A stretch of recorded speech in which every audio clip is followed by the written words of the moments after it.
can't hold it much longer. Gotta let go so I can be free.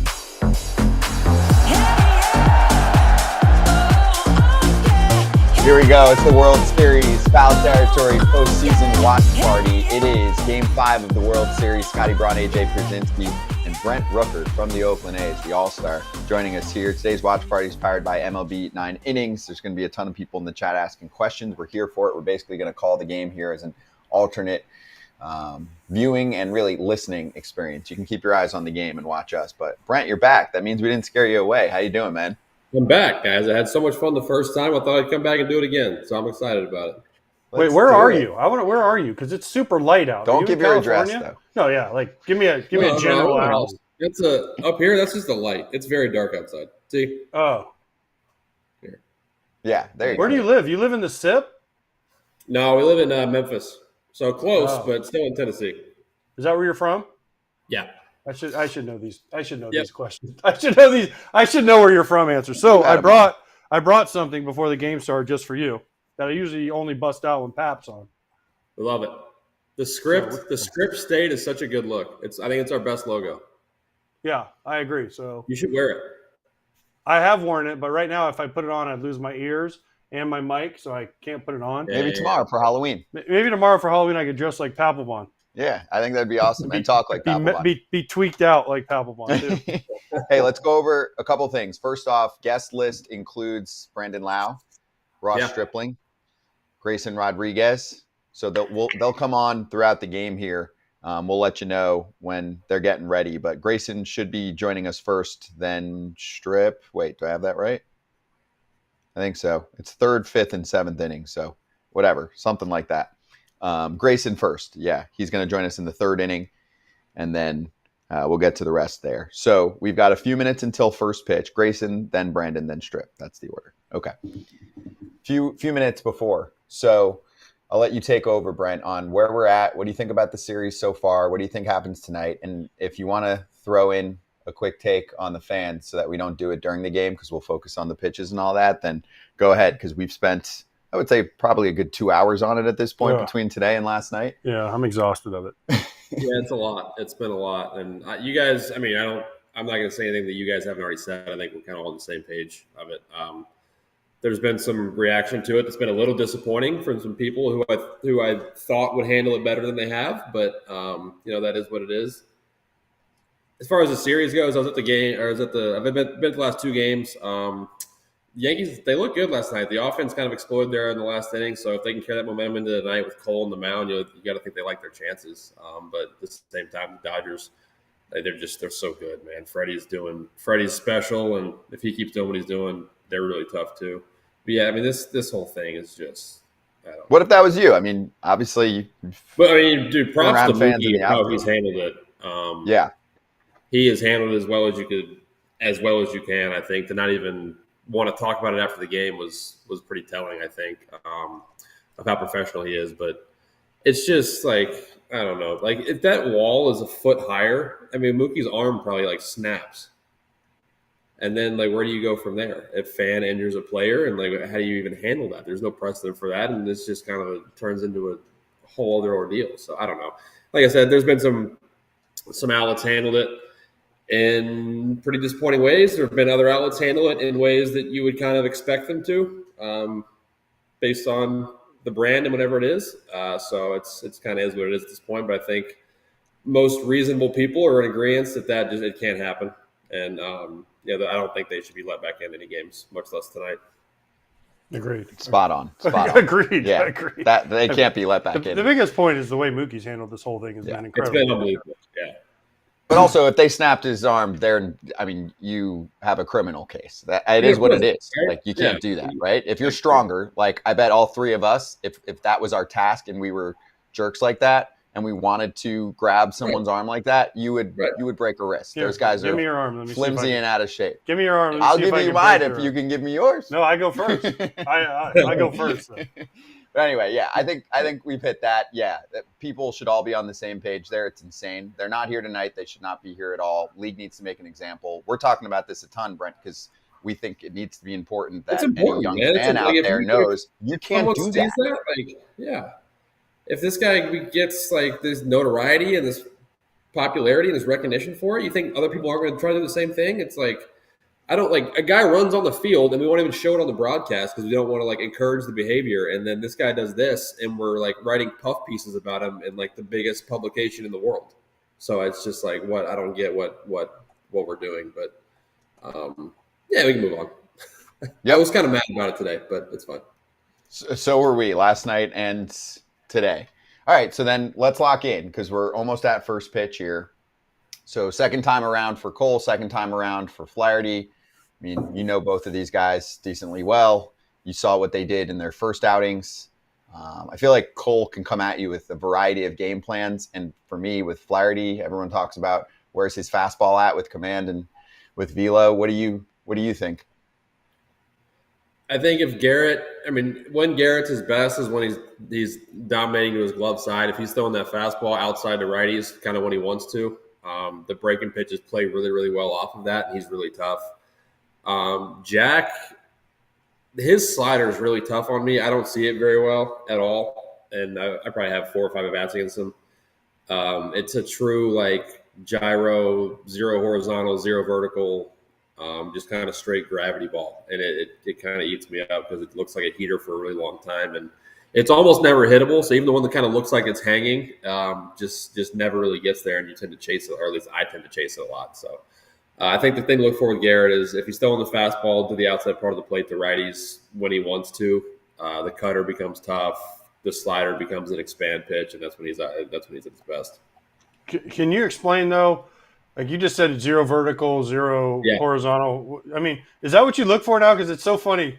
Because, I didn't retire that long ago, and I'd be like, yeah, this guy's slider breaks this way or breaks that. Guys would sit talking like that. Now you're talking, axes and verticals and inches and all this stuff. Whereas before it was like, this guy's slider breaks like this. And you're like, it's a micro slider, or it's a bigger slider, it's a swerve. Right.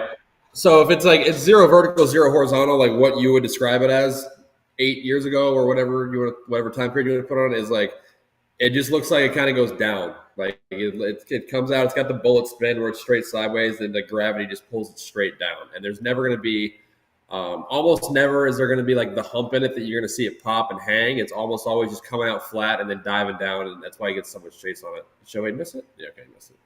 All right, I will say, let's make sure we're on the same page here.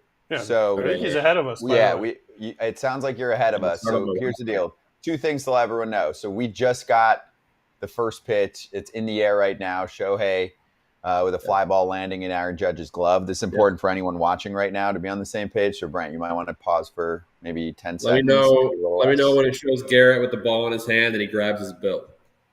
Yeah, okay. he gets right now. Right now. Got it. All right. Just did it. Okay, so we're on the same page. And then also for those of you in the chat that are like, where's Trevor May? He's got a gnarly eye infection. So he's struggling right now and had to boot last minute. He sent us the eye, which was not necessary for I got a picture. I didn't think it was bad. By the way, he's no Bob Costas, okay? Because Bob Costas powered through pink eye. I had the same thing as Bob a few years before him, and I powered through, but they wouldn't put me on camera on TV. But anyway, here we go. All right, so 0-1 to Mookie Betts. That pitch right there that he didn't get called for a strike, if he gets that called or he gets that just a little bit more on the plate where he's throwing that for a strike, it gets really tough. Because the breaking ball just tunnels so well off of it. And he just like, when he's going good, it's just like he's reaching out and just putting the ball out there where he wants to for strike 1. All right, so Ohtani flew out. Mookie now, a little squibber to first that Rizzo cleans up. So 2 outs here for Cole to start his day. 2 easy outs, too. 2 quick outs. Yep. 2 easy outs. And you know what this takes away? Any thought of them not pitching to Freddie? Dude, what do you think about Freddie? He's unbelievable, dude. It's just like his ability to be on so many different times, so many different kinds of pitches and different zones. Like the cutter he hit 2 nights ago was up and in. Slider he hit for a homer last night was like backdoor, not a terrible pitch, kind of on like just the outside edge out there. That he hooked it, but he hit it 107. So it's going to be a homer when it's like 304 feet to right field.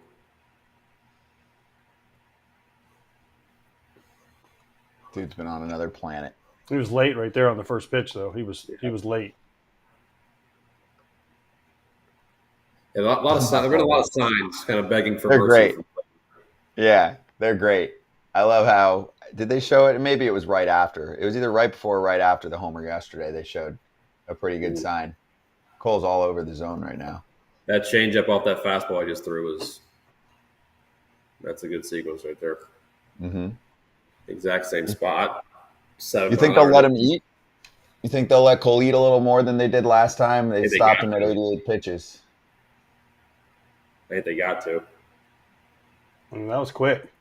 That's I believe a 6 or 7, whatever, 6 or 7 pitch inning for Cole. So you can do that all night. Yeah, you can go 9 and 50. What, 9 times 7, 6? Hold on, let me do the trick one. You can do. I didn't go to Mississippi State. 63. I can make that joke too because my daughter goes there, so I can make that joke. How'd the volleyball team do? They're doing all right. They're in the mid season. They got a tough. Now they play.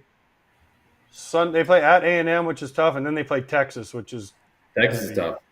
Tough, yeah. We got the number 1 women's soccer team in the country. How about that? Yeah, my daughter goes to all the games. She said I know, they're awesome. Fun. They're awesome. And by the way, you're 0 for 4 with 4 punchies against Flaherty. Just letting you know. Yeah, it's bad. I think I have a walk. I have 1 walk. You do have 1 walk, but you got 4 punchies though. It's tough.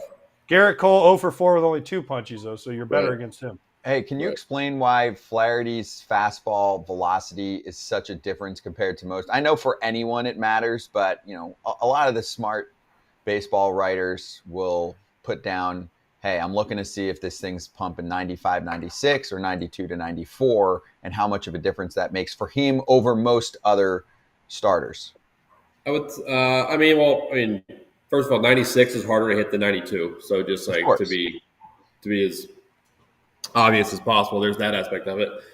The second one I think is because his slider is so rarely in the zone that if it's 96, you've got to be a little bit more fully committed to the fastball, and that probably lets him get a little bit more chase on the slider, where if it's 92, you can try to wait a little bit longer to make sure it's there, make sure it's a fastball, make sure it's in the zone before you go, and that probably limits the chase that he gets on the slider, would be my guess of why it would make a bigger difference for him than most guys.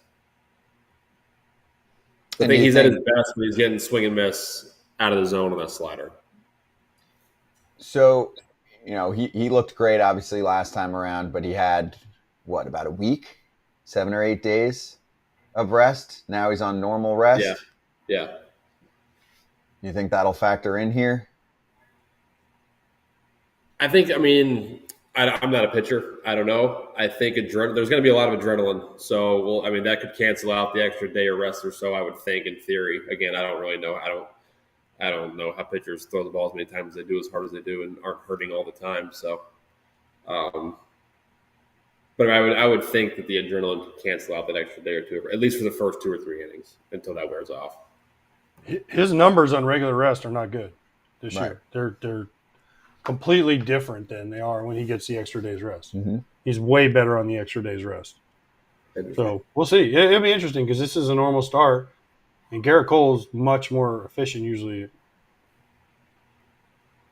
Yeah, 94 on the first 4-seamer. It was 96.4 last time. Brent, I'm going to ask you this question, and it's a weird thing. I know we're doing this live, but what do you think of pitchers wearing single digits? It's a no-no for me.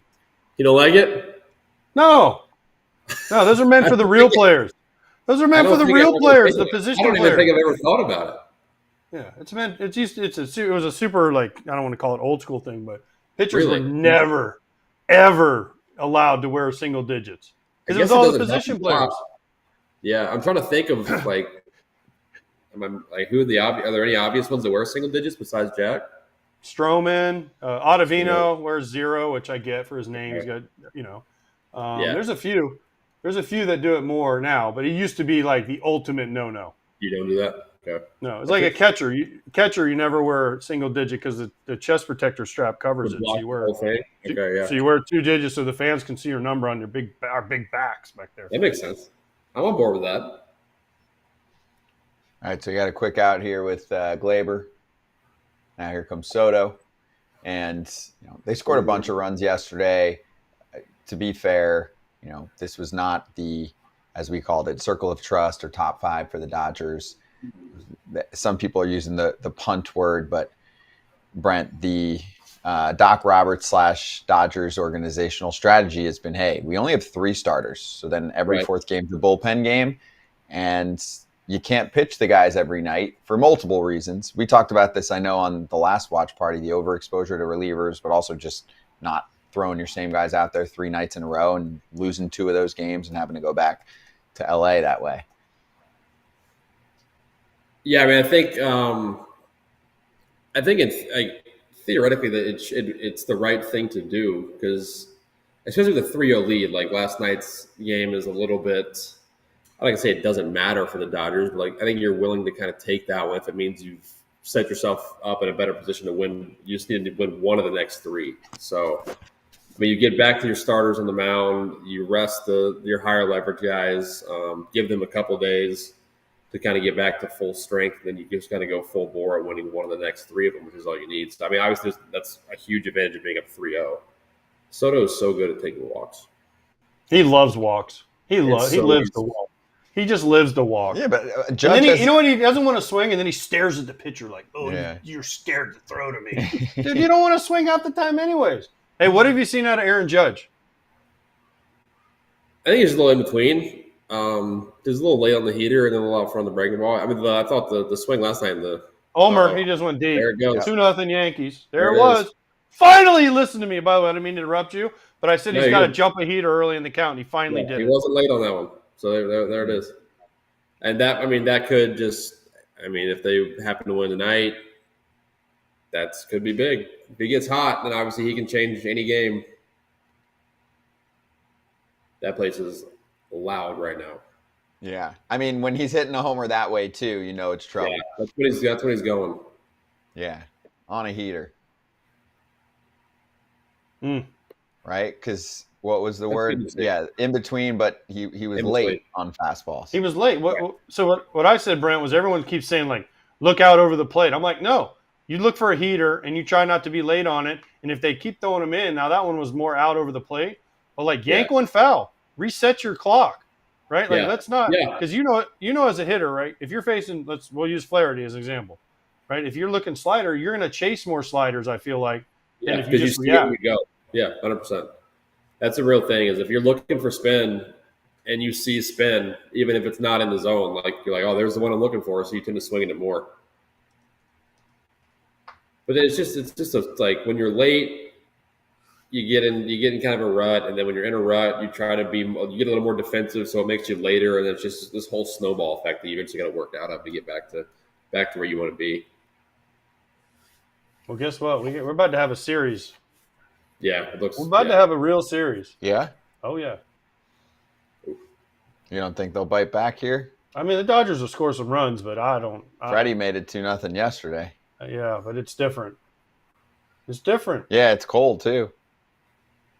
It's different. That's why, to me, Brent, I was... There's another one. Yep. My goodness. Now what does Doc do? Wow. Well, that's why this could turn into an ugly, ugly score real quick, and holding back all your boys yesterday is going to look stupid. Yeah. You think? Yeah. I talked about it a ton over the last 24 hours. I was like, you had a lead yesterday, and now you're down 3-0 before you can even think about, I think there was talk of Flaherty maybe only going a few innings. Okay, well, it's 3-0. By the time he gets through the third inning, it might be 5 or 6-0. And then you're not using your big boys anyway. So you should have used them all yesterday when you were up 2-1. Early lead, you get maybe gets Garrett a little bit more of a leash too. I mean, he goes out there and goes 7, and the Yankees bullpen saved for, I guess, with off day tomorrow, so it's not as relevant. But Garrett Cole pitching with a lead is not where you want to be ever as the opposing team. I said earlier today, the first team to 3 is going to win the game. So. It's 3-0. So the game's over. I said it was in his Judge at the homer. Stream's done. We're good. Yeah. Game's over. Yeah. Perfect. Thanks, everyone, for tuning in. Enjoy the rest of your evening. You just got 3 hours of your life back, and we'll see you on Foul Territory on I love Jazz's swing. Yeah? Yeah. It's like aesthetically very pleasing to me. Well, because it's long, isn't it? I don't know. You could look at Savant. get some swing length data up. You look at that? I look at it. I don't do anything with it. Like I Where do know you rank? I don't know. My swing length is like 7.2 feet, and again, I don't know what to do with that information, but I know what it is. Yeah. Ran in the chat. Doesn't help that Flaherty keeps falling behind. Yeah, he's behind again to Stanton. It's 3-1 with where we're at. If you're tuning in, we've got a 3-1 count to Stanton from Flaherty, so you can be on the same page as us while you're watching. I found it interesting they showed Mark Pryor on the phone already. Like, who's he calling for? They used Knack yesterday. Who do you call? You're gonna burn all your good relievers in a game that, I mean, not that they can't win it, but that's what I'm saying. I just am confused about yesterday's game. Never you try to. There it is. Oh God, that's it. So hard. Oh no! Oh no! Oh, it's knuckling. Kike. Something weird happened. Knuckleball or just into the bat, you think? I don't know, but Stan's reaction didn't look like a homer. That one, Jazz's reaction, that looked like a homer. Yeah. That was like an 8-run homer. Oh, man. Good for him. Where is this? Swing length on Baseball Savant. All right. It's amazing how that game yesterday just changed. Like, it's all smiles for the Yankees now. Mm-hmm. 2 days ago, they were all frown. And that game yesterday, just now it's like, wait, what? These look like, I mean, I know we're only not even an inning into this game, but it looks like two completely different teams playing. Also, keep in mind, I mean, up until yesterday, Judge started putting some walks and at-bats and a late hit together. They got Vanda up in the first inning. Yeah. Well, that's the start of their circle of trusts. It's Banda and Vesia on the left side, and you got, maybe 4 guys from the right side that are their favorites, which is a great circle of trust to have, but it's not as it's not as fun if you're down 3-0 and you're throwing a bullpen game out there. But yeah, it's going to be a short leash. I mean, you got to get some outs though. You can't. I'm sorry if I'm Dave Roberts. I don't know what you think, Brent, but I cannot just rip him out after 1 inning. Like, why is Banda warming up already? I don't know. That's what I'm saying. Like, you're going to cover 9 with all your A bullpen guys. None of them pitched in the last few days. It's been 1 day. Most of them pitched in game 3. They did mostly pitch in game 3. So I mean I don't know. If it's me, I'm seeing what happens here. See, these are the decisions that Mark Kotze has to make for you, Brent, and you're over there just trying to figure out how you're going to get a hit, and he's over here going, well, if we use this guy, and then we got to use this guy, then what do we do? Yeah. Oh, got him. He's out of it. Yeah. Especially in the regular season. It's like, hey, we got 10 games in a row right now, so like I'm making a decision in the 3rd inning to get us through like the next 4 games potentially, because like your bullpen usage and management matters that much in the middle of July or whatever. All right, my swing length is 7.1 feet. Explain that to me, because I don't have no idea what that means. And in context, is there rankings? I am like right in the middle, it looks like. They don't have percentile for it. I am right between Bobby Witt Jr., Taylor Ward, Jesus Sanchez, Willie Castro, Cronenworth, Neto, Nico, Bryson Stott. I mean, it's kind of you should just say, "Hey, Bobby Witt right Jr. next to and Bobby I Witt. Me and have Bobby the Witt same Jr. are the swim same. length." me and Bobby You same should guy. just stop there. Yeah, he's bringing that to arbitration. You should just Forget be like, Bobby everything Witt and I, else. we're the same. Aaron has the longest swing in the league, but that makes sense because he's huge, I guess. Yeah. And Arise has the shortest swing in the league.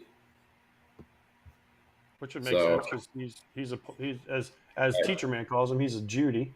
Right. I mean, he hits 300 wins batting titles. Those don't work very much. He's a slapper hitter. A slapper. I think Judge being the longest is 8.2. Louis being the shortest is 6 flat, and I'm 7.1. So you got to think that is exactly in the middle.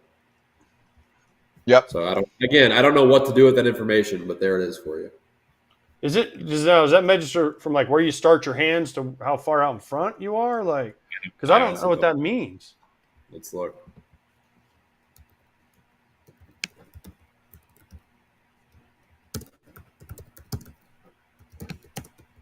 I think I've seen like a graph of it explaining what it is. Dude, this is all like Distance traveled by the head of the bat from the start until contact point. So like the end of your bat where it starts to the contact point. So basically it's measuring like how far back it goes. Like So how Louis loopy your swing is. because his just goes from here like there. And then Aaron goes like back, obviously, so it's going to travel further back, like around a bigger arc, I guess.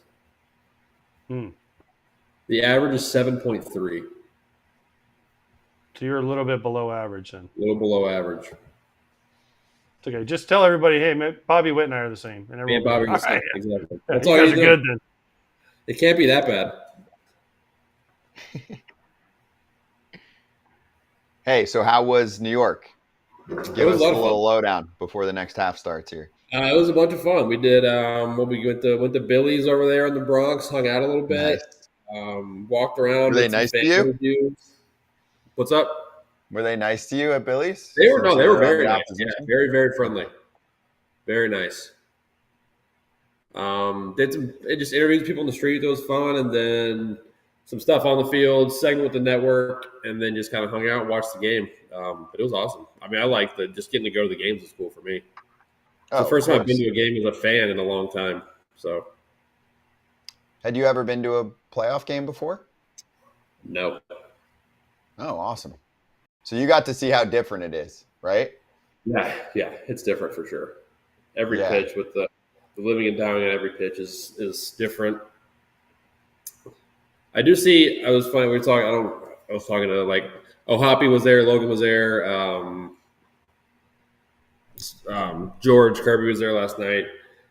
We were just kind of laughing. Like we were up in a suite, and so when you're on the field, you always make fun of the fans because whenever a ball is hit in the air, they always cheer no matter what. And you're on the field, and you're like, that's a fly out to like deep second base, kind of. Why are you people cheering? When you're sitting up in the stands, every ball in the air looks like a homer. So I understand it now. You get the vantage point situation. Yeah.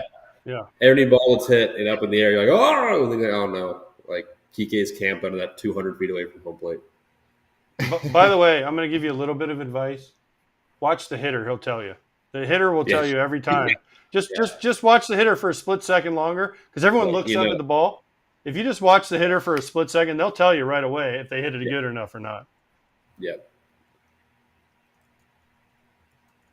All right, so punch out, easy punch out. Back Dude, to this Garrett game's over, Cole. bro. I'm telling you right now, this game's over. It has to be because you said first to three. First to three. We're already there. My boy Muncie needs to go deep right here, though. He's 0 for this whole series. Like 0 for 12. I liked that comment from Tom, though. It's going to be the big storyline tonight. 2-1 lead, third inning, game 4. You put in low leverage pitchers in your bullpen game. They didn't do that when they were in an elimination game against San Diego. They put in Michael Kopech in the third inning. Big difference. I'm just saying. All right, so here's Muncie. 2 curveballs, which they've been killing him with curveballs. Yeah. Anything breaking down, Max is struggling right now. They're throwing a big breaking ball. They just showed him a little change of way, and then they're rushing back to these big breaking balls to Muncie, and he's had a hard time with them. Heater up is set up. We might go back to the curveball. Yeah, there's a heater up. And by the way, for everyone just joining us, what's up? We're going to be here for the game, watch party. We're kind of calling it with you here. We just saw the replay. Now we're looking at Max's foot, his front. No, it's back foot. Why do you step sorry. backwards right there? I've never seen Has he that. been doing that? I don't know how guys hit in molds. I can't hit in molds. I slide all over the place. Got him. Jeez, Especially in got that him. box. Their home plate dirt is weird. It's like sandy kind of. No, their dirt was perfect. I'm going to It's ask not- a I mean, it's classic not- fan It's question. just He's different. looking It's for a different than curveball. for us. Okay. You know what the question was, Why right? didn't he swing? Classic fan question. You're at a bar, you're watching a What are game, you you see looking for? 96, middle, a little low, in the zone, and people go, Yeah. how do you not swing at that shit? Because when you've been getting worn out with curveballs or breaking balls below the zone, anything that starts down, you want to shut down on immediately because you're sick of chasing it. True. And then so that was good pitching, good sequencing there by. Yeah, I mean, Very exactly. cool. And by the way, I wore molds pretty much my entire career. And Yankee Stadium was Yeah. mwah, Yeah. perfect dirt.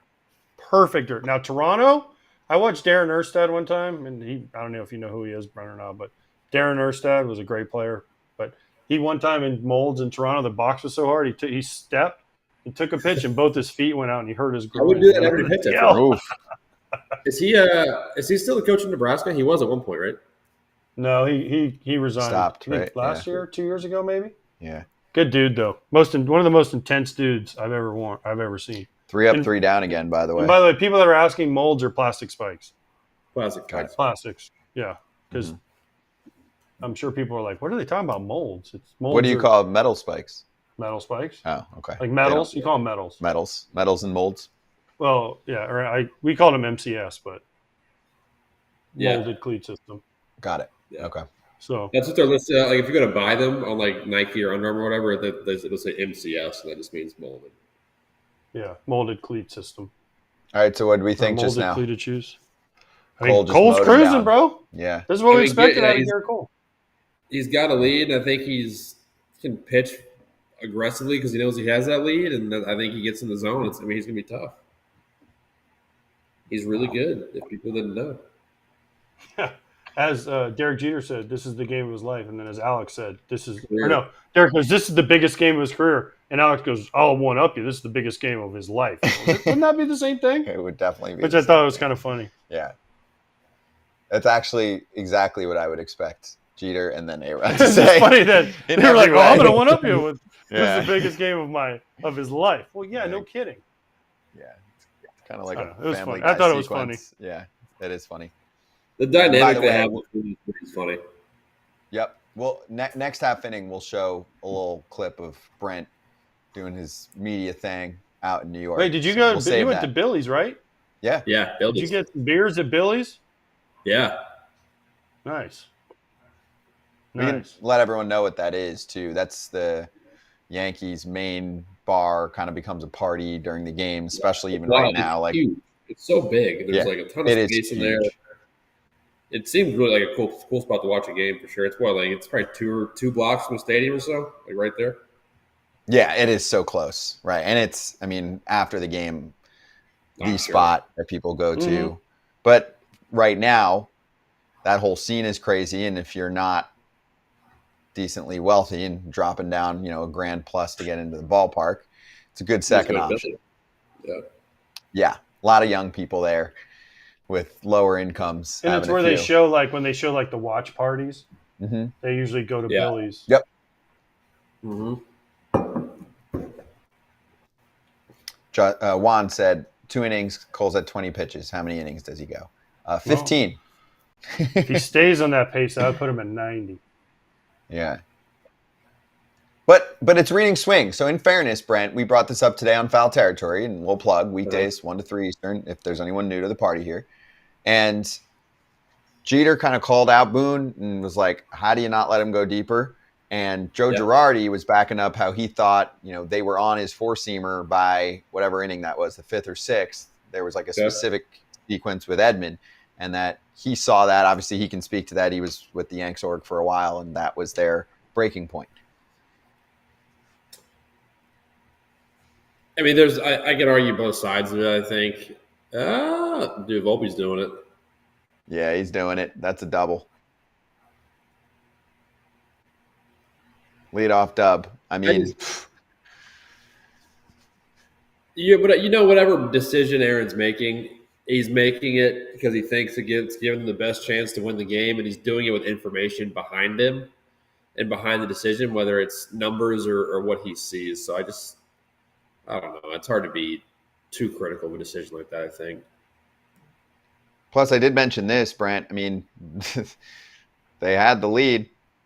Yeah. Volpe's going to try and swipe third here. Watch. If Flaherty doesn't pay attention to him, he's going to get third. He might not do it here with Wells hitting, but he's going to try and get third right here. Yeah, you want to be careful with Wells, though, right now, right? Coming off a big game like that. Yeah. Left-handed with no outs. I think if Wells gets out, I think he'll try to get there with 1 out. Yeah, that's what I said. Well, he might not do it right here, but he's going to try and Yeah. get third. I have a feeling. Now he doesn't have to. Right. Now he's got it. That works. Brent, you played some first base, right? A little bit? It's been a while. I played in college, and then I played up through like Double-A. I haven't played since 2018, probably. Did you play? Did you play first base as under Minkiewicz? Yes. Okay. Did he ever tell you? I played with Freddie, and I used to always tell him this. Like, just take the ball yourself. I know Freddie has a bad ankle. Drive me crazy. Yeah. Freddie loves the assist. Like, he always loves to flip it.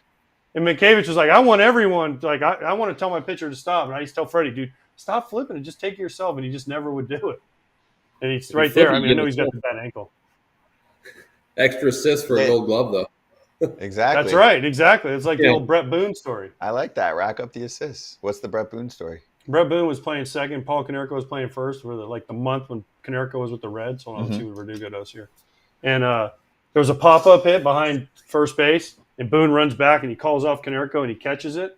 And he looks at Konerko, and he says, Rook, listen, you've only been here for like a couple days. I get all the pop-ups. That's how I win Gold Gloves. It helps my fielding percentage. Just get out of the way. Yes, sir. That's funny. I like that. I'm the captain. Yeah. Da Boone. All right, so 3-0 to Verdugo, and then you flip back to Glaber and company with potentially a new look, but really old look Aaron Judge. I was wondering if you let him swing here. I would say no. Maybe, though. I mean, they're up. They're feeling it. Yeah, but Flaherty's not commanding the baseball like he did last time. That was a swing take right there. That wasn't a 3-0 I'm not swinging take. That was a swing take. Mm-hmm. As in, if it looks like it's coming middle, let it rip. Yeah, that wasn't a 3-0 I'm not swinging take. That was I'm letting it eat. That was a good pitch by Flaherty. Yep. There you go. Infield in. Another one. 4-0 Yankees. Verdugo RBI single, and then here comes the top of the order with one out in the home second. 5 RBI in the last 3 games for Doogie now. He's swinging it. See that now they're already talking like, when do we go? But here's the problem: you're down 4-0 now. So now, if I'm them, I would let Flaherty ride now. Is it fair to say that they're punting again? I mean, they're down 4-0. They were down 2-0 before they could blink. And then they're down 3-0 again, obviously, because Jazz went deep. I mean, now they're – but you got Banda, the lefty up. You're going to bring him in to face Soto, Judge, Stanton? Like, that didn't seem like a very good lane to bring him into. No, I mean, I don't know. But they're doing it right now. Yeah, they got to cover – well, they're going to lose, so they don't have to face the bottom of the ninth. But they're going to have to cover, 7 innings almost? Yeah, they got to cover a lot of innings. You're going to give all your hitters another look at all of their them. Main guys in this game. I would have left them there. And you have a massive hole to climb. I mean, even now, the percentages, your chance of coming back right now with a bullpen game against Garrett Cole at Yankee Stadium it's very low. So it just makes yesterday's situation look funny. Again, it's still going to be, if this results this way, 3-2. What's the win probs? At this point? Yeah, where do you find that? Baseball Savant. Is it Savant? Right? It has to go off, right? Yeah. It's not on MLB? I don't think so. Yeah, I think it's a Savant thing. Do we want to run that clip of Brent? Can we do that? And then maybe by the time we're back or soon after, we'll talk to Grayson Rodriguez and he'll join us. Cool. All right, let's do it. All right, you know who Brent Rooker is with the A's? Yes. Yeah, okay, if you can tell me how many homers you hit this year. Free bucket of beer. Here's all my fantasy baseball. Oh. 29. Higher than 29. No, 34. Also higher than 34. You can keep guessing. 39. 39. He's the one who got it. He's bucket of Budweiser for your guy right there. Yeah, did you win your fantasy league this year? No, I came in third place. I tried my best. Yeah, that's on me. I tried my best. I should have done better. No idea. Brandon Rooker was my first pickup, and he was a dog. Yeah. So you're Brandon Rooker. Yeah. You're Brandon Rooker. Yeah. You look like such an average. You're hammered, but that's sick. I do. I am. That's what I am. I'm normal dude. Yeah, brother.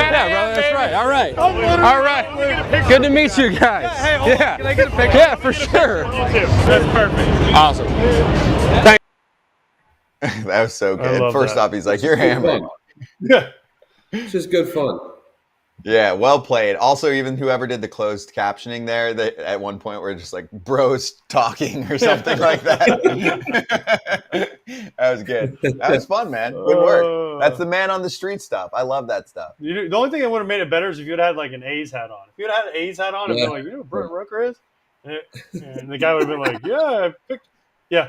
Brent, first of all, no offense to you. I know you hit 39 homers this year, but you weren't his first pick in his fantasy draft. I'm sorry. No, he said first pick up, like waiver wire. Pick up. Oh, like off Waiver waivers? wire, Oh, yeah. okay.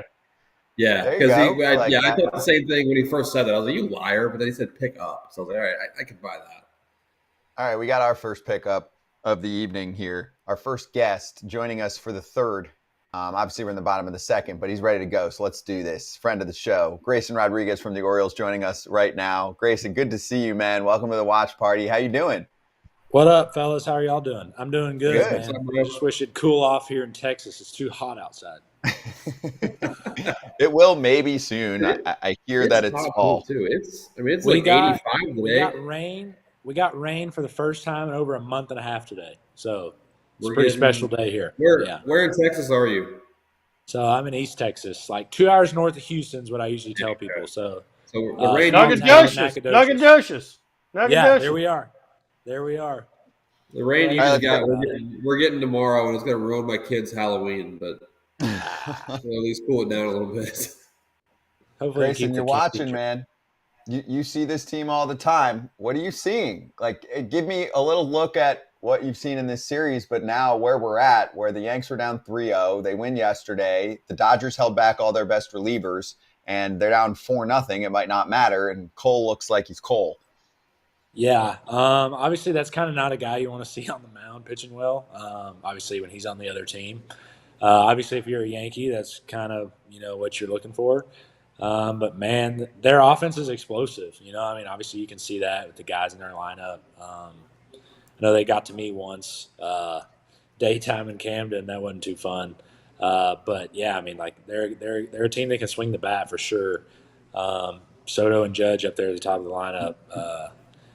That's not a good sight for the opposing pitcher.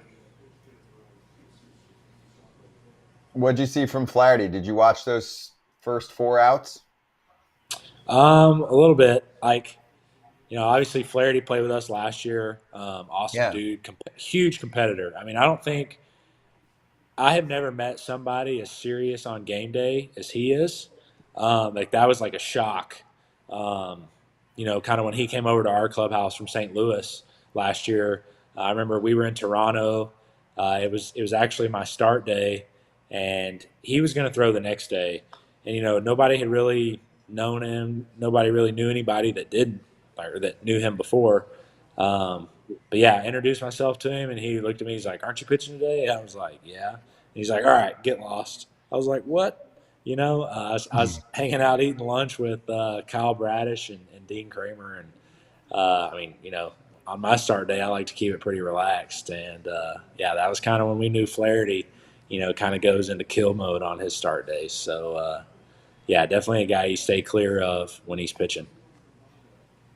Yeah, we've heard that. I think Scooble said the same thing, but tonight didn't have as much on the heater and was falling behind, and they pulled the plug early. But it's a weird spot because now the Dodgers are just going to bullpen game it for a second consecutive day. It's definitely a weird look from a team that's still in position to win a World Series right now. I didn't know Yeah, Banda threw 97, to be honest. I don't think I saw him this year. I didn't know he threw that hard. Who, Banda? Yeah. Mm-hmm. We saw him. I think he threw against us maybe twice when we played in LA, and he threw well. I actually watched. I remember when I was in high school, I watched him make his debut in Arizona against the Nationals, and Harper hit a moonshot. It's really all I remember in Phoenix. But yeah. Oh boy. Well, now he's in it. Because he wanted to get Soto, and that was probably who Dave Roberts wanted him to end the inning on. And now Judge, who already went deep, is up. And Yeah. Let's read this because this is the theme tonight. Trevor said, so Roberts punts the game yesterday when they're winning by 2 runs at one point, down by only 1 at another point. Now they're down by 4, and he goes to high leverage right away. That was the organizational plan. I mean, it's Yanks are loving it. Second, like if you like your offense and you think you can hold them to 5, I mean, and obviously they do like their offense because it's really good. If you think we can go to leverage guys and hold them to 5, then we got a shot. But it's also Garrett Cole, so like getting 5 is not easy. I was surprised they didn't do the reverse. That's what I kept saying. Like, you're up early, even when, I mean, when you get to the 3rd, like, do the same freaking game plan that you did against the Padres and see if you can ride that to the finish line. You're already leading. And if you end up losing a close game, oh well. Were you going to win against Cole? Probably not anyway. And also, even if you did lose a close game, you got all the Yanks relievers in again, most likely. So, Yeah. I don't know. And then you go back to LA and you see if you can win one of the 2 games. It seemed strange because they script this stuff. I mean, you guys know, right? So they scripted it, and I was like, oh, they're on script. Here we go. It's a bullpen game. Here comes their 6th best for the rest of the game, and it's over. And I think we talked about maybe they were like Hudson, and then from the 4th inning on, we'll go with our big boys, but they didn't get to that point. Grayson, as a starting pitcher, as a judge might hit one 900 feet right here. He's going to throw a slider, and he might, if he doesn't get it in, this ball could go forever if he throws him a strike. But Grayson, as a starting pitcher, what do you think of bullpen games? Because, I mean, I like to see starters. Like, when I wake up in the morning, I look and I say, oh, it's Grayson Rodriguez versus Garrett Cole. I can get excited about that. I can get behind that one. But it's Grayson Rodriguez versus, opener guy? Like, that doesn't get me as excited. Ben Kasparius? I mean, I didn't call anybody by name. I just said by opener. Yeah, the opener is definitely different. I don't know how I really think about it or how I feel about it. I kind of like going with the traditional starter. I know there was multiple times this past season where, see as a walk there. There's multiple times this past season where another team threw out an opener, maybe a lefty, so we'd try to load the lineup with righties and then kind of bring in their starter in like the 2nd or the 3rd. We did kind of see that a bunch. But, I mean, honestly, if I was a starter, I definitely want to be out there, the 1st inning. If it's my start day and they're like, hey, we're going to put an opener in there, see kind of what happens. I don't think I'd really like that all that much, to be honest with you. Yeah, you shouldn't. All right.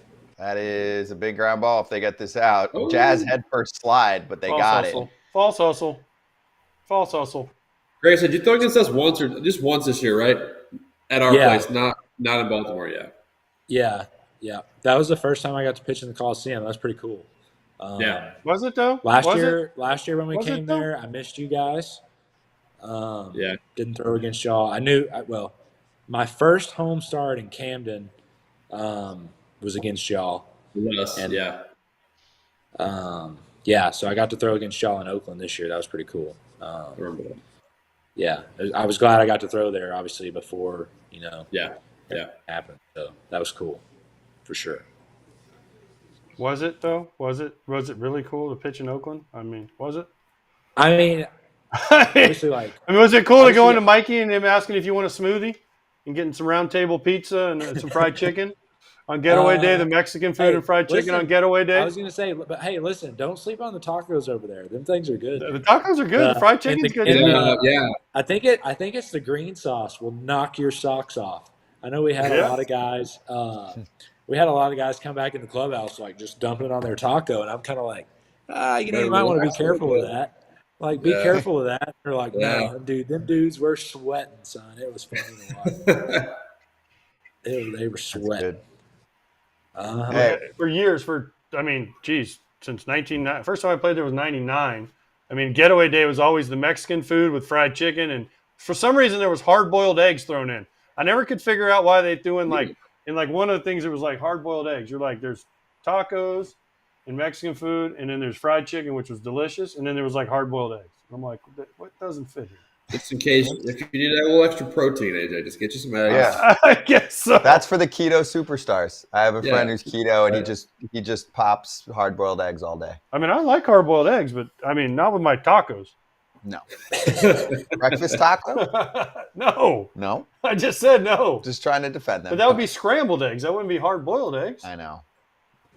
I tried. But by the way, just in case you're wondering, Rook, you're 3 for 4 off Grayson. I'm just saying. And Grayson loves the trash talk. I think you've broken my thumbs all 3 of those hits. Hey, I do like trash talk. You've got ammo there. You got ammo there. I do like trash talk. I mainly trash talk my own guys. I don't really trash talk a lot of the other team. It's not as fun. It's not as fun to trash talk the other team. Just people that are behind you playing defense. Yeah. That's good. Hey, while we have a sec, Grayson, give us the quick rehab update. Where are you at? 'Cause people are going to be asking. How you doing? I mean, I'm all good. I'm all clear. I'm going to start throwing here soon. I think, obviously, before the season ended, I was still throwing. I got up on the mound, throwing bullpens. We weren't going to rule anything out, until right there at the very end of the regular season. But yeah, I mean, I'd been throwing bullpens and everything. And then obviously my timeline for coming back to throwing games would have been in the playoffs, and I wouldn't have necessarily been built up as a starter. So I would have for sure had to come out of the bullpen. And I don't know if you really kind of want to tinker and, your first time out of the bullpen in a big league game is in the playoffs. That's kind of steep. Yeah. So yeah, but I mean, honestly, before the season ended, like I said, I was throwing. Felt like I could have thrown in a game, but how long and how many innings I could have thrown, that was definitely up in the air. So, but feeling really good right now. That's great. And obviously, unfortunately, the team got bounced quick. So next time around, man. Yeah, always looking forward to next year. So it'll be better. I know a lot of our young guys, including myself, will have another year in the big leagues. So just something to look forward to. All right, here we go. We're back at it. So let's get some that's pitcher to say Garrett's 44-1 with like 4+ runs of run support or something. Yeah, So again, should we end the stream now? I like where you're at if you're New York. Yeah. So he's got 7, 8, 9, Edmund Smith, and Lux. Nobody's done a thing against Garrett Cole so far. So give us some pitcher analysis here, Grayson. What are you seeing from one of the best in the biz in the last 10 years? Man, honestly, like watching him throw his heater is, I think, what's impressive. Like obviously Rook could, second that is like, man, it's hard to hit a hoppy fastball, especially when he's living up in the zone like that. You honestly kind of have to sell out for it to be able to cover other pitches. And man, it's just when he's rolling, man, it's hard to score anything on him. He's rolling right now. Yeah, he is. I mean, Dodgers, Yankees already got their bags on the plane, boys. I don't know. And he's got that look. He's got that look right now. He's locked. I feel like when he's stoic like that is when he's really in just like completely locked in mode. He's got 7 outs on 25 pitches. It's pretty good. When guys are carving like this and I'm playing against them, I always do that math. I'm like, all right, he's through 3, but he's only thrown 32 pitches. That means he's only on pace for 90. So we probably have him for like 7 or 8 innings at least. And you're like, damn it. It's not bad.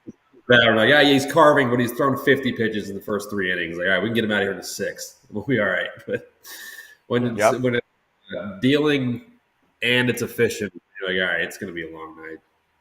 That's what's happening. You and every other hitter, when they're facing a guy, they're like, all right, you start looking up in that pitch number, and you're like, how can we get – all right, someone – I'm like, somebody else take one. I'm swinging at the first one, so everybody else take one here. Yeah, I don't want to do it, but somebody else needs to. Yeah, where's that patient guy when I need him? Well, one thing the Yanks have been good at is walking the 9-hitter to get to Shohei most of the time. So yeah, I don't think that's going to be the case. When Garrett's pitching, he looks bored is when you're in trouble. Sometimes not walking the 9-hitter is the hardest thing to do. I will say that. Why? I don't know, man. There's just something about it. The zone gets small. So it's not you. No, it's just It's just something about baseball, man. It's just the zone strengths on the ninth hitter. It's weird every game. Something you really got to fight against. Yeah. Man, imagine if you had to pitch back in the day when pitchers had to hit, and you would have gone into Brendan Hyde and you would have said, "It's really hard to throw a strike to that 9-0 hitter." He would have been like, "What is wrong with you, son?" Pump it down the middle, dude. Yeah. Kyle Gibson just looks furious up in the box today. I get to take a shot at him. Love you, Gibby.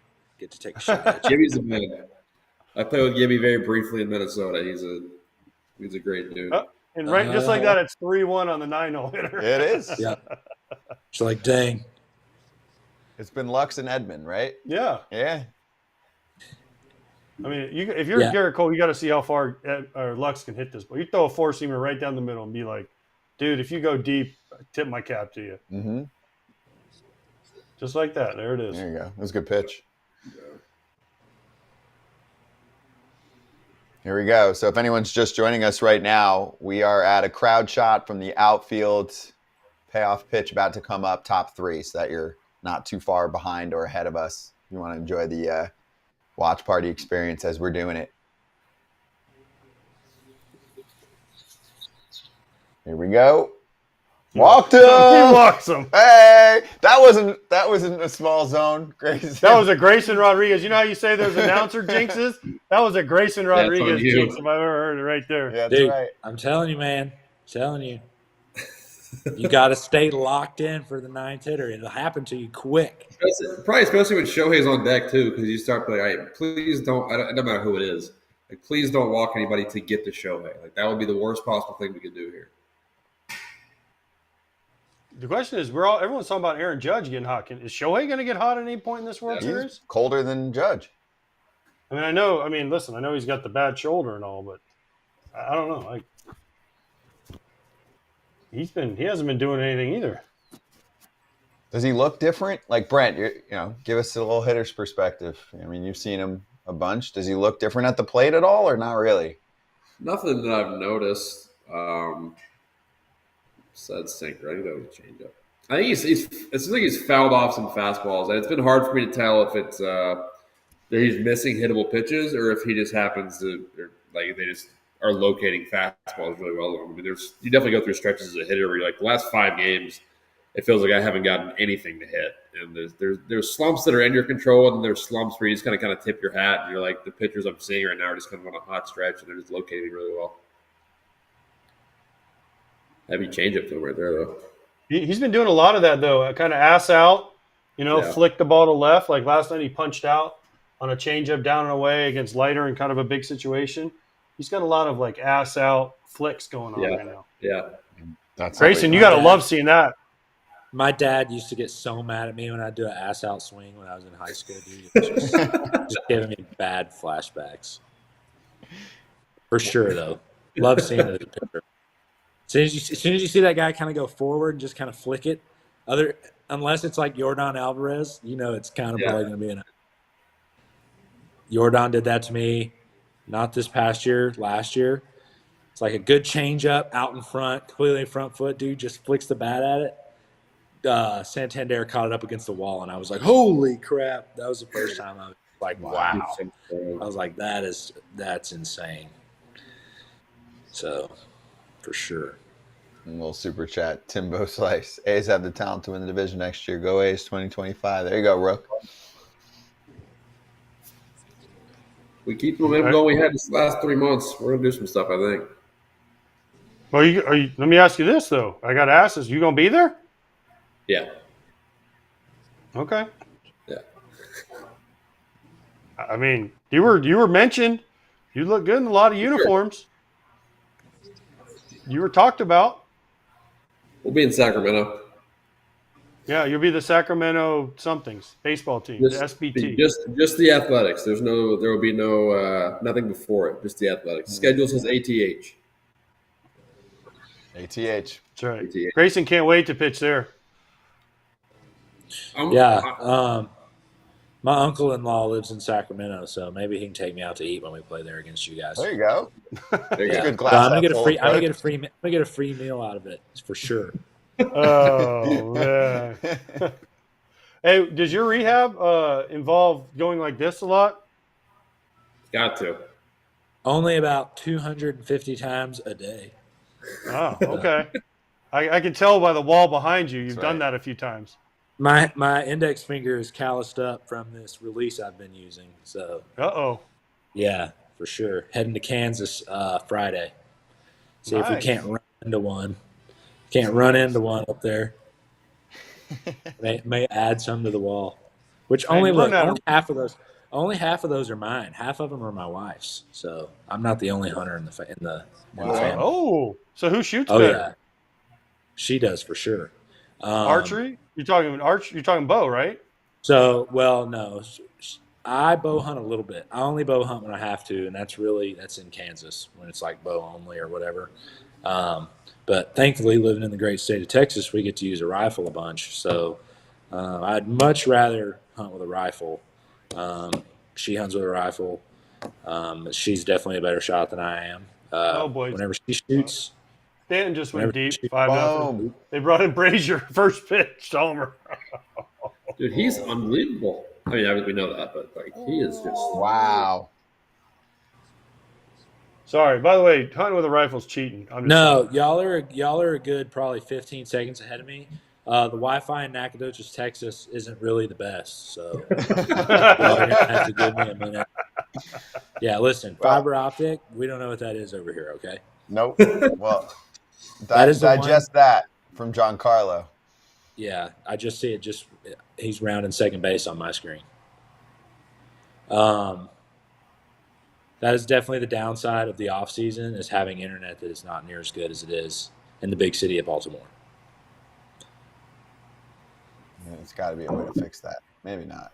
But Tony's saying. call Phil Humber and tell him you need new internet. He'll take care of it. Yeah, he can get it fixed up.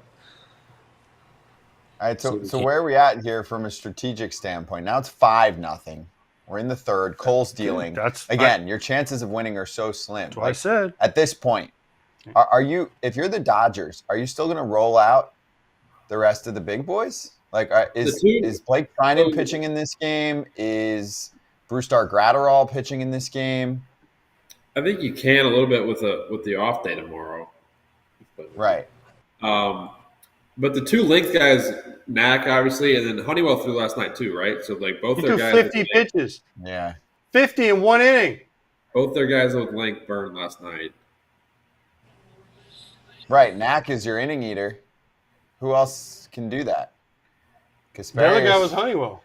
Yeah, Honeywell. Kasparius is, can eat some. Is he going to run him back out there? He threw No, 40 that's what I'm something last saying. night.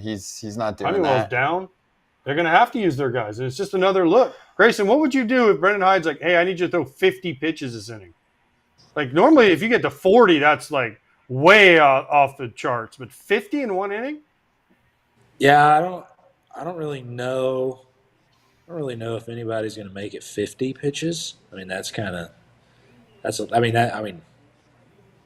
don't know how many pitches somebody's thrown in a single inning this year, like the most, but that was gotta the most. for sure be there. They better say it had to That be Honeywell last night. Yeah. That was the most of the whole year last night, 50 pitches. So yeah, I mean that's pretty crazy that it's going to happen in the World Series. But I guess if you're throwing the towel in, I guess that's just what happens. Hey guys, so a fan question from Brett, because we just had the Boone in-game interview while Giancarlo hit the homer. So I think he was like bang as he's talking to Verducci. Brett says, what are y'all's opinions on the live mid-game interviews? I think it's fine. I don't have a problem with it. I know when players do it, they pay us. So if anybody wants to interview me mid-game, I'm down. I'll throw that out there. I will say for the record that we did a Grayson Rodriguez this year. A game I did on Fox, we got Grayson, and you're welcome, Grayson. If they paid you, I deserve a cut because they asked me who we wanted on the Orioles, and I said I want Grayson because when you came on earlier on the year with us, I said I want. They were like, who do you think? And I'm like, I'll take Grayson. And so you came on when we had a Fox game. So if you got money, I deserve like 45% of it, something like that. Wow, that's a tough agent cut. 45%. Just shoot me your address after this, and I'll mail you some Jimmy's crab cakes, some Jimmy's famous crab cakes from Baltimore. Oh, okay. I want the egg roll crab. I want the egg roll crab cake. I like that a lot. Yeah, That's a dude, deal. the egg rolls, they're good, dude. Rook, have y'all ever gone to Jimmy's when y'all are in Never been to Baltimore? Jimmy's. I think sometimes they cater it maybe to the stadium, but dude, it is real. It is like the best seafood you will ever eat. Not even close. I mean, it's insane. It is insane for sure. Isn't They always Jimmy's show it. the group that said if you sign this guy, we'll give him lifetime something? I'm trying to remember who. Does that sound familiar? Who was that? Yeah, yeah. So like obviously, they're pretty active on Twitter. Yeah. They do a lot of like WWE, NFL. Anytime there's a primetime game in Baltimore for football, the TV crews will have cameras over at Jimmy's showing them making the crab cakes and all the different stuff. That's cool. But yeah, dude, Jimmy's famous. That's the best thing ever for sure. But by the way, Rook, I just want you to know that I'll next time if I ever get to do an A's game, I'll request you to do the interview. Yeah. But that means normally you're not playing. So when we have to pick somebody that's not playing, so that would mean you're not playing that game, which would suck for us. Yeah. So if you request the day off, no, but ESPN does it with the player playing. Yeah, they do it with the mic in the ear and that whole thing. I'm just talking about the interview. Fox does the mid game, and it's mostly pitchers. Because unless there's a star player not playing, then we'll try and get them. Right.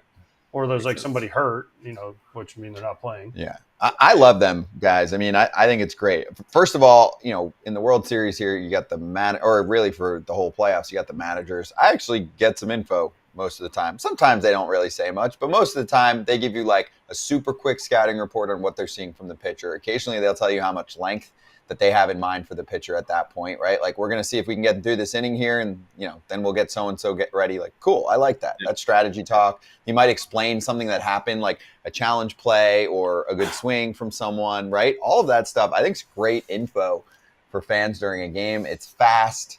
I do think the player interviews where you can go like a whole inning or whatever with the guys like you mentioned with Grayson during a regular season game, also great. Entertaining. It's like fourth inning on a random day in June. I'm all about it.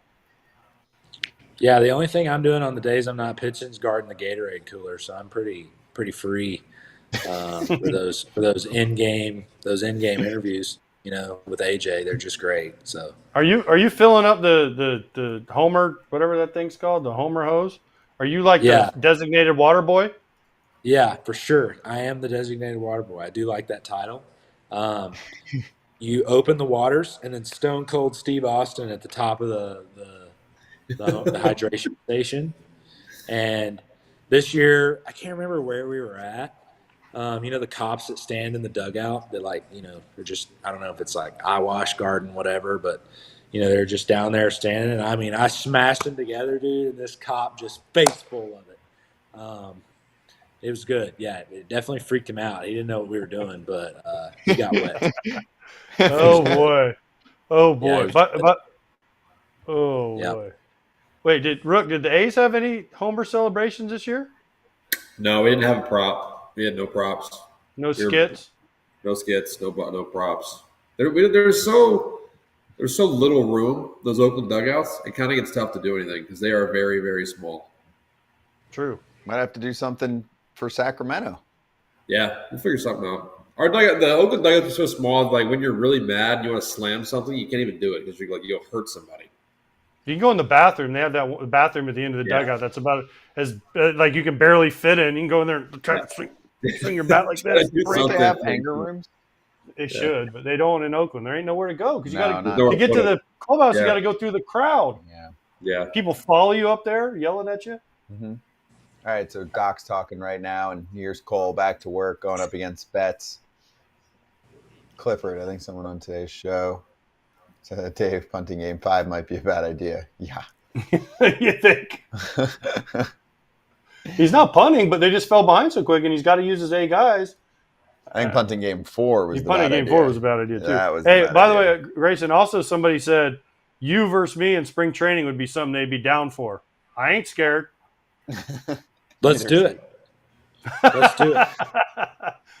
All right, that's fine. We're going to be there. You have to just time it out for a good day for him in Sarasota. Yeah. We're going to be there. Yeah. We'll take your career batting average down a notch. Ooh. I am so scared. If you can't, there it is. I'd love to see a Grayson and Timbo slice again. I'd love to see that too. Am I catching him or am I hitting off of him? Because God forbid if I run into one, like, 50-year, almost 50-year-old guy takes Grayson Rodriguez deep, career ends on the spot. Take on field 4. So like at our complex, field 4 has a pond behind the batter's eye. Not off me. I'm not going to say any names. I'm not going to say any pitcher names. But there is one pitcher that we have that has given up 3 homers to Ryan Mountcastle on field 4 into the pond on the same day. Yeah, I mean, that's pretty impressive. Then you can say names. I'm not going to say the pitcher's name, but it was Mountcastle that took it deep 3 times. Ooh. Same live session. 3 times to the pond. When Mounty gets locked in, he's scary. Yeah, he's one of those guys that real simple-minded. So, when he doesn't really go on, he's not knowing what's going on around him. That's when he's dangerous. That's when he's the best. He's just blacked out up at home plate. Doesn't know what day it is or nothing. Just up there. By the way, leadoff walk. We leadoff walk to Mookie to get to Freddie's not good. Not what Garrett Cole's looking for. No. How mad does it make you, Grayson, when you walk? You talk about walking the leadoff guy or the 9-hole hitter, but what about walking the leadoff hitter? Oh, look at Fred! Fred! Dude, Judge! No! Judge got him. No! What a catch by Judgy. Fred! And they get it in, no tag up. What What a catch. Too. That's a really good swing. That's his kid right there. They just showed his kid on TV. Charlie? That was his kid? That was Charlie. Wasn't going out, but still. Ow. See where he caught it, too? In the glove? Isn't that a trap? Palmed him. Wow. Yeah. What a catch. Guys, that's a big boy out in center field. You shouldn't be able to be that big and still go do that. He shouldn't what? Be able to be that big and still be able to go do that. It's amazing. Hey, we talked. It was a big storyline before the season started. We were like, are you going to play Judge that much in center field when he's coming off playing half the year and he's that big and he's on a long-term deal? And the Yanks were like, yeah. Yeah. Yeah, we are. Yep, this is how it works this year. I'll say it is a weird feeling when Judge gets in the box and you're pitching and the batter is eye level with you standing on top of the mound. You know what I'm saying? Hey, you're huge too, though. You're like 6'6". 6'5", close, Okay. 6'5". But yeah, the pitcher standing on the mound is usually supposed to be taller than the hitter at the plate, and Judge is like same height, and you're just like, this mound's flat or something's off here. Definitely a weird feeling. I think the Giancarlo stance is interesting too because he just stands there hovering. Never gets out of the ball. Yeah. It's so cool. I don't know how he does it because I would drive me nuts, but it's just like take a pitch and he just gets right like ready to go. And it's nice. It's really nice because as a pitcher, like I love the pitch clock because obviously it makes the hitters get back into the box quick. Yeah. Because I like, as a pitcher trying to get into a rhythm. I feel like when guys take a lot of time standing outside the box, you're just kind of up there waiting. But when he stands in the box like that, I mean, it's nice because then you're just like, okay, he's ready whenever I'm ready. And, that's the only time you get to do that when he's hitting for sure. So it's kind of cool, honestly, from the pitching side. Max Muncy, the Dodgers got to get a run right here. They got. I don't think it's happening. Well, I'm just saying they got a guy on second. Teoscar hit a weak ground ball to put Mookie on second, but Max, the Dodgers don't have a hit yet, which is amazing. But that is correct. Since Ohtani's single in Game 4, they're showing it now. 0 for 26, 10 Ks, 3 walks. Wow. It's been a minute. And they already just got through the top 4 in the lineup again. Just a man on second, 2 outs. Still nothing. They are sitting pretty right now. I mean, for the Yankees, the name of the game is, all right, here's Muncy to center. Nope. Easy out. There you go. So, okay, he's through 4. name of the game, guys, you figure for the Yanks is, can Cole get you at least 7? And if you've got a 5+ run lead, you might be able to give Luke Weaver a break, a well-deserved break. He's pitched a lot. Pitched last night. How many outs did he get? 5? You got 4? 5. 5. He got 5, and he was supposed to go back out, but they had He was to going to go back out. Yeah. Yep. They're thinking about game 6 and 7 and how to set themselves up that way. I know you got to win each one, but 5-0 lead, that feels good. Oh, Grayson, we'll get your take on this because obviously it was the topic of the day, and I didn't mention the good part of this news, but Mookie Betts gets his arm grabbed by 2 dudes out in right field yesterday. The fan interference, they get booted. Initially, they were told they can come right back for the next game, and then now they're not. And some of us think they should never be allowed in a ballpark again. The tickets that they took away from them last night were redistributed to a pediatric cancer patient and his family, which is absolutely awesome. And they deserve it 1 billion times more than those 2. So what did you think when you saw that? Yeah, I mean, my initial reaction, Mookie handled it a lot better than I would have. I know, like, I think that's kind of the consensus. That he really showed some restraint there. Like, I've never seen that happen, even watching games on TV. But, I mean, dude, that's crazy. He was smart. You saw him hopping too. He's like, get the hell off me so he can show. Because, like, right? Think about it. At the very least, you might be like smacking them or doing something. I mean, you got to be concerned. You see he's grabbing for his glove, Grayson, that, you know, if there's dudes that are stronger than that putts, they probably break his wrist, right? Those dudes are out of shape losers. But if you're in charge of baseball, what would you do?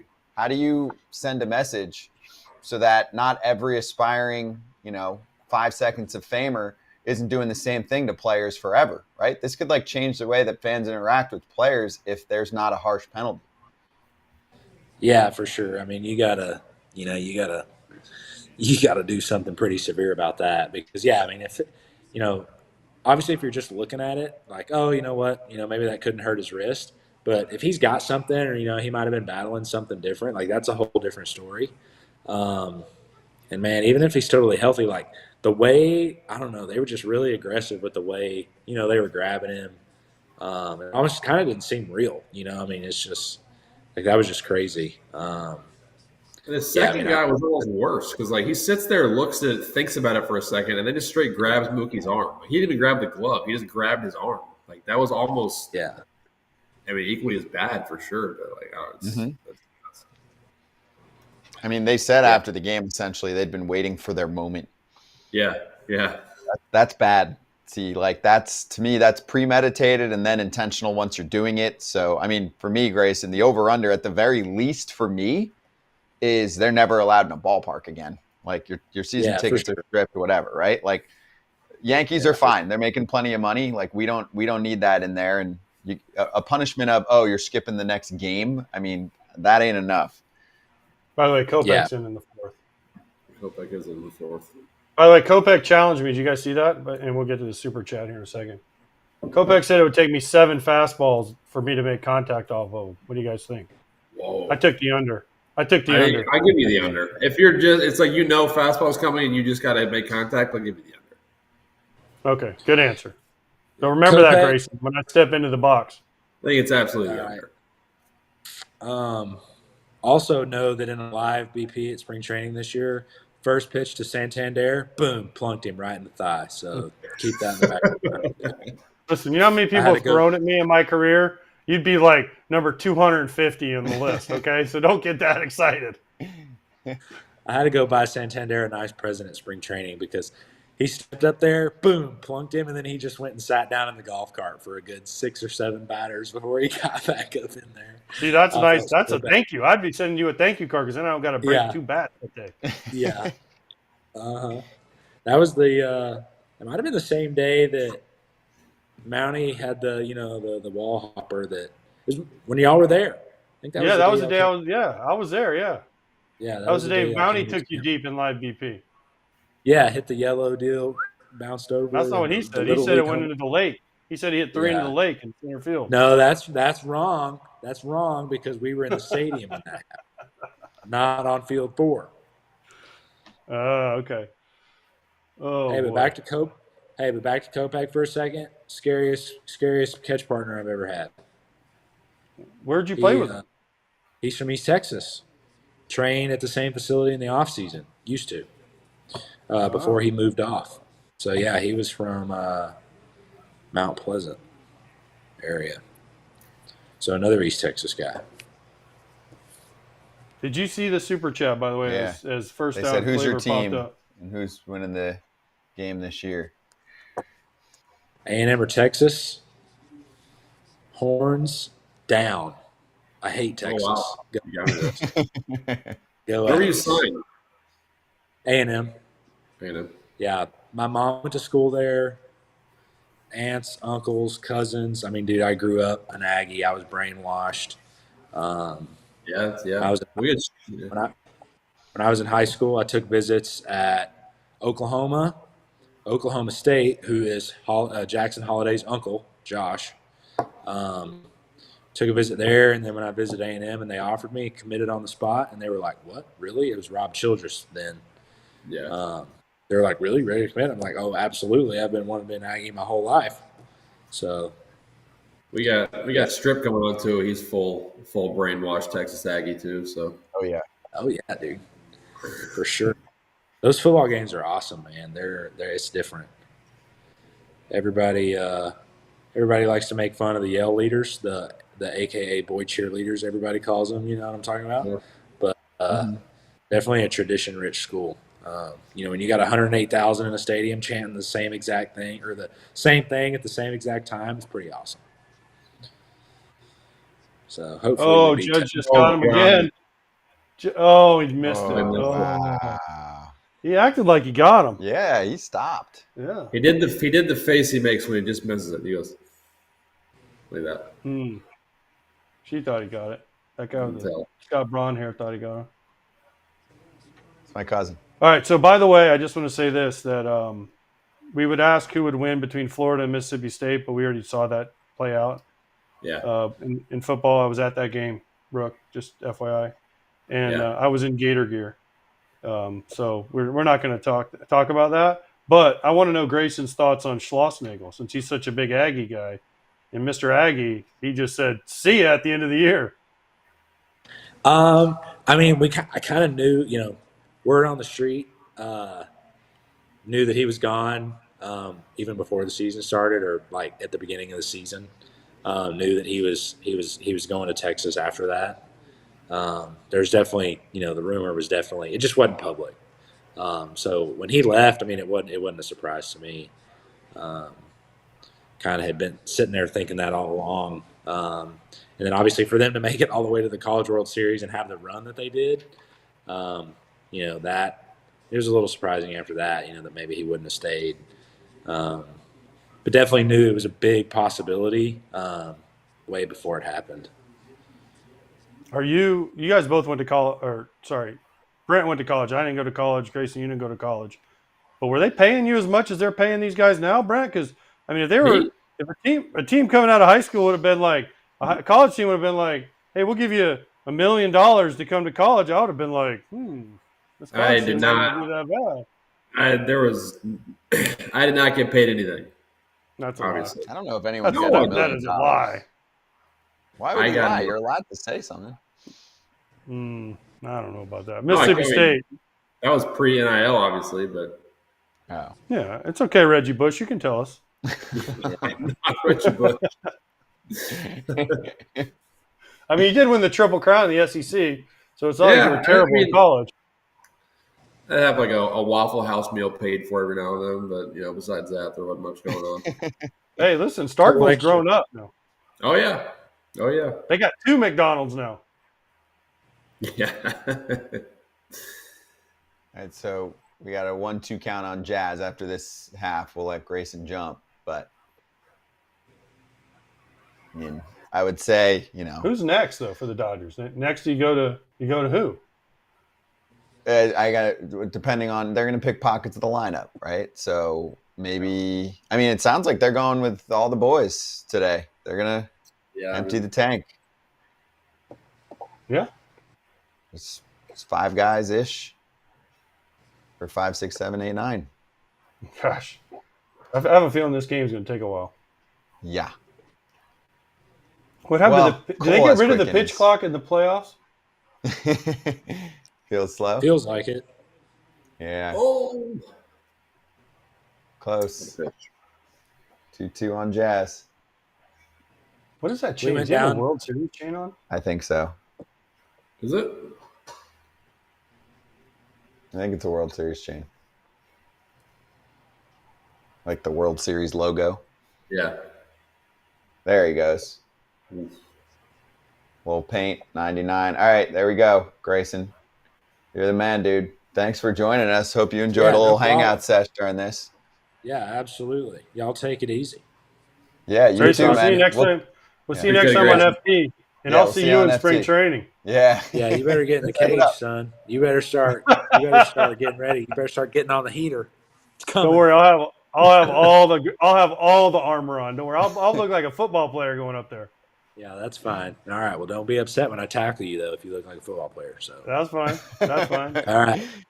Catch y'all later. Appreciate you, Grayson. Hey, We'll bro. talk to you soon. Enjoy Kansas too. I will. Yeah. Try to get away from the heat down here in Texas. It's hot as heck. There you go. All right. Catch y'all later. Thanks. You too. Catch y'all later. All right, so we're back with us 3, and Brandon Lowe from the Rays will join us soon. So we'll get some good Yanks perspective from him too, interdivision rival. We have my Brandon bobblehead for the next segment. Ooh, yeah, go get it. Brandon Lowe, he had a nice run in the World Series. He can talk World Series. Also, of course, who did he face in that World Series? The Dodgers. Very relevant guest for us. He knows both teams quite well. There it is. This next segment will be brought to you by Sweet and Low. Wait, does he still have that company? Yeah, I'm pretty sure. You can ask him. Right? but- Wasn't his wife was a bacon stuff? What was Yeah, it? yeah. Yeah, he was supposed That's to big sing good. that stuff. What happened to that? I don't know. They got other things to worry about, like where they're playing next year. Well, you know what? Who would have ever thought that the A's, the Athletics, we can't call them the Oakland Athletics, the Athletics would have a better know where they're playing next year more than where the Rays know where they're playing next year. Yeah. Yeah, it's crazy. I don't know. Yeah, I don't know what they're going to do. You guys can split Sacramento. When you guys go on the road, they can fly to Sacramento. We're already splitting Sacramento with the River Cats. Oof. Are they building a new clubhouse? I know they put in turf, or they took the turf out and put in grass. Right? Were you in on that decision? Were you saying, "Hey, there's already grass there. The idea was to put turf in, and our player reps pushed back pretty hard against that. And But rightfully yes, so. they're building a different clubhouse for us. Yeah. There you go. All right, here he is, man of the minute, Brandon Brandon. Lowe during the World Series. Go off. Look at you. Oh, it's There it is. beautiful. Love it. Right back here. We need the one with Collie on it. Is there one? Yeah, we did one with Foco that had Collie on it. I do need that. If you get that signed, it's worth something. So just keep that in mind if you ever see each other. How you doing, man? You enjoying the World Series? I'm having a good time. I'm enjoying some good baseball. It's fun to watch. What are you seeing? A lot of good offense is what I'm seeing, and I'm as a hitter, I'm enjoying every minute of that. All right, there you go. There he goes. He's a hitter. Guess what happens? They get a hit. You saw Kike Hernandez in the 2020 World Series, didn't you? Yeah, I've seen a lot of Kike over the years. He always tears us up, so it's never surprising to see him do what he's doing right now. I got to ask both of y'all this while in between hitters here, as Kike Hernandez just got the first hit for the Dodgers. But do you guys root for teams or do you root for players? Because when I was playing, I root for hitters. Whoever's hitting. I just want everyone to hit a homer. That's what I want. I'm kind of just root for players. You know, that's one of the been playing for long enough that you know a lot of these guys. You've made your connections and you understand who's a good dude and who's not a good dude, and Yeah. you pull for the guys that you like. Well, that was my question because I used to kind of look at it and say, all right, well, the Dodgers are playing the Yankees, and I dislike more guys, and this is not true, so I don't want anyone on Twitter and on social media to go crazy, but like, oh, I dislike more guys on the Yankees, so I'm going to root for the Dodgers, right? Like, instead of, you don't really pick a team because you're like, oh, it's my childhood favorite team. It's more like, well, I don't like him, so I don't want him to get a ring, so I'm rooting for the other team.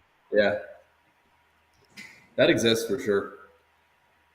You also just kind of cheer for, like, a lot of times you just cheer for whoever's losing because you just want the most drama. Like, I want to see a ninth inning that matters. So, like, if whoever team's down 2, I'll cheer for that team. And then if it switches, I'll cheer for the other team. So in this case, the Dodgers were up 3-0. Now it looks like it's going to be 3-2 heading back to LA. I mean, I'll start with B. Lau here since it's your division rival. I mean, were you really rooting for this series to continue? Or were you like, nah, you can just beat up the Yanks and take it? There are so many ways to look at it, I feel like. I don't know that I've ever truly watched a World Series and seen a sweep. Oh, no. So that would have been kind of interesting. I hate how far ahead your guys' stream is in mine. Oh, no. Don't worry, you're about to see something. We won't say anything wait, yet. I just want to see your reaction, so let us know when it happens. Yeah, just give us the play-by-play. Give us your play-by-play. Tommy just fouled it off. He's 0-2. Okay. That's all I got right now. Brandon, All right. Get your Wi-Fi up, bro. What are you doing? I'm in the middle of nowhere, Brent. I'm lucky I I've get been to anything your at all. house. You can afford better Wi-Fi. I have good Wi-Fi. I got line drive up the middle. Oh, Jesus Christ. No Now way. you know why we were like, oh, wait, what just happened? Oh. How does that happen? You just whiffed it. You I never played the outfield. I'm going to let one of these didn't outfielders lose it in the dudes lights or have an anything. idea. No, I had to be knuckling. I had to be knuckling. Yeah, I mean, that's got to be doing something. It kind of does look like he's trying to get a throw off right there. I don't know if Kike's halfway off or whatnot. If I had an arm like Judge, that's probably in the back of my mind at all times. Yeah. Hats off to Kike for getting there. That's You think tough. some guys are out? You think some guys are just like, Yeah, oh, la-di-da, back to first? I'd say probably 85% of guys are out. Wow. Well, you got a guy like Judge out there in center. That play happens 100 more times. It's 99 outs. Like, chances that happens again are very slim, I feel like. You really never see that. You had the one play last round with the Rocchio pop-up, and he's a good defender. And Right. Man, right? That was Rocchio, and he whiffed on that one. It's like you never see that. Well, I mean, if Garrett Cole gives up some runs here, right, we might have a ball game. But bottom of the order here, Will Smith up, and I don't know. This is their shot. This has got to be their shot right here. But Yeah. What's Cole at 58 pitches?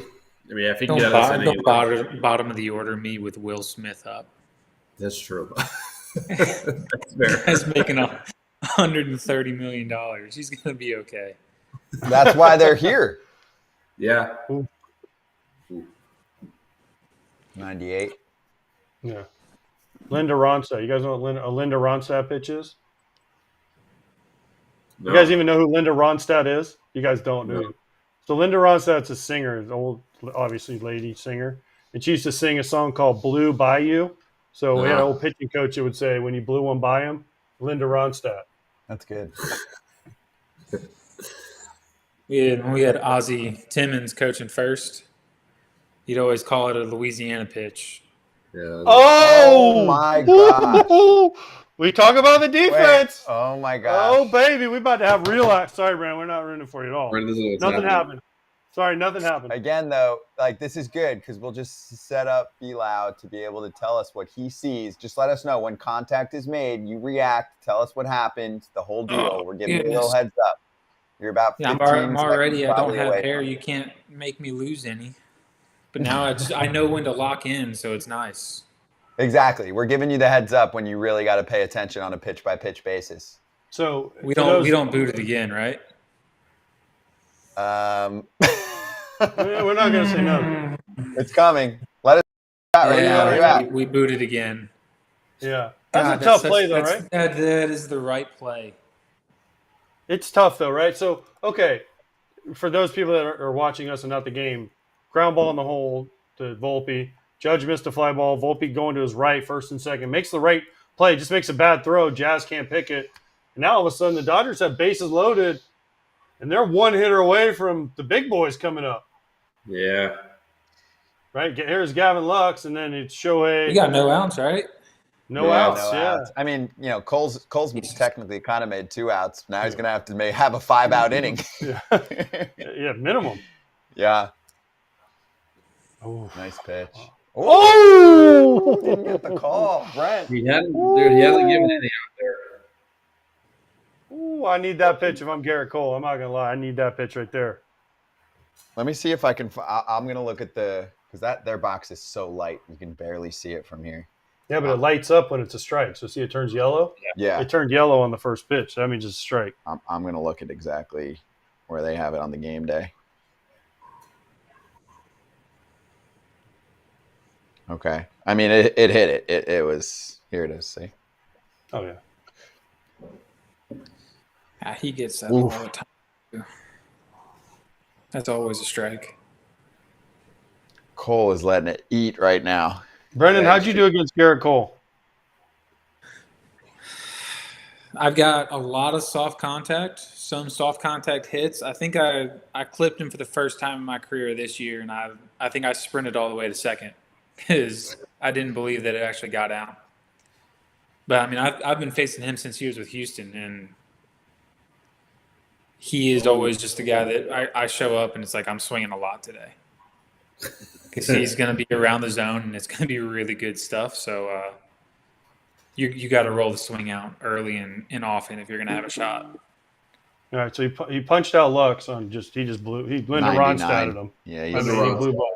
He's becoming a closer now. I mean, now it's on. But now the game gets interesting because here comes Shohei who hasn't done nothing. Yeah. Kind of like Judge, and this is a chance for him to make a huge impact.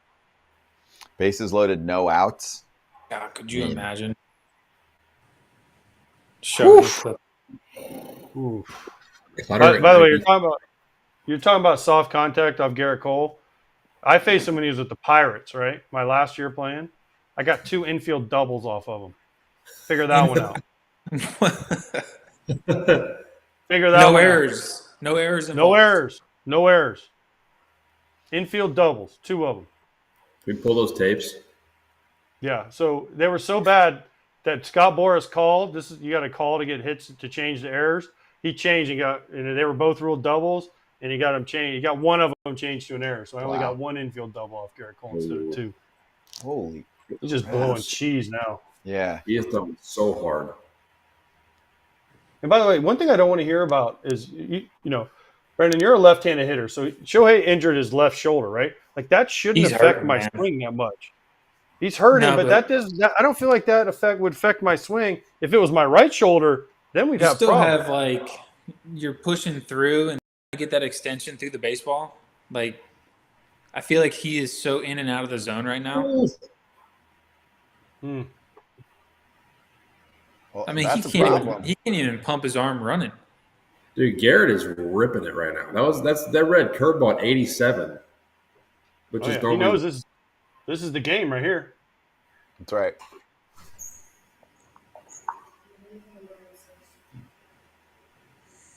Judge is like, thank you. Good Lord.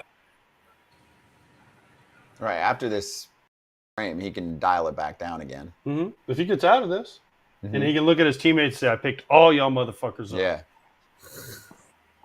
At the end of the night, let's say he goes 6. He'll show emotion. If he gets out of this with no runs, there'll be a fist pump. There'll be a yell.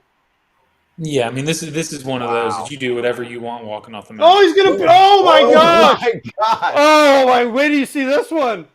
Oh, now he's got to face Freddie. Oh. That's a knock, too, by the way. Is this another Mookie? Mookie has had some of the greatest hits this World Series. Watch this one. What is he doing? Get over there! Wait, what? Oh, it's Mookie Betts. Oh, Oh, that's a knock. That's a hit RBI. Whoever picked that one. Stop it. Oh, he just. No way. And it is a knock. That's an RBI, everything. And you get Fred. Now you got to face Fred. Freddie can tie the game with one swing. It feels like this game was 20-0 too. Bilal, he's like a Rosarena in 2020 with you guys, Freddie Freeman right now. That's who they're facing for 3 miscues. Yeah, I mean, he shouldn't even have this at bat. Oh my goodness. I understand. I understand Cole like not wanting to go there, but the ball looked like it kind of kicked right there at the end. But what would be the reason to not just run it out? I think it was slow roller, so we kind of assumed Rizzo was going to just come through it, but it was also spinning weird, so he sat back on it to make sure that the spin kind of played. Yeah, I mean, that ball had so much English on it that you got a Gold Glove first baseman over there. Like, if he's doing that, there's something going on with that baseball. Yeah.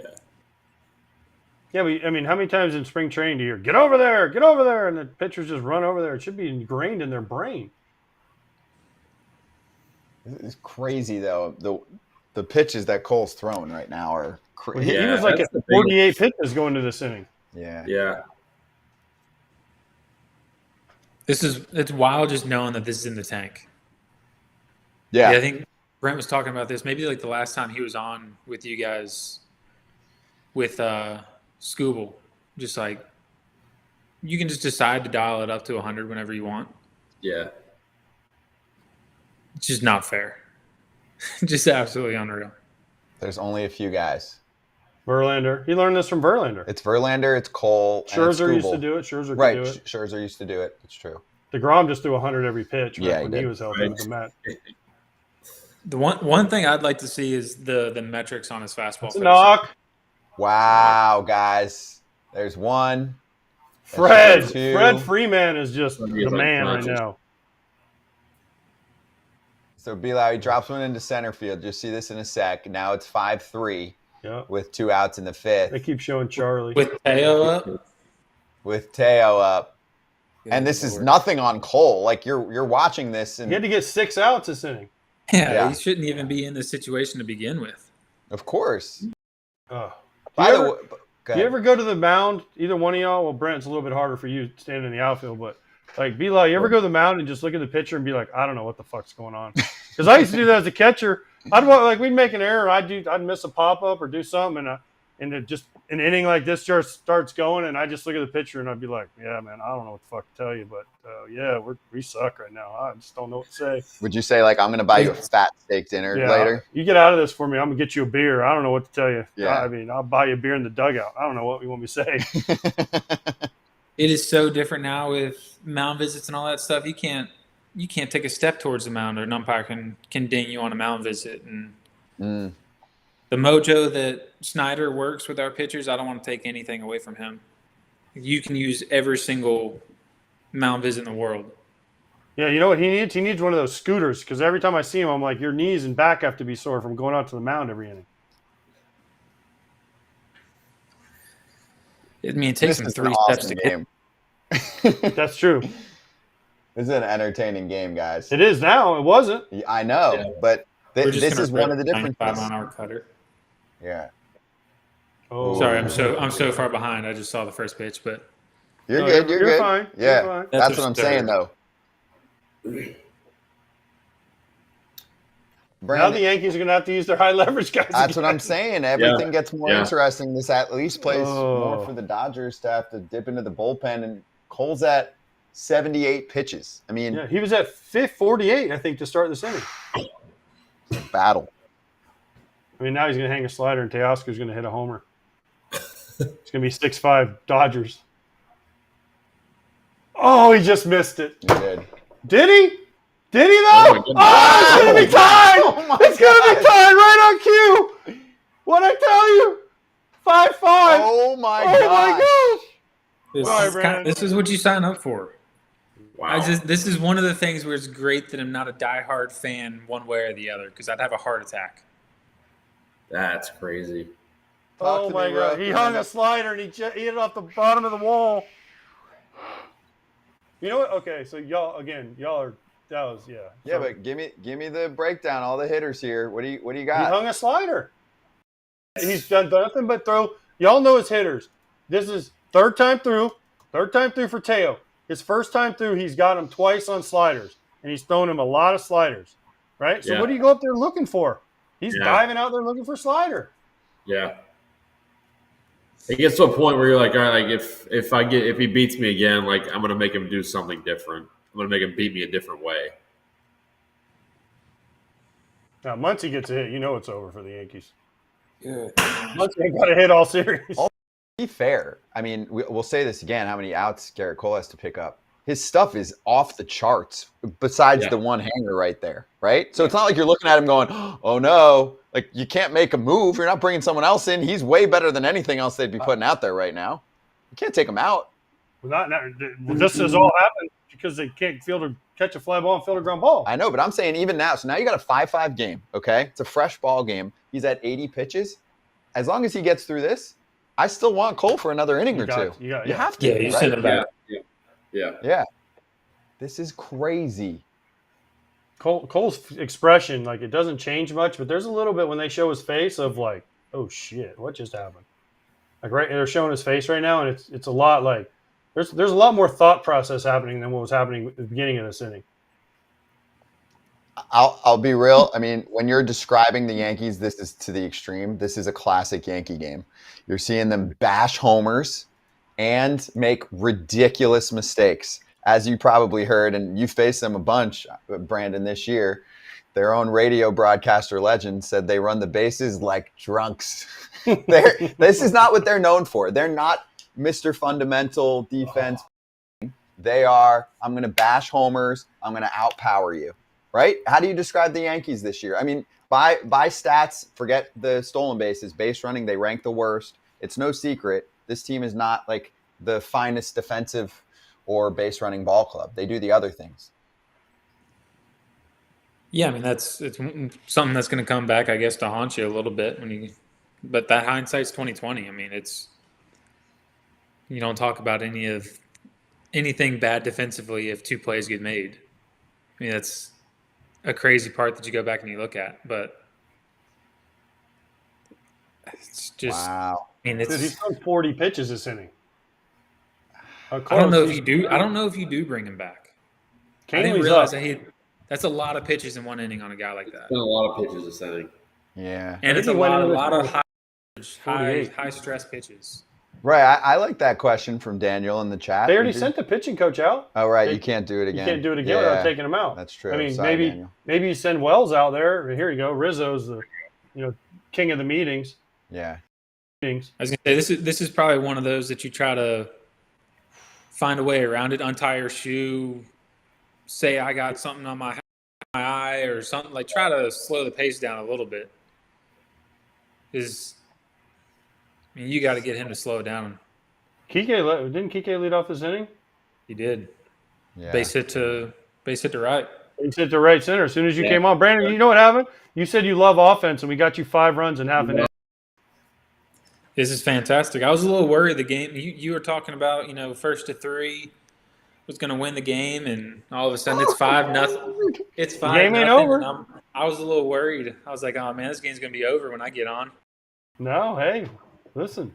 That was the line of the night because he wasn't on when you said that. That means we got Brandon Lowe paying attention. That was awesome, Brandon. That's a great call. Now the whole energy in both y'all know the energy in dugouts just completely changed for both sides after this inning. Oh my gosh. I mean, it went from being all stress in the Dodger dugouts to there. Yeah. All smiles, all happy right now. Wait, and I'm going to you, okay? Because I'm like, damn, you did all that yesterday, and look where you're at. Well, boom. Now they got 5 runs. They've got their high leverage boys rolling.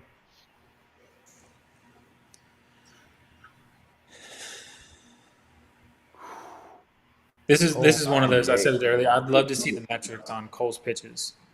Like the velocity on every pitch is ticked up, and I wonder if the movement has not dipped down on the off speed, other than the banger curveball at 87 he threw Shohei. Yeah. But like the cutter and the slider, I wonder if he's not throwing through the spin a little bit. How was that not a balk? What he just did? I know it was weird.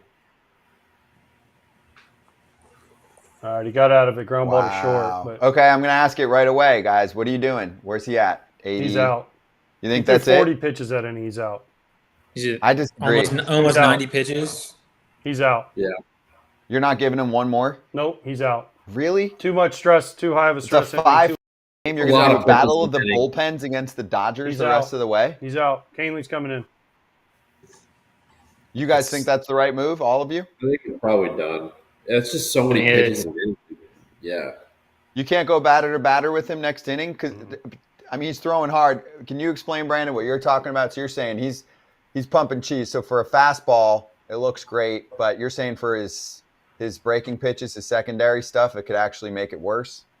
It could, and obviously, I mean, it's differs pitcher to pitcher, and I mean, it could just be a thing. I mean, Cole is such a freakishly good pitcher that it probably didn't, but it's something you could probably think about. And Teo got that slider over the middle of the plate that maybe in the innings before 2-3 miles an hour slower, it might have dipped down below the zone.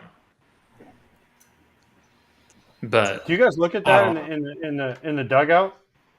Do you guys have I those love metrics in the love dugout? stadiums that have that. I'd say the Yankee Stadium has it on. I look at it between every pitch or after every pitch. Yeah, Really? We call it the talent evaluator. Wow. Is It's that how what you know McCullough calls it? If you're talented or not. You look up at the score at the pitch metrics, and it's just one of those things. I mean, as a hitter, it's great because I look at it every pitch. if Cole rips 99 with 23 inches of carry and you foul it off, you're like, that's Exactly. borderline his best bolt, And I got it. and I can get to it. Like, I can cover that. That's exactly my thought process. Like, all right, I fouled off his best fastball, so like that makes me a little bit more comfortable now, knowing that like I'm probably not going to beat me with it. I can at least fight it off and get another pitch. Yeah. Well, it's amazing how much times have changed because y'all are talking about, looking up and seeing the pitch metrics. We used to look up there and be like, oh, he's throwing 95. He's throwing kind of hard. Right? Oh, man, this guy's 91. He's throwing a little sinker, a little slider. Like, you guys are talking about vert and horizontal and all that stuff. It's just, you guys look up there like, oh, he threw his best bolt with a spin and I still got to it. I mean, it's funny how just the lingo in the dugout and during an at-bats, how different minds think. Mm-hmm. 'Cause we How the game's evolved, I feel like. Yeah, I feel like not bad either. Not in a bad way at all. It's just Yeah. different vocabulary and different vernacular that you guys talk Bro, I about. mean, we're just saying the same thing. Like it's just a different way. Of Yeah, but I mean, like back when Cole was with the Pirates, he was throwing sinkers, Mhm. and now he's. I mean, he was still 100, but it was a sinker. Yeah. And These but are two guys. spin rate and carry and all that stuff, I feel like wasn't even in the game until like 5 years ago, 6 years ago. Mm-hmm. as far as like the metrics of it. Yes. Yeah. The measurements. Yep.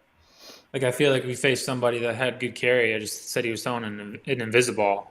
I was in the minors. I was like, I just hit it. Oh, who did we talk about like early on in my broadcast career? Anibal Sanchez. Was it Anibal that had an invisible? Well, he's that super slow poof ball, the changeup that was like 40 miles an hour. The Ephus, yeah. You guys both, though, are two players that when we talk to younger guys on your team, they bring up, right? Oh, Rook helps me. Oh, B-Lau helps me out. Here's Giancarlo, and they put him away. Messi is in, but Messi is well, first now team in the metrics. he is, right? As far as vert goes, I mean, he'll throw fastballs like 23, 24 inches of vert, and which is like the extreme upper end of the spectrum. I think he ranks number 1. He's got the top ball by IBB in baseball this year. At what? What's the average? I don't have the number. I just have that in my weird notes, but I Probably can get it. 20, like 22 average, probably. All right, so here's Rizzo. We'll hang with B-Lab for one more half inning here. I mean, damn, you brought some fireworks, man. This game was kind of a dud. I got this game a little more interesting. Very We got about- interesting. Viewer count went up in the last inning too. That's right. About Mila's that. handsomeness brought him in. Yeah. It's the only one that didn't want to wear a hat, hide anything that I'm losing. Yeah, I'm not. Mine ain't because I'm losing, because I don't want to comb it.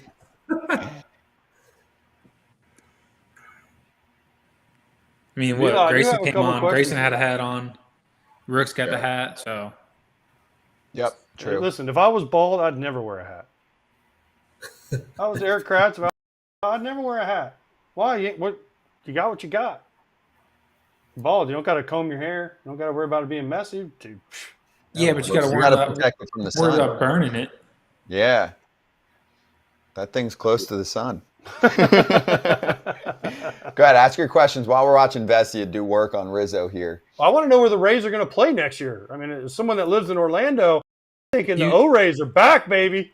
If you find out, let me know because I'm in the same boat. I think we're just going to go to Oakland. I heard they got a pretty good stadium still there. Yeah. Hell yeah. It's empty. Hey, that'd be a bitch of some travel though. You'd be going to New York, Boston, Oakland, Miami, Baltimore, Toronto. That'd be some bitch travel. I'll tell you this, they would sell out every game. I guarantee they would sell out every game.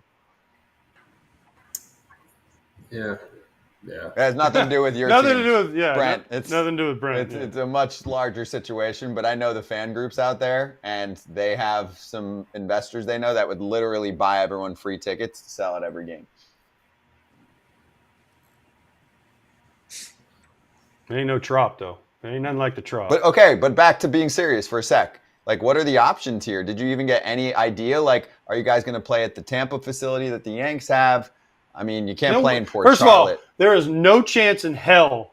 What's the song? The old WWE song? No chance in hell. What, the Yankees? Vince McMahon song when he used to come out, right? Yeah. That the Yankees would let the Rays play in their spring training say, no chance in hell. The only way that happens is if it's such a bad deal for the Rays. I mean, they're to. I mean, why wouldn't you? If you're the in division, all that kind of, you wouldn't make it easy. I'm not just going to hand my stadium over to you. And they have a team that plays there during the summer. Right. So, I mean, it just doesn't make anything easy for us. And I mean, Durham's come out and said no. I think the Montreal thing has already been squashed. Like, you can see right there that Nashville and Salt Lake are both off the table. Like, It kind of takes me a lot of the options there. yeah, I mean, there's a lot of that are there, but it's just Orlando seems thing possibly. I mean, we did the spring training there. Mm-hmm. Played Is one that game. the Disney complex? Yeah, the ESPN college Yeah. used to be the old Braves place. Yeah. Yeah. Trust me, they'd have to do a lot of work to make that happen because In Orlando, yeah. god awful. I mean, I remember we had spring training there. We didn't have chairs in the dugout in the clubhouse. We didn't have chairs. But that's actually a Yeah, but place I mean, where like it that's can make the things. I mean, Brent can attest to this. They've been up to their new stadium. What? 7-8 times trying to figure out what they got to do to it, how much they got to spend to make it, Viable. reasonable for a big league club to be there. Like, Yeah. you got 4 months. But yeah, The It's gonna clock be- is ticking. They need to. get moving. Yeah, I mean, they got a lot to figure out, and in a situation that it does not look good. Because I mean, even if you try to get the trop ready, how do you pull resources to go to the trop? You look at the people living in the area and say that Tropicana is more important than Right. your home. No, Yeah. agreed. So- Listen, Ooh. It's just AJ doesn't think they're going to play there at all this year, you know? I mean, it's a stadium that was built to always be indoor. So you start to like think of all the logistics of everything. Was our scoreboard meant to get wet? Probably not. no, nothing is. Standing water on the brand new turf. I mean, just everything must have gotten. I can't imagine anything that could be usable in that area. That hurts. So no indication of where it could be though. Like nothing in the text group with the boys. Like, hey, and yeah, AJ's okay. We're just fixing our TV. We had a little issue down here, so For Yeah, I don't anyone know what looking at happened. his reaction, it's not about the Rays No, stadium. Like I everything just was going watched- great, and then all of a sudden it Yeah, I he don't know. lost I the might have to TV. disappear here real quick and I just fix got something. watched Wells get drilled in the forearm. That's What's first and hurts. second, 2 outs here, Verdugo up. I know that. Yeah. Now I'm watching it on my iPad. But yeah, nothing. I think the latest that we saw is they're still trying to do damage assessment, and they're waiting to see what they can get or what the next move is, what the next option is. I'm sure that there's a lot going on behind the scenes that nobody's going to talk about right now, because why go out and tell everybody every little conversation that gets had? So I'm sure that they're working tirelessly to try to get it all figured out and try to figure out where we're going to play and what the next move is. But until they get something figured out, there's no real reason to go to the media with it or talk to anybody about it. Yeah, you guys might need to get some type of housing somewhere else, though. I mean, Yeah, if it's do you not have in a house? Tampa- Do you have a place? That was gonna be my next question. Do you have a place Yeah, so in St. Pete? Yeah, we bought a house in Tampa, and that's the next thing is if we're not in Tampa, what we got to there's a lot of things that for the players' sake I hope gets figured out pretty quickly as well. You got guys that get leases, and what are we going to do about those? When can you get out of it? It's a mess. Yeah, this isn't just a month for spring training where the guys, all know they got to get one spot there. It's very set up that way. This is a lot of people that have to suddenly get housing in potentially another city, even if it's Orlando. You guys ain't. I mean, maybe some of you, but that's a hike if you're going to a game every day. I don't think anybody's staying in Tampa or St. Pete trying to get to Orlando. That traffic is miserable. Yeah, I don't see that happening. Well, I got a 2-bedroom if anyone needs help. Bedroom? Yeah, I do. All right, we're back. We're back, baby, as All right, Verdugo we're back. walks. There we go. All right, let's get back to the game for a sec here. This is Sorry, the I last half inning apologize. I with lost. D-Lau. I lost. Yeah. Okay. But we got bases loaded here. Verdugo just walked. Gleyber Torres is up in a 5-5 game with 2 outs. Vesia having some trouble here. It's a good guy to have at the plate in this situation. Yeah. Rook, while we were talking about that, anything stand out these last few batters? I mean, no, it's not really commanding it. They're doing a good job of taking some close pitches. There've been some some erratic ones too, but they're doing a good job laying off the close ones to get this situation. They were going to try. Nope. Oof. This one's way ahead, by the way. This one's ahead of that. Yeah.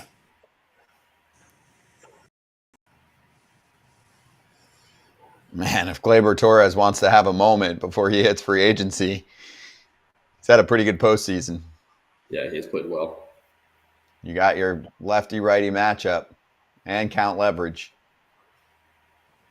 Big pitch.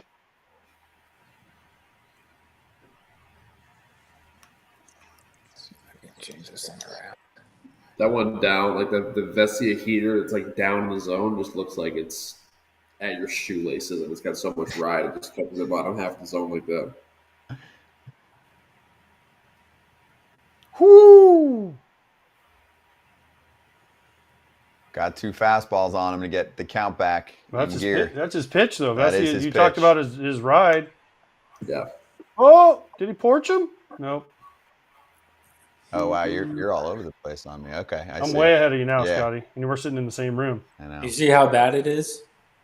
Yeah, it's tough. It sucks, I feel- especially when I we're sitting feel right for next you. to each other. Yeah, I'm gonna have to go. I'm gonna have to turn that I'm one like off. cheating on the test. I'm gonna have to looking turn at that his one off screen. now. All right, so he flew out to right field, but Got Brandon, out of it. Damn. Thanks for hanging. Hope you had fun. Yeah, absolutely. Thanks for having me on. This was cool. Brandon. Yeah.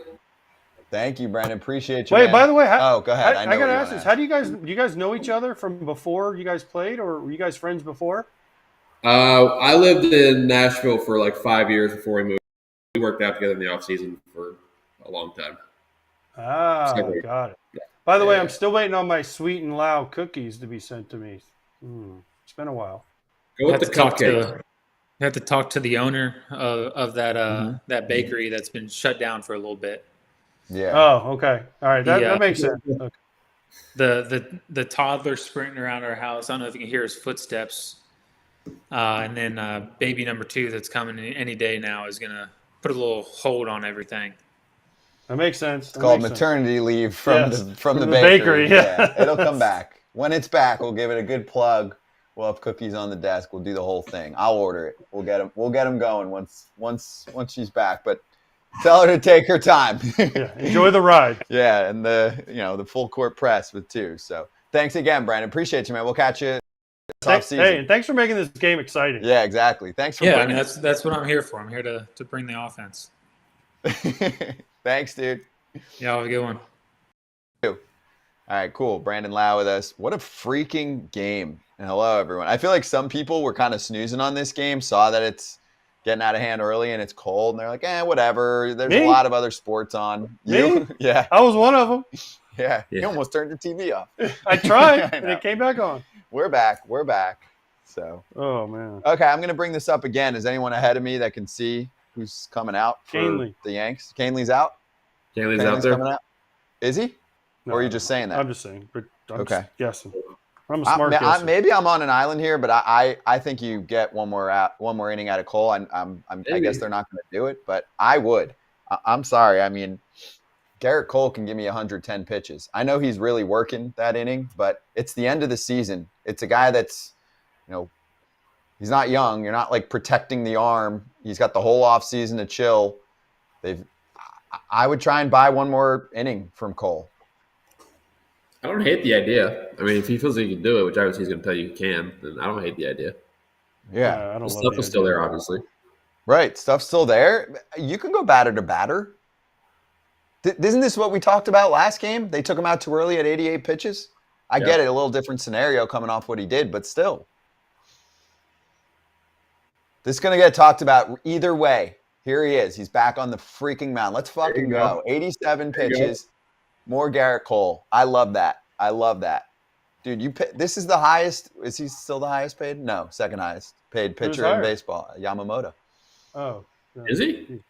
I'm pretty sure. Yeah. Remember that BS we heard in the offseason where they were like, we don't want to go that high because we don't want to make Cole. hurt Garrett Cole's feelings. That's right. That is the biggest weak crap I've ever funny? heard. They used to tell me that too, we don't want to spend more on you. We don't want to spend more is making because it's going to hurt his feelings. Yeah, like Cole really cared. Like my $1 million is really going to hurt my feelings. Right. We don't want to sign Freddie Freeman with the Braves because it'll hurt your feelings. Stop it. All right, so here we go. Cole's back, and he's ahead of Edman 0-2. I love this. Shot to left. It's an out. Boom. You just bought yourself one more out. There you go. Next team to score wins. Why is Walker Buehler leaving the dugout to join the bullpen? Why is he not? Why would he not? Who's Calvin Young? Do we know who that is? Don't you want Walker Buehler pitching Game 7 if we get there? Oh, this is his throw day? Or no? Yeah, I don't know. He pitched 2 days ago, maybe. Who's Calvin Young? Is anybody? Oh, that's the kid that they apologies. That's the kid who took the seats. The 2 idiots that grabbed Mookie's arm got the seats. Yeah. So Calvin now, he's I think a pediatric cancer kid, and they gave it to him and his family. So good on MLB for that one. That is awesome. As many times as we don't say good things about MLB, nailed this one. Yeah. You know what? We should take a seats away and do that for the whole year next year. I agree. Those seats should be. Here's my idea. Ready? Let's take it a step further. Those seats forever should go to people that really deserve to take those seats, and it just gets paid for by whoever, right? By the Yankees. I think the Yankees can afford to give away a couple seats. I think they can too. Yeah, so could the league. Anybody can. All right. But by the way, Cole still looks pretty good. The stuff looks pretty nice. Stuff looks good. Sharp. It is sharp. So I get it. He's not going to pitch forever, but can you buy 3 more outs here or 2 more now, right? Like, I get it. He's not pitching the whole game at this point. At one point, he was economical as hell. This always happens. Mm-hmm. But if you get 6, you feel a lot better. Do the Dodgers keep Vesey out there for Soto? He's leading off. Probably that, and then done. And they had Tim Hill up, right? So Tim Hill's for Ohtani and Freeman and Betts. After in Game 1, they didn't want to use him against those guys. I mean, this is where you get into interesting times in their mind in elimination games and in these long series. Is Game 1. Remember, Rook, Boone didn't want to use him against Ohtani and Freeman. Yeah. Boom, punchy 97, perfect spot. That was a strike, even if he didn't swing. Faced Hill the last time the night before and got a hit off of my no. It was a single, but still got a hit. I'm fired up. I mean, you spent so much money on this guy, and he can do this. Screw it. What are you worried? Last start of the year. Yeah, like what? What are you worried about? I don't know. Next year, when the Rays are playing in the Yankee George Steinbrenner Field. Yeah. I don't know. This is crazy. But some people are like, Ohtani pitching later? No.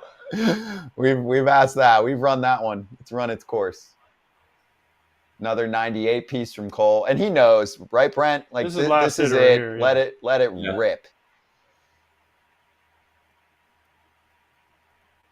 Yeah, this one might be 107 at the net at like neck high for a strikeout. This is what Brent's tweet got all the attention for with Scooble. How about that? 27 consecutive starts without a pitcher throwing 100 pitches. That's crazy.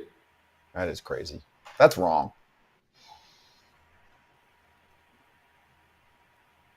So now, here we go. Unless they miss Who's it. got it? Soto, boom, bought 3 outs. I bet you Cole in the dugout's gonna, if he feels okay. No, to go back. No chance. I actually to face Ohtani for a fourth. I actually now time, as manager, as we play manager here, I'm now taking him out. But I do think that. Are you role playing? Sorry, Well, Brent, I don't know if you know this about Scott, but he likes to role play a lot. Okay. Well, this is the fun stuff. We're watching one of the best games in the World Series here, and I want to know from you guys. I'm All gonna right. let you role play. I'm gonna get up and I just turned water into something else, so I'm gonna get up and I'll be right back. I'm gonna let you and Brent talk. All right, Brent, talk me through this. So you got 3 more outs out of him. What's he at? 98 pitches, I think it 98 is. or 99. It's 98. You're Aaron Boone, 98 pitches. Garrett Cole comes up to you and says, Booney, dude, go batter to batter with me, okay? And behind him is, I don't know, Rodon maybe like, yeah, listen to him. But what are you saying? Let him go. I'm not a manager. I'm not qualified to be a manager, but I think at this point, I think I let him go. At least Let him as go long as back he out feels there? okay. Yeah, let him go back out there. As long as he feels okay. I mean, it's What are you saying? I feel okay. Look at my stuff. I'm pumping 97, 98. I still got a few more outs in me. Let me go batter to batter. If you feel like I'm losing it for a sec, it's fine. But then he can counter it with, all makes right, well, sense. you're going He's your against best the guy. top of the order. He's your best guy in the biggest moment, biggest situation of the year. Yeah, let him go. 4th time through. Not Sure. concerned. For Yankees analytics guys, though, behind the scenes, their brains that's a big panic button for sure. they're melting down. So if you think, Crazy. I mean, if he thinks he has a good plan for Shohei, like I don't know have in front of me what all he's thrown Shohei this far, but there's a pitch or two he hasn't shown him and you can kind of switch up what you've been doing to him, so it's not really like you're seeing the same guy for the 4th time. Then that could play a factor too. Also, I mean, like Bilas said, I don't know about Shohei right now. He's definitely not 100%. He's got a bum shoulder.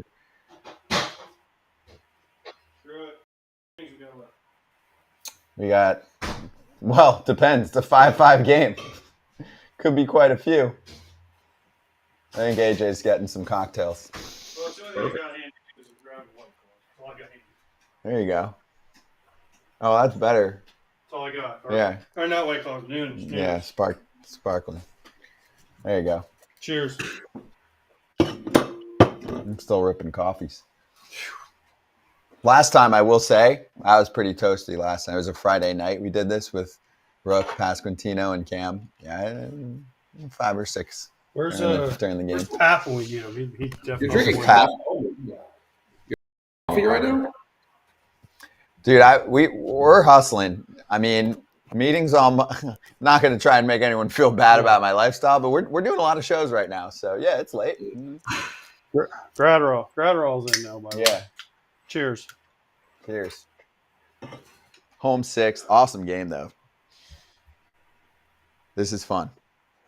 I mean, this turned into a good game all of a sudden. Really good it was game. a test. Yeah. By the way, what does your hoodie washed mean? It's a media company that a couple of some of my buddies have down in Austin, Texas. So shout out those guys. There you go. I love that. Watch media. They do podcasts and whatnot. In what sport or what genre? They have a sports one. They got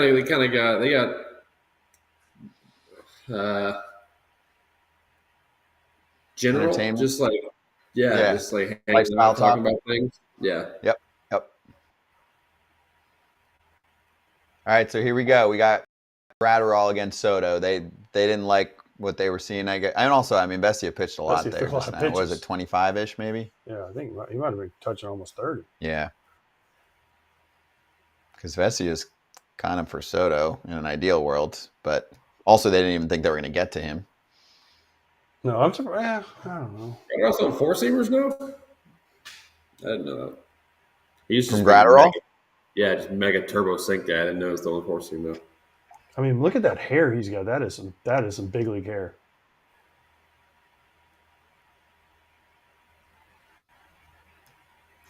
Leadoff walks, never good. It's Soto.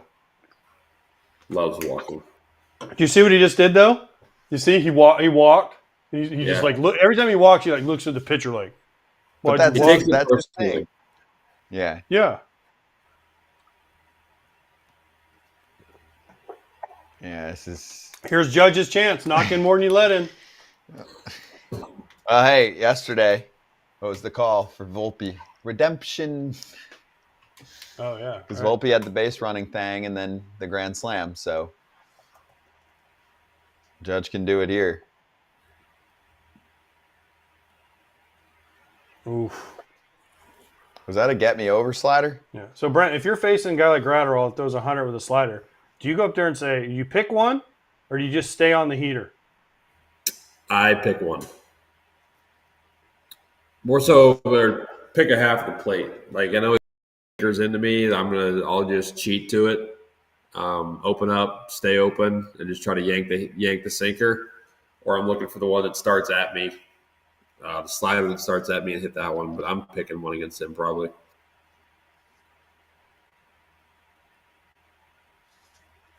He loves the sinker. Does it a lot. It's really good. Yeah, it's also 100. Yeah. There it is again. Knock in more than you let in, Judge. Big pitch. Oh, this is a huge pitch. Ooh. Brent? What are you looking for here? 3-2. He's really having command problems. You just looking heater in? You looking sinker? He doesn't have the cojones to throw him a slider here to possibly walk two guys in a row. I'm looking close to me. Because 3-2 like that, I'm looking in knowing that if it's a sinker in, even if it's in off the plate, I don't think it's going to strike me out. I got a chance to get jammed to hit a single, and then if it starts close to me, it's a slider, then that's when I can do some damage with. Did you guys see anything just now? They showed the side-by-side. Looks like he closed up just a little bit, like a very I don't little know. bit. I mean, it wasn't. It was slight. It was Yeah. like.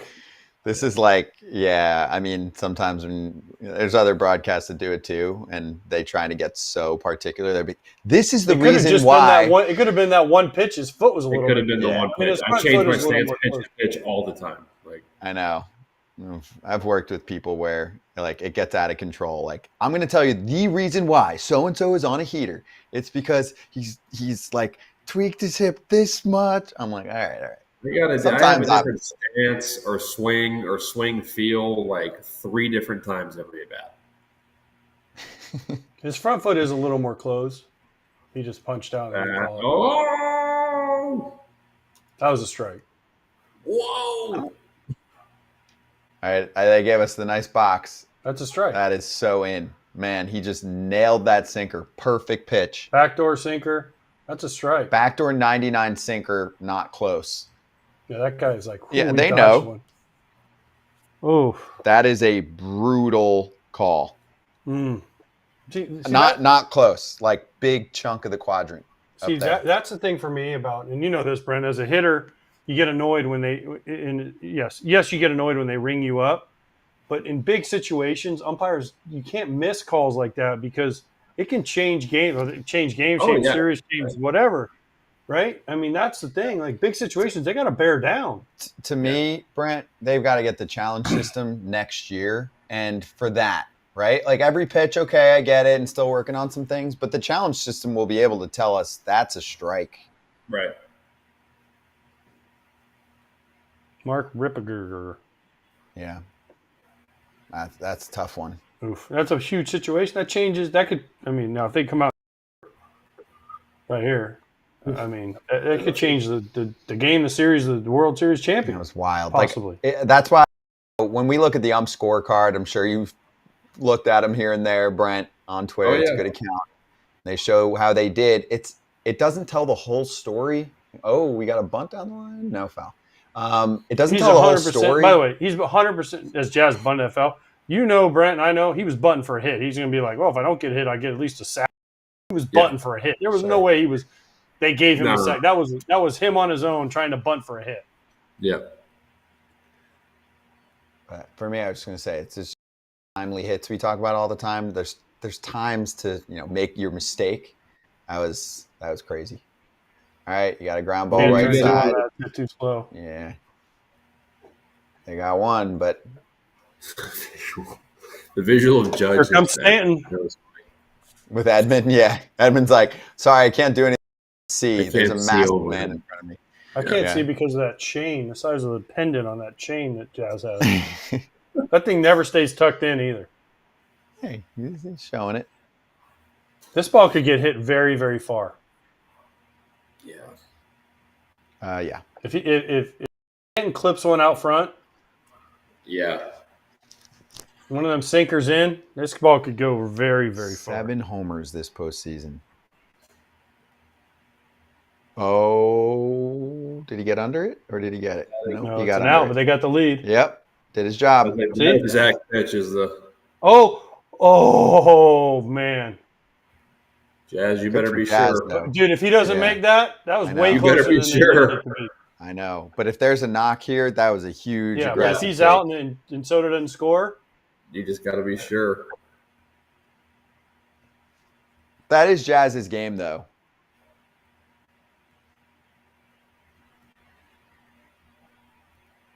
Everything about this play was right, but look, Soto did the right thing, though. He ran hard. He wouldn't have made it. If he would have been out, though, he wouldn't have scored. He wouldn't have made it. Good base running all around, though. Yep. Soto going hard. Judge getting the second there. Now Jazz is still third just to do it. Jazz getting the second. Walks.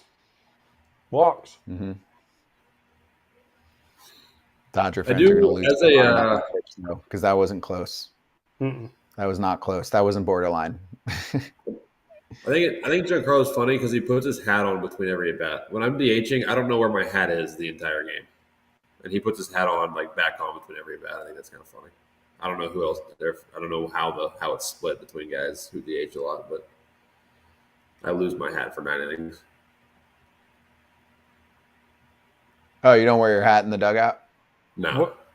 What's your routine? Because I had the worst time with one. The only routine I ever figured out would work. I would have a drink occasionally in between at bats. That was the only routine I figured out as a DH that I could stay locked in with. I'm serious. I tried hitting.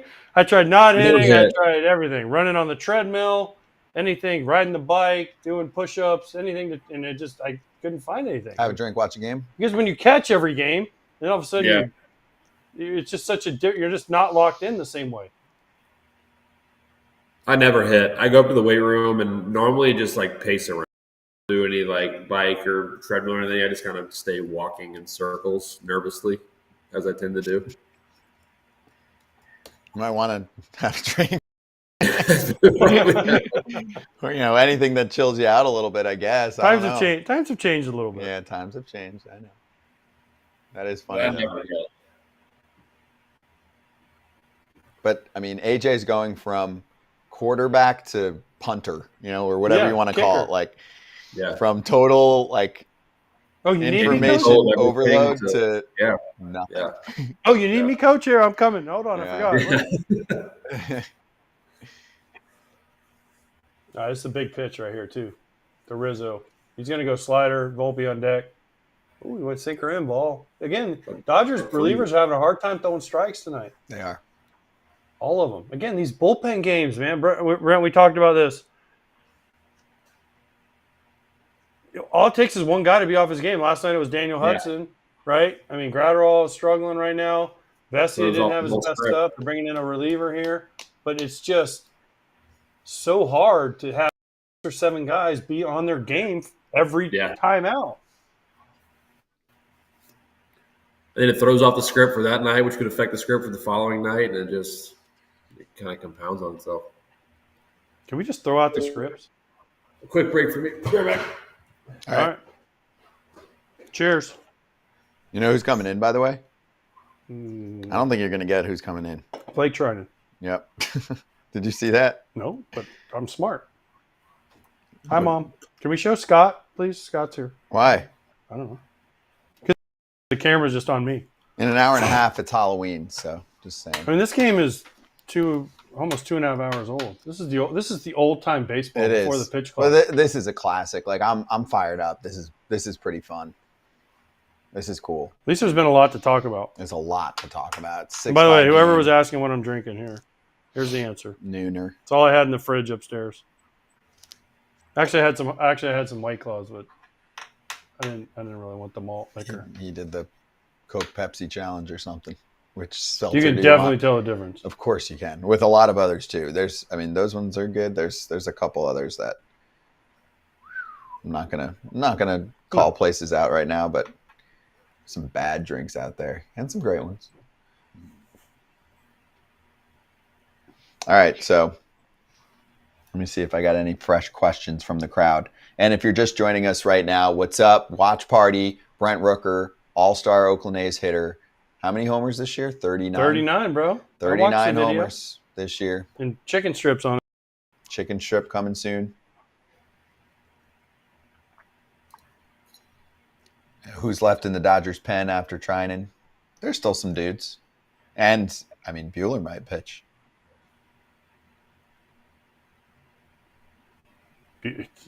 Hey, we might see Casperius? Yeah. He might pitch. He might pitch. Hey, Landon Knack might pitch. Austin Barnes might pitch.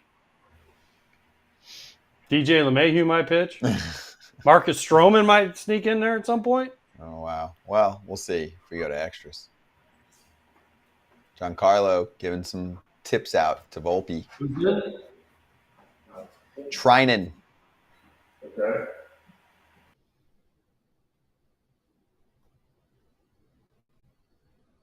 He's been a little more hittable in his last few outings, but he is their top weapon. He was. Yeah. He was for sure. They're hoping he'll get Volpe out and then he can get it through another inning, give him 4 outs right here. Because if they lose, they only got to cover, the bottom of the 8th. They don't have to cover the 9th. Right. So if the score stays the same. But to me, Trinan looks like he's lost a little confidence. Right? He was just a strike throwing machine before, and then he gave up the run 2 games ago. What was it? Game 2? Game 2? Game 3? Game 2. He gave it the run of the night. They had to take him out. Mm-hmm. Right? Now he looks like a different guy.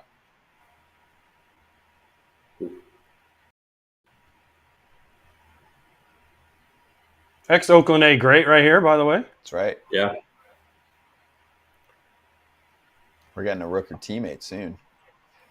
By the way, still left in the Dodger bullpen. Daniel Hudson, Ben Casperius, Brent Honeywell, who pitched a ton yesterday. Landon Knack, who pitched a ton yesterday, and Walker Buehler. You're right. They are running low. This game up, and we go to extras. They don't have anyone to eat. Buehler's not going to pitch for a while, though. Shohei. Thank you. Shohei. Yeah, oh my gosh. Can you imagine if Shohei came into this game and got the save? And got the save? Like, he hits a homer in the top of the 9th to give him the lead, and then comes in and closes it out. I don't want to be too harsh, but right now Shohei's you're not seeing the pop from Shohei, let alone trying to get him to pitch. He's got a messed up shoulder. Yeah, but it's the other shoulder. I know, but still. It's a lot. All right, so if anyone wants to be where we're at, 3-2 to Volpe with 2 outs. We're looking at Trinan's face on a close-up right now. Yeah. Who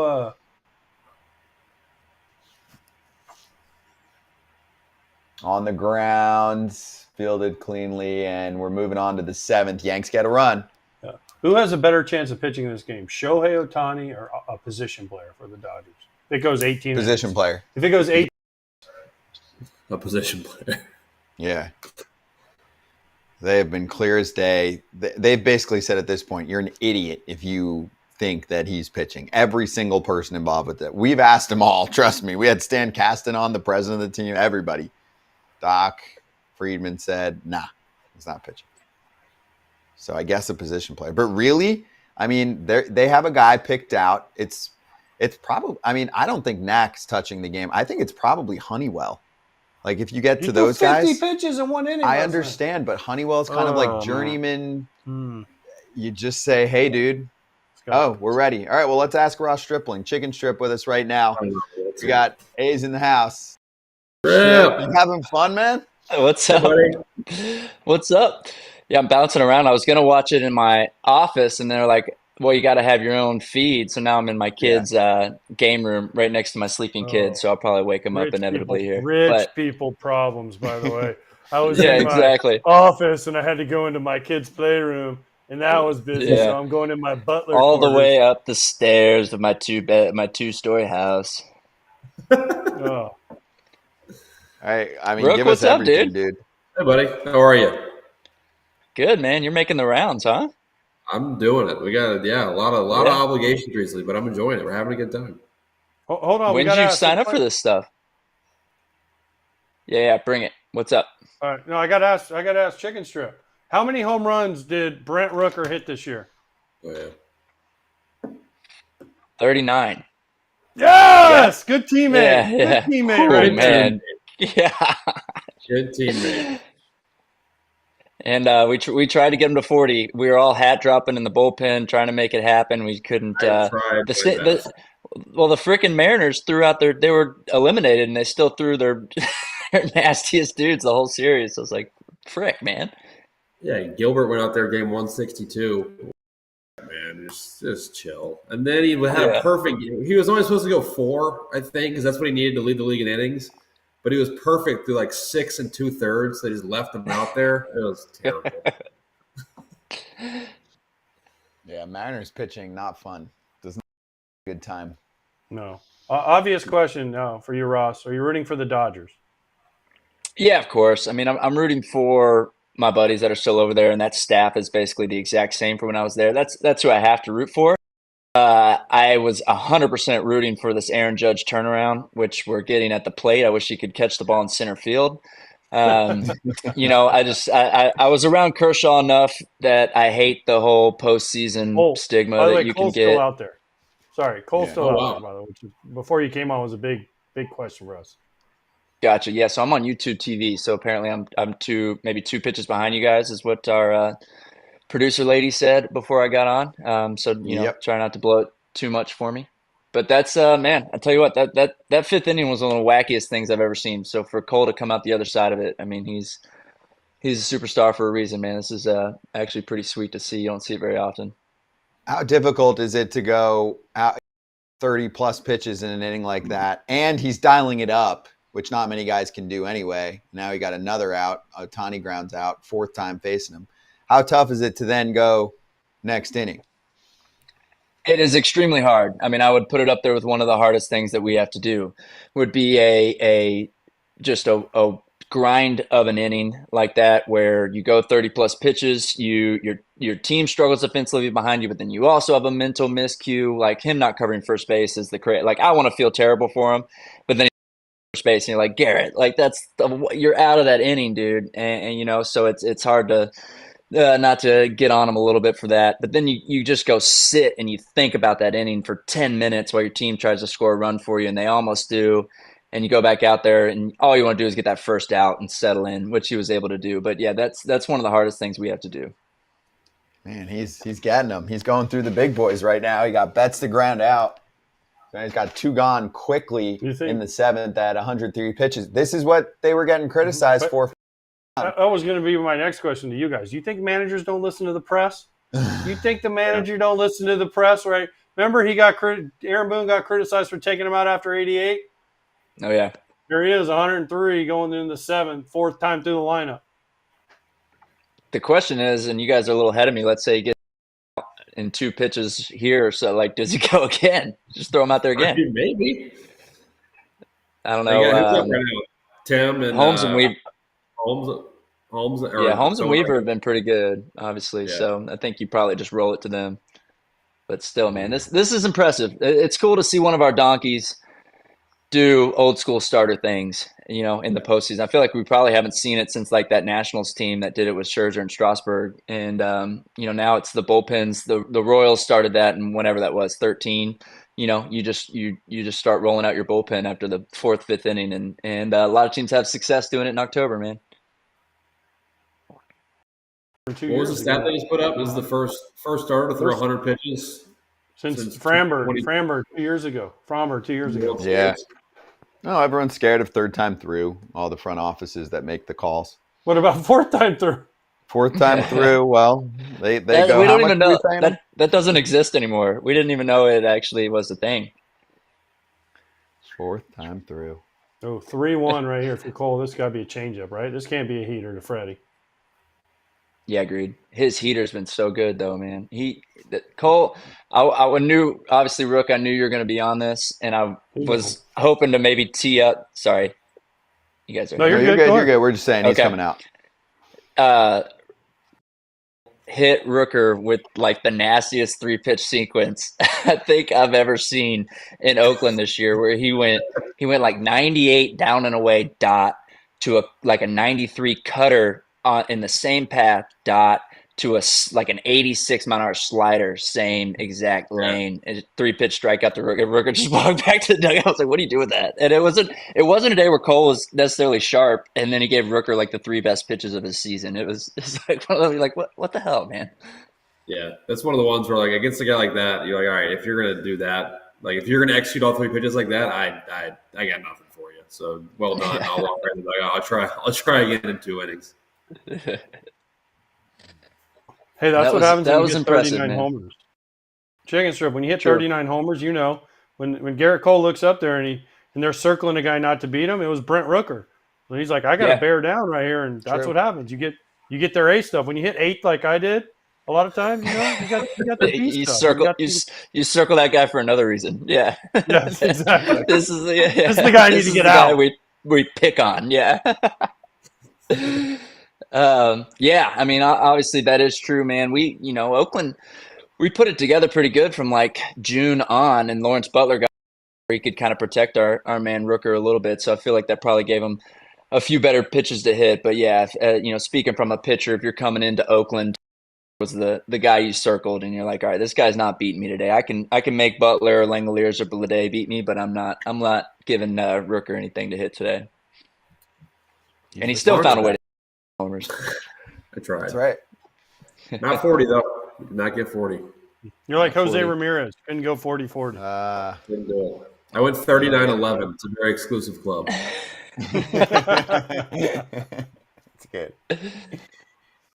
Hey, Strip, what do you think about this series as a whole, right? Like, this has been, hyped up a ton. It hasn't happened in a long time where you get 2 iconic franchises. There's superstars involved. They've got their own really unique storylines. Ohtani's hurt now and playing. Judge was really, really cold and now starting to heat up. And on top of everything else, it's the anniversary of the 04 Red Sox, 20 years.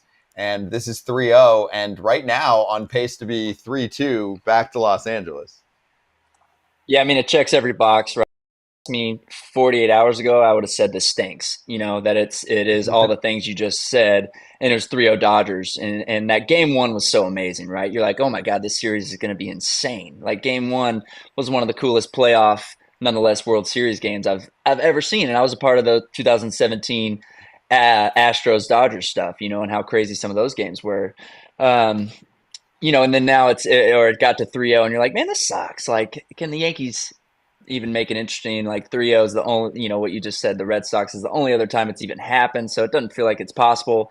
And here we are on the verge of 3-2, and doubt starts creeping in your mind if you're a Dodger, and then on the other side, the Yankees start getting some confidence and all that comes with it. So it has a chance now to be one of the craziest World Series we've ever seen, which with these two franchises, that's what you want. So hopefully it can come to that. Like, let's get to a Game 7. Dodgers win, that's cool. But like, just getting to a Game 7 would be absolutely insane now. So that's what I'm rooting for. You guys necessarily care, but ratings would be quite a fire. No, we for care. Game 7. We You care? We definitely care. Oh yeah, for sure. You guys we're well should aware care of. 'cause it's a business. Revenue is Yeah. good for everyone, and like obviously there's the entertainment factor, but it's money. It's real. Money. Yeah, we're well aware of what like a Detroit, I don't know, Detroit Mets versus Dodgers Yankees. One's better for baseball than the other. It doesn't mean that Detroit or Cleveland didn't deserve to be there, didn't earn it, but you're fully aware of which one, helps push the players' narrative forward a little bit. Yep, no doubt. Big difference between last year and this year. It's shown by how many people are watching the game, how many people are talking about it on social and all that. Well, we're getting like 15 million Japanese people, right? We are. Like that. Yeah. It's like 20% of the entire country watched. Yes. And it's just as many in Japan as it is in the US. They're beating us by a little bit, I think, each time. I think they were 15 and we were like, 12 or 13, whatever. I'm not. There's more, like, the ratings in Japan are higher than here as far as total viewership. Yeah. That's crazy. Is it really? I think Japan's a little ahead for each game. Wow. By the way, how many chances is Max Muncy going to have to get a hit to help the Dodgers? I mean, here's another 0 for opportunity. 14 0 in the for World 14. Series. And how many times does he come up with guys on base in like big situations? Seems like every time he comes up, there's runners in scoring position. AJ's trying to reverse jinx him in. No, I'm not. I'm being honest. No, I'm being honest. But we love Max. we love Max. He's a regular guy on here all the time. Every couple weeks. He's awesome. Yeah. And we root for him hard. But I mean, 0 for 14 is 0 for 14 on the biggest stage. And I just feel like every time he comes up, it's huge opportunities. And they keep throwing him these damn breaking balls. Yeah, I'm trying to think. Muncy was public enemy number 1 when I was a San Francisco Giant. If you ever get a chance, look up his numbers in Oracle. They're absolutely insane. So I got the Muncy scouting report down pretty good, and it's definitely spin and like heaters up. A strike change up, you're just asking for trouble. Yeah, I mean, remember, he hit one time. He told some guy to go get it out of the water. He did. Yeah, I got the T-shirt somewhere. I could go get it and throw it on. The Dodgers were good for that. If something crazy happened, we had like 4 T-shirts the next day to solidify it. I like that. Huge. Where y'all at? picture. I'm at 2-2. Are y'all 3-2? 3-2. Oh, 3-2 man. foul 3-2. ball. Yeah. Me too. Okay. That 2-2 one, I feel like he's called all day. That like kind of crummy cement mixer. High breaking ball. Yeah. Except also, if this this game ends 6-5, Dodger fans are going to lose their mind on the missed strike call to Judge. They are. We know. Yeah. It was a bad miss. Well, what's crazy is the You got him. Looking, Got him. too. the like that was a 2-1 strike. was a strike. Yeah. Yeah. That was sweeper strike in there. Good pitch. Yeah, it's a strike. I mean, it's a strike. Yeah. Yeah. AJ, I should know this, but did you play in New Yankee Stadium? I imagine you did, right? I played them both, yes. I'm not that Yeah. old, Ross. I'm not know. that old. I know. And by the way, I played in like the second to last series in old Yankee Stadium. So I actually have first base. They actually were selling way. the bases. Okay, so I bought first base because my last hit. So I wanted the base. So I have it hanging on my wall. 25 hundo for first base. I bet you could get a little bit more than that on eBay now. I mean, it wasn't the last game, but I mean, it was the third to last game, and we were actually the last team to win there, visiting team. And Paul Konerko, true story, hit the last home run for a visiting player there. They played 2 games against the Orioles. The Orioles didn't beat them, and no one hit a home run for the Orioles. Wow. Yeah. Good for him. I also just want to mention, like, just to stat check this. So Yankee Stadium opened in 2009. AJ's last season was in 2016. Yeah, I mean, jeez. Yeah, Ross put me in the freezer, man. Just was Jeez. That's So did you play in new Yankee Stadium? Yeah. I mean, I also played Well, in Tiger Stadium and County Stadium in Milwaukee and the Kingdome. Yeah. I Did mean, you Yeah, what play was the Polo Dodgers Grounds in like, LA man? or I put Brooklyn? him in Ebbets Field, Ross. Yeah. Yeah. Polo Crazy grounds. times. I love it. The I love it. the dead ball era, man. What was it like? Oh man, Babe Ruth was a hell of a guy. Went out Yeah, that's pretty drinking bad. with him one time, Yeah. right? Yeah, we used to hang out back in the day. Yeah. I mean, I played for the Giants back when it was AT&T Park. I mean, that was like 7 names ago. That was I agree. It was a crummy segue by me to get to the question that I was going to ask that I should have just asked anyways, which was, do you find new Yankee Stadium to be an intimidating place to play? No, I played in playoff games in old Yankee Stadium.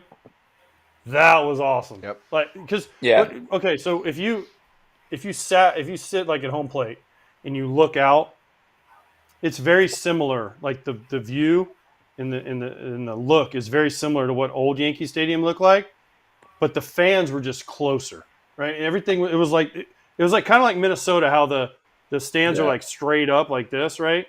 So like this, right? Straight up and down. And now the new Yankee Stadium is more kind of like this, where it's more goes out like this. Yeah. So it just feels not as crammed with the people on top of you. So I don't know. I think that the old Yankee Stadium was one of my favorites. The locker rooms obviously weren't as good, and I mean, you go to new Yankee Stadium, you guys know that the food and everything is crazy. But yeah, old Yankee Stadium just was special. It was special. Yeah, we it's a totally different experience, like dugout versus bullpen. I feel like if you're in the bullpen, that's probably pretty old school Yankees Stadium feel, where those bleacher crowd, they're a little bit more on you. I think Dodger Stadium's kind of like that too. Versus the dugout around you just feels more like corporate. It feels like kind of suit and tie guys that just came off the train from the street. They're catching a baseball game with their vendors or someone they're selling or whatever. It just doesn't like intimidate you being right around the dugout. Versus the bullpen, it almost feels like kind of like Philly, where you're just these guys might lose it on you at any moment. Yeah, it's more corporate. It's changed, no doubt. Yeah. No, 100%. I mean, Okay. but they also have every amenity you ever want. Of course. It is awesome, the food. Woo. All right, wait. Here, question from our Yank show, Derek, Pinstripe Territory. Should Boone go to Weaver for 2 or save him to pitch the top of the order fresh in the 9th and hope that Canley and Holmes can get through the 8th? Get through the 8th. Save Weaver. He threw inning and 2/3 last night. Okay. Yeah. My opinion. You want Holmes or Canley, or I guess maybe a little bit of both? Whoever. Yeah. I mean, Canley maybe for who's up? Bottom of the order, right? Once he hits 5th for him. Yeah. I want Holmes. I think Holmes has looked really good. He's, settled into this 8th inning type role. He's, I feel like he's scoreless in his last couple outings. And I agree, Weaver coming off 1 2/3, even though he's, ex-starter, built up kind of guy. That's a crazy workload this time of year where I think he's pitching every game but one. Get to him and keep him a little bit more fresh. I think that's huge. Kike, Edmund, and Will Smith are going to be 6, 7, the 8. 3 up. But next. it does guarantee with the guys getting on Friday, Teoscar, that you see Shohei again. Yeah. No matter what. But Shohei ain't the same. I know, but still, you still got to see him again. Shohei. Like, it's still Shohei. One swing. All it takes is one swing, like Aaron Judge. Yeah. But isn't it? It's different. I don't think Shohei's like timing or anything's off. I think his shoulder's a little. No, messed he up. looks. Yeah. I don't know. Okay, Ross. So we're having a thing going around. I got to ask you: is Austin Wells hits against Trinan again? So we're having a thing going around. Michael Kopech said it'd take me 7 pitches to make contact off his heater. I asked Grayson if we do our spring training tour, if I could step in there and take some live hacks off of him, and he said I would struggle. So I want to know if wherever spring training is, can I jump in there during live VP and take some freaking rips or what? Since you just called me old as shit. No. Yeah, no, that is such a lose-lose for me. So I'm just not like a stuff guy, So like I'll throw live VPs against college kids here in Houston or whatever, and they'll at least hit like a hard ground ball. Those things. That's why if I ever have to throw like a bullpen to get a job, like some of these kids that are battling to get affiliated jobs or trying to get, the difference between a minor league invite or, whatever. and they have like scouts come watch their bullpens. That is my nightmare. That you want to come watch me throw 84 with 16 inches of vert. I got that all day. But you've seen enough pitches in your life, man. You'd step in and you'd smack one to right field off me. No doubt. There you go. I like that. I like Yeah. it. It's a different level of confidence than you were expecting there, huh? That was Yeah, no. yeah. I mean, I He figured turned you down, but for good reason. Yeah, he turned me down, not for the Yeah. reason I expected. He's like, no, I don't want to hurt my confidence. You're good. I get it. You can make, and this contact guy too. Like Yeah. Yeah. Oh yeah. That's awesome. yeah, plenty. That's awesome. It's good. All right, so Trinan's in, and how are we shaping Wells, out the rest Wells of this punched game? out. Yeah. Verdugo The here. sweeper Who do they is- have left? Trinan throws Really wiffle balls, man. Yeah. Trinan healthy. He was like, I feel like a TrackMan unicorn before we knew what TrackMan was, and now, I mean, he literally throws wiffle balls. I don't know that I can name another breaking ball that really looks like his. It like catches like two different times. I'm kind of going through my head. Cousins He is gets kinda similar. righties.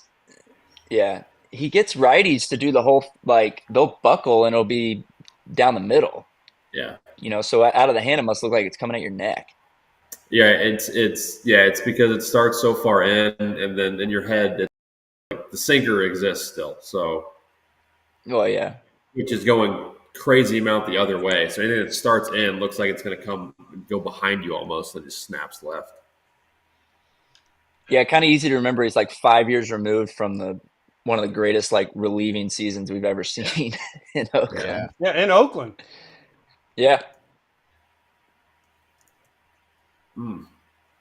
Punchy. Dugo's hard to punch. He only has like a 12% punch out rate, I think.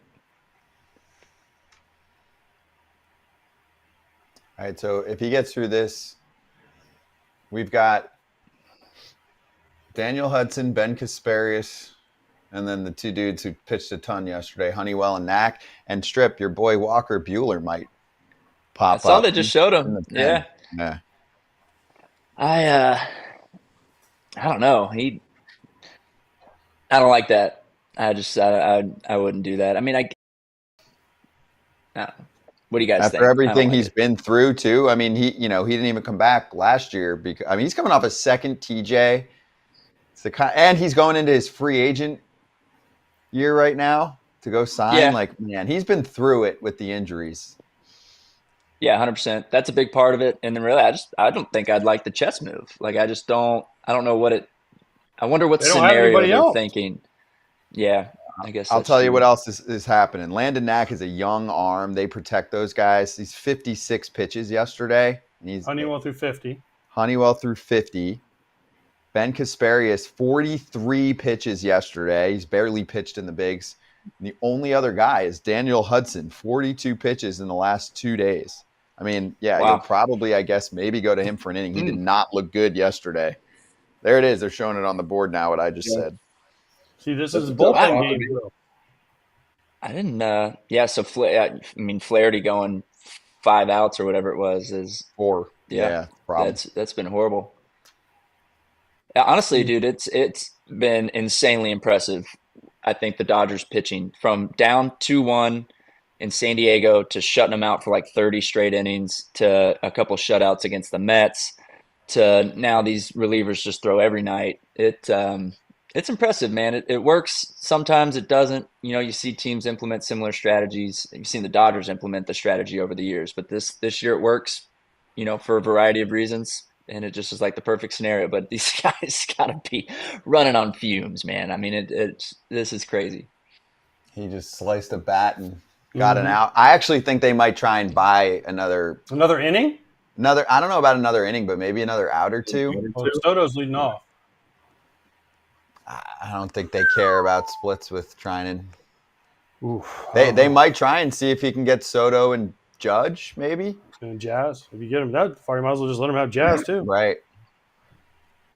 One thing, it had fruition, but in game 1 when they were running all over Trinan, I was going to be fascinated to see how that was going to come to a head on both sides. Like, were the Dodgers just still going to trust Trinan? Obviously, you have to. The Yankees still just going to run. Like, what was Trinan adjust. I thought that was going to be a huge narrative of this whole series that hadn't really happened like I thought. But they were just running rampant on Trinan in game one.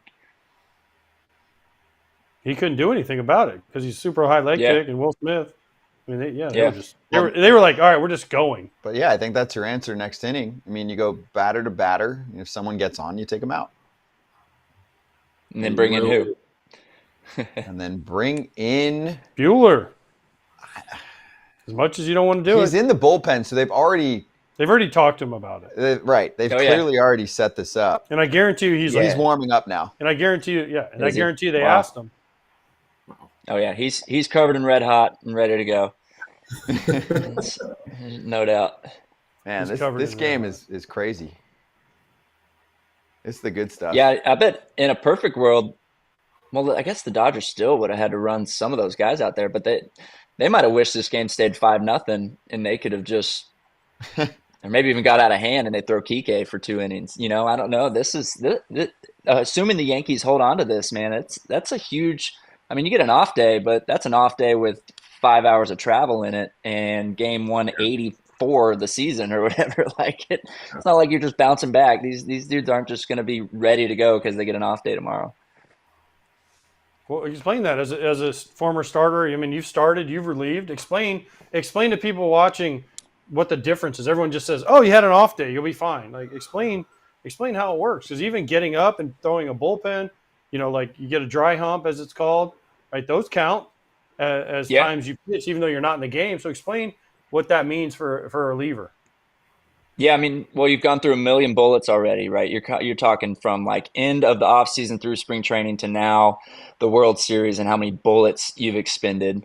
And yes, you can get up for a World Series game. Adrenaline matters and all that. But at the end of the day, your body can only be pushed so far. Some guys handle it better than others. Some guys are fresher than others. I can't put words in anyone else's mouth as far as how they feel this time of year. They might be able to get up for it no matter what, and their body can handle it. But routine obviously matters too, and you're talking about a Buehler who hasn't relieved probably since his rookie year, where I was there, and he hated it. He was one of the only guys I've ever seen basically get moved to the bullpen and just say, no, I would rather get optioned, which is not a move you see very often.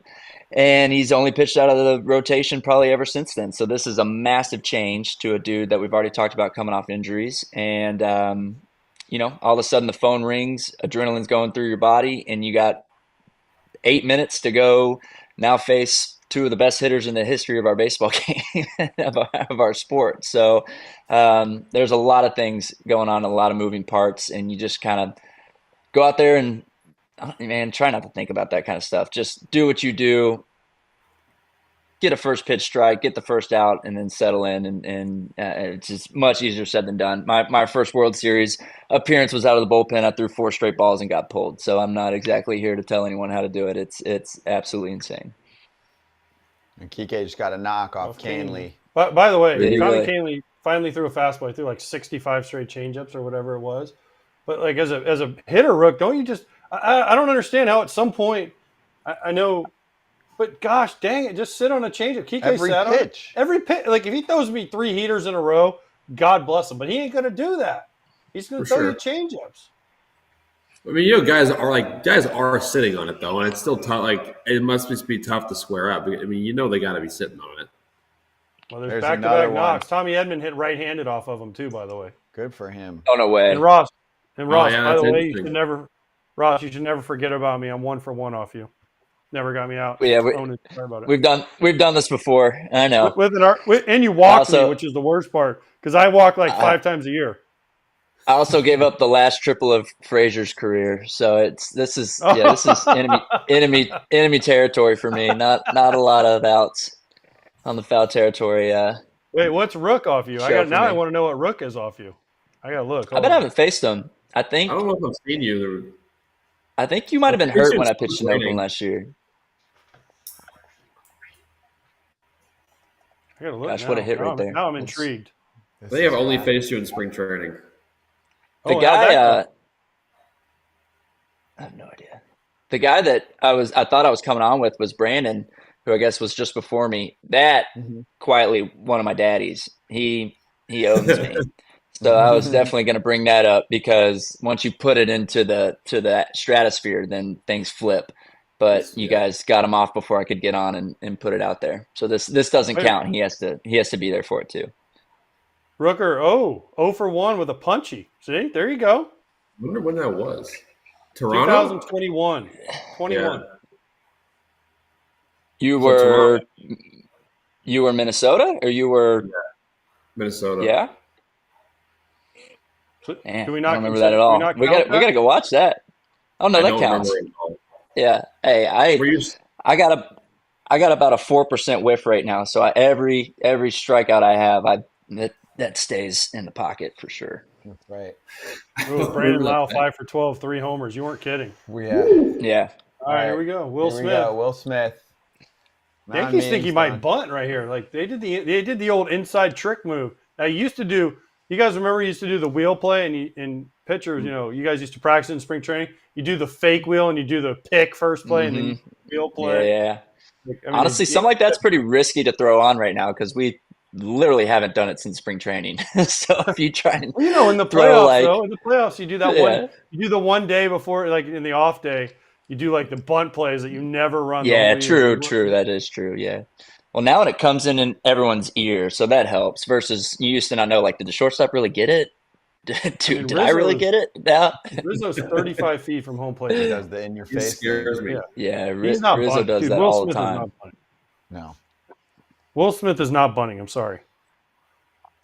Lux might, but if it was Lux here, but not Will. Will Smith's not bunting right here because you know why? Why? Because Gavin Lux is hitting behind him. Yeah, that's right. 2-0 change. 3-0. Does he throw a 3-0 changeup right here? Yeah, it has to. Of course. You give him the green light. Weaver's coming in. This is his last hitter. Weaver's in after this. Yeah, he is. Especially if he walks him, Weaver's in. Keenely's going to be oof.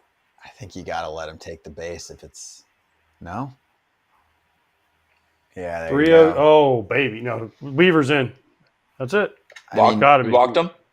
Oh, yeah, 4-pitch walk. Percentage chance that you score a run as a big league offense, an average big league offense in this spot is really high. So now you got the Dodgers. It's Lux, Ohtani, Betts. Yeah.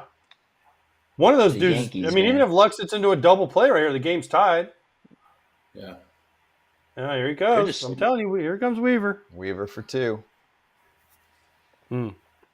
Wow, man. Weaver and Yankees. Holmes. What do you think, Rook? Who'd you rather face, Canely or Weaver? Dude, Weaver would be easier to elevate a ball on instead of double play. I mean, that's one way to look at it. But I mean, he's obviously the numbers and the stuff is probably a little bit better overall. But higher, I'm sure Weaver punches out more guys. His changeup's good too, though, so he's going to match up well with Lux either way. They had just moved him, Rook, if you remember, into the closing spot when they came to us in mid to late September. And he came in and I think punched out the side. And I've watched Weaver forever. We've come up together. He's always flashed good stuff and has never really had great numbers. But he's kind of Bueller-ish. A lot of people could compare him to Bueller, like a small, twitchy dude. And I've never seen him look the way that he looked in September against us. That multiple guy. I think he struck out Law and maybe Langoliers, and both guys came in and said that's the best changeup I've ever seen. So he's figured something out between last year and this year, and obviously it's probably that pitch. But I mean, he's night and day. He's really good. His fastball plays up a lot too. And he changes. He got rid of his leg kick, so he almost Yamamoto. It's like a weird slide step. Oh yeah. And this is Rook, series right here. Does a smaller dude with nasty stuff, is that weird? If the dude's like a Weaver or a Yamamoto, the fact that they're not large humans, does that play into anything? I don't think so. No. I don't think so. It's just you don't see it very much, the average pitcher is probably 6'3", so when you see some dude throwing Sonny Gray throwing 5'9", I guess Sonny falls in that category for sure. Yeah. Hey, do you guys pay? I First guess of all, you still Strip, you see said they like should low have. slides. Strip, you said they should have stayed with Holmes, which looking back on it, they probably should have. But do you guys pay attention to win probability at all? You guys obviously know what win probability is. But in like the sometimes. 5th inning, it was like 95% Yankee win probability. Right now, it's 62% Dodgers, and they're trailing in this game. Wow. Yep. So the model, And I believe it. model I makes them yeah, score right here, at least one.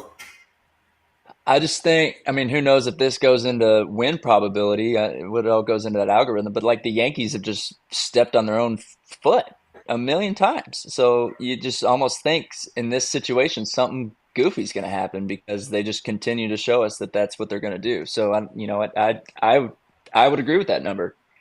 Okay, what about bringing in a lefty here, Cortez or Hill, instead of a righty? You got lefties coming. Yeah. You got Lux and Ohtani.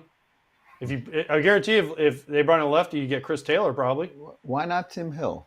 I don't know. He's a ground ball guy. I think this is your season, right? You got to go with your dude. Right now, Game 6 feels like it may not even happen. So you got to get there. And Weaver might be exhausted at Game 6, but at least you're in Game 6. Like I think you got to go with the dude that's just been absolutely gross for 6 months now. 4 outs yesterday. How many pitches? I don't remember.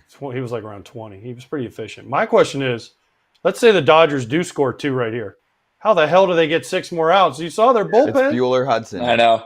Oh, I forgot about Huddy. I love Huddy. It's Bueller Hudson. That's Huddy's amazing. got redemption. And redemption. here's the funny thing, though. I bet if they take the lead, they send Trinan back out. Wow. It's I gonna be agree. fascinating. That's right. That's true. No, you're right. It's gonna be fascinating to see how Dave Roberts figures this out. You know, Doc Ross. I mean, he's been a master at this all year. Oh, nice pitch. Oh, he called that a swing. Oh, that's a bad call. I don't know what I mean. Bueller's down there for a reason. I think they use him. Yeah. And then if Bueller's up, I think feel like Tyler. they use him. Trinan's coming back first. No? You think? I think Tide are winning. You go Trinan for the 8th, and then holy hell, you go Bueller in the 9th. I mean, that's crazy. That's ballsy. That's ballsy right there. Oh, Where you guys at? I'm at 2-2. We're at 3-2. 2-2 now. 3-2. Sorry. Here's the other thing to think about, though. Hudson, I got to look back to the story. He's had, I think, trouble bouncing back, and he didn't look He's good old, yesterday. dude. I know, but He's old and he's had every surgery under the sun, man. 40-something pitches Hey. the last 2 days. Ross, or if you what did I think say? he's old, I caught his debut. I Oh, believe there it is. Tie game. Is that true? True, Walked 100% him? true with the White Sox. He was a starter too. Oh, yeah. We're good base tied, running. and Good base running. He just ran. they've got a in man Judge's at face. third with 1 out. Good base running right there, Rook, huh? Tommy Edman and right in Judge's face too. That wasn't Sack even a fly? deep fly ball. Get the second? No, we didn't get the second. No, but Shohei ain't getting doubled up. That's true. What'd I say? Shohei's going to hit a homer and close it out at the same time. A sack fly gets the job done here. He hits Oh a my ground ball. gosh. They're not turning 2. I can't believe he ran to third there. Right in Judge's Wow. face too. Like that's the thing. Like, you know, as an outfielder, like if you're going, like if he's Judge, he's going left and he does it, but he was going to his right and Edmund did it right in his face. Yeah. Rook, how's your arm, man? You gonna be able to throw baseballs next year? I think so. I think we're all good. PT's going Sweet. well. Good. Can you hold your kid in that arm? Or I you can hold going left arm? Nice. I can hold. I can go. I can go. I haven't yet. I can probably go little one and right arm. Big one's got to go left. Arm. Yeah. Gosh, You this is You got to punch out the dude. best This is hitter. this is MLB's like dream. dream. Oh, they're catcher's interference. They say catcher's interference, but they're challenging it. Yeah, the reaction kind of seems like it. I didn't What see are him they hit it. challenging? Whether, hit it. whether the bat hit his glove. They or not. call it catcher's interference, but the Yankees are challenging it. It's a bad swing. I know that. I mean, it definitely hit it. The check anyway. Dude, he looked like he hit him from that angle. I don't Is there know. enough evidence to I don't say know the he way didn't? Wells reacted there, though. Oh, yeah, he he reacted. he You see him whacked like it. kind of flinched. Yeah. Yeah. Yeah. He He hit it, whacked it sure. for sure. Wow. Yeah, they're not. See? They're I not. don't know That's- if you can tell though. All these angles, I can't tell. Oh, he hit it easy. 100% smash. Yeah. So now you got It's Mookie up. That's an another easy thing, angle man. there. Kind of what I The just other said. angle, Like, yeah, of all right there you can things, see it too. Yeah, good call. of all Good call by Ripper. all things the Yankees are gonna do, man, they've catcher's interference. Like, Shohei's that like, wasn't on I my don't have bingo to- card. Shohei literally was like, whew, now it's up to Mookie. I'm struggling. Well, he doesn't do this. He's got to be careful with the shoulder. True. So just Brooke, when you're struggling, there are times. Yeah, like, there take are times anything when you wanna can be get. up. If it's similar to that, if it's like run on third, like one out, and you're not going well, and it's a pass ball, and that guy scores, and you're like, yes, like now it doesn't. Yeah. It doesn't matter what I do. such a knock too. He blew his doors off last game. I know, but Mookie Betts, like the storyline is so classic on yesterday's situation. I'm telling you, There it this is. is so classic. You see him fist There you pump, go. sack fly, center field. Mookie's such Yeah. a gamer. Gosh, now you got to face old Fred again. 7-6. Dodgers take the freaking lead back. What a game. 5-0. Oh, 5-5, 6-5 down again, up 7-6, and Mookie might have the go-ahead sack fly Do you walk to Freddie win here? the series. You walk Freddie here. Base open. I know it's yeah. not first base. Yeah. Yes, To face Yes. Teoscar. yes, Yes. definitely yes. Will they? I don't know. They're playing their percentage game. That's what they do. Freddie Answer. goes deep here. They're a number Ball game monster over. team. Series over. Oh, Yankees lose. They're pitching Oh, to for him. sure. So, They're pitching to him, guys. gotta We pitch all them thought carefully. don't pitch to him, right? Ball. I walk them. Yeah. I mean, You think if Teo's they get proven to ahead be a too, gamer. Yeah. If it's 2-0, still. you think they're like, all right, screw it. Tony La Russa did it. 1-2 count, didn't he? With the Trey Well, Turner and then that's Freddie the- got him. That's right. Yeah. That's right. Yeah. God, I forgot I'm about saying that. if it's 2-0. That's crazy. Oh, good stop by Austin Wells. That part's See- dicey too. You See, can- now I just put him on. that's what I'm saying. Just Now I put 'em just on. put him on. The 2-0. I'm at 1-0. Yeah, just go righty Teo. Big difference right now. I'm sorry, between Freddie Freeman and the world. He's on another planet. And series. Freddie Freeman in a 2-0 count. This is going to be a change. This is a Hall of Famer having gotta a be Oh change. my gosh. It's got to be some off speed. You're right, AJ. What a He threw stop. him a heater. Right, Freddie's like, it surprised Freddie. You know, Rook, sometimes, when you hit 39 homers, you don't get those 2-0 heaters anymore, right? So you know how it is as a hitter. You're looking, you start all of a sudden look for a changeup and throw a heater, and you're like, oh, Been damn, there. that surprised me. I've been there. I've fouled off heaters, so I was sitting breaking ball because I didn't think there was any chance they're going to throw a heater. There's Bueller. You're getting ready. Wow. So with the lead, they're going to Bueller. They might go Bueller for 2. Honestly, No. at this point He now, wasn't warmed up ready yet. I'm considering. I mean, trying in as much as you can. Whatever his pitch high is.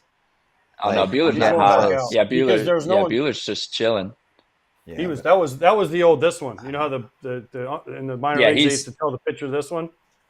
Yep. That's the I don't pitch out of the pen. I need wow. 10 more minutes longer than anyone else to get ready, is what that was. Good for Punchy, them.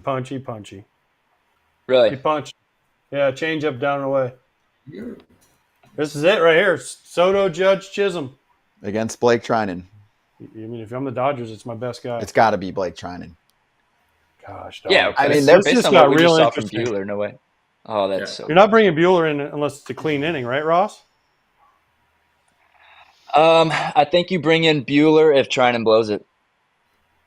I don't think you bring in but Bueller until then. Like I think if it's a tie game or if the Yankees take the lead, you bring in Bueller. Otherwise, this is Trinan's inning to grind through, is what I think.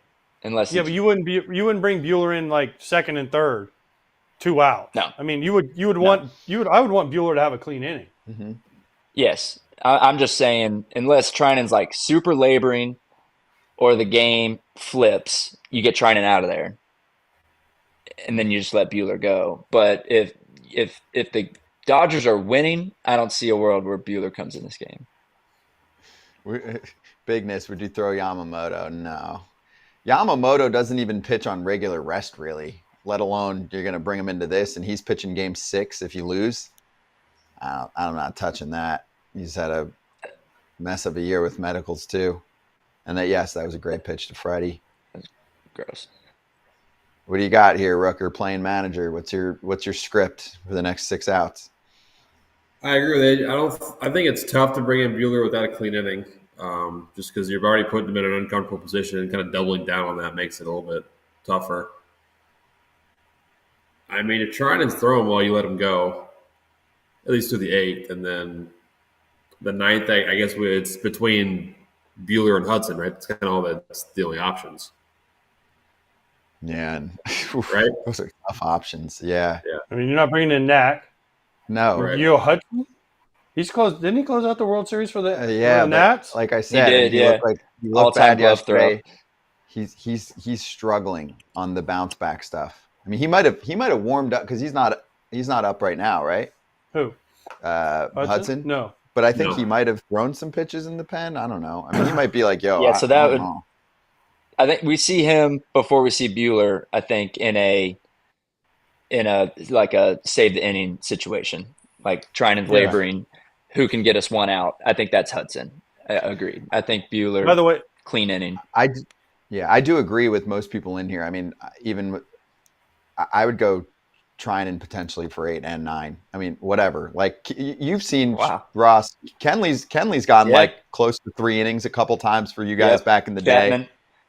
Chapman for those Cubs teams was doing that kind of stuff. Yeah, I mean, if it's in reach, man. Like if this is an efficient inning, you know, he Trinan would ask for it, but also if you ask him how you feeling, he's gonna say, "I'm great." You know, knowing where that bullpen is. So yeah, that's 100% possible. Yeah, I think you're going up to close to 50 pitches with Trinan right now, and just be like, dude, give me your best stuff, throw it in the zone, let them beat you. But by the way, you're counting outs as a player too, right now. Mm-hmm. Like the Yankees were counting outs when they were up 5-0, and then they were up 6-5. Now the Dodgers, they're like, we got 6 to go, boys. Yeah, and you are just ticking them off. You know, Ross, when you guys won, you're just ticking them off. Boop, 5, 4. You're like the quicker the better. Yeah, you're gonna have to get Soto in the zone though. I know. His could be sweeper. Soto's lost the bet as a Yankee. I feel like that one an extra today. That 0-1, I know y'all a little bit ahead of me, but that 0-1, it like stayed up, it like got on his hands. Yeah. It didn't like go to his back foot. It like went into his body. Yeah. Strip, where are you at? I don't want to ruin everything. Where you at? I'm 1-2. Okay. 1-2. He's about to come set. I think they keep showing. Yeah, he's set, delivering the pitch right now. 1-2. Is he homer? Oh. Thought you guys were gonna set me up more. Hey, that's how you cover first base right there, though. Yeah, that's how I keep you guessing, though, because if we do that and then it was a homer, now you don't know if I go to do that again to you. I feel like y'all would have given me a little. Yeah, y'all would have given me something. Here's the moment. We're trying to give you some leeway. So, and this last half inning with Strip, and we'll finish it out here. But yeah, I know we're a little ahead of you all on the TVs, but now we got Judge with a 1-0 count. Here's the moment, Strip. Yep, right here. This is the guy. Real. I mean, this is it right here.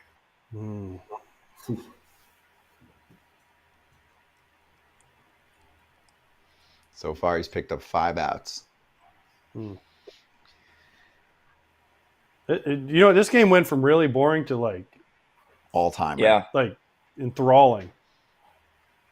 Because to me, it's not just the comeback, how close it is. It's also the bullpen team's usage. running out of pitchers. I mean, seriously. Yeah. What were you going to say, Strip? Well, I didn't tell y'all how it was 5-0, and I went to put my youngest to bed, and I came out and it was 5-5, still the same half inning. I was like, "What the hell happened?" You know, so I had to rewind it and watch it, and it was just like, that's the worst inning I've ever seen.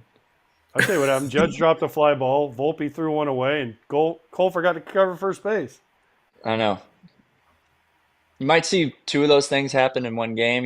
I don't know if you ever see 3 in one inning, 1.5 inning in a World Series game. Big pitch right here. All right, so I'm gonna cheat. Strip. I'm gonna cheat for you right here. It's 3-2. You're Blake Trinan. Do you go slider? You go that freaking sinker in. I'll throw him a breaking ball. if I'm trying him with that thing. He has such good feel for it too, man. And it's nice to know, like, basically he can just lay it in and guys just don't take good swings at it.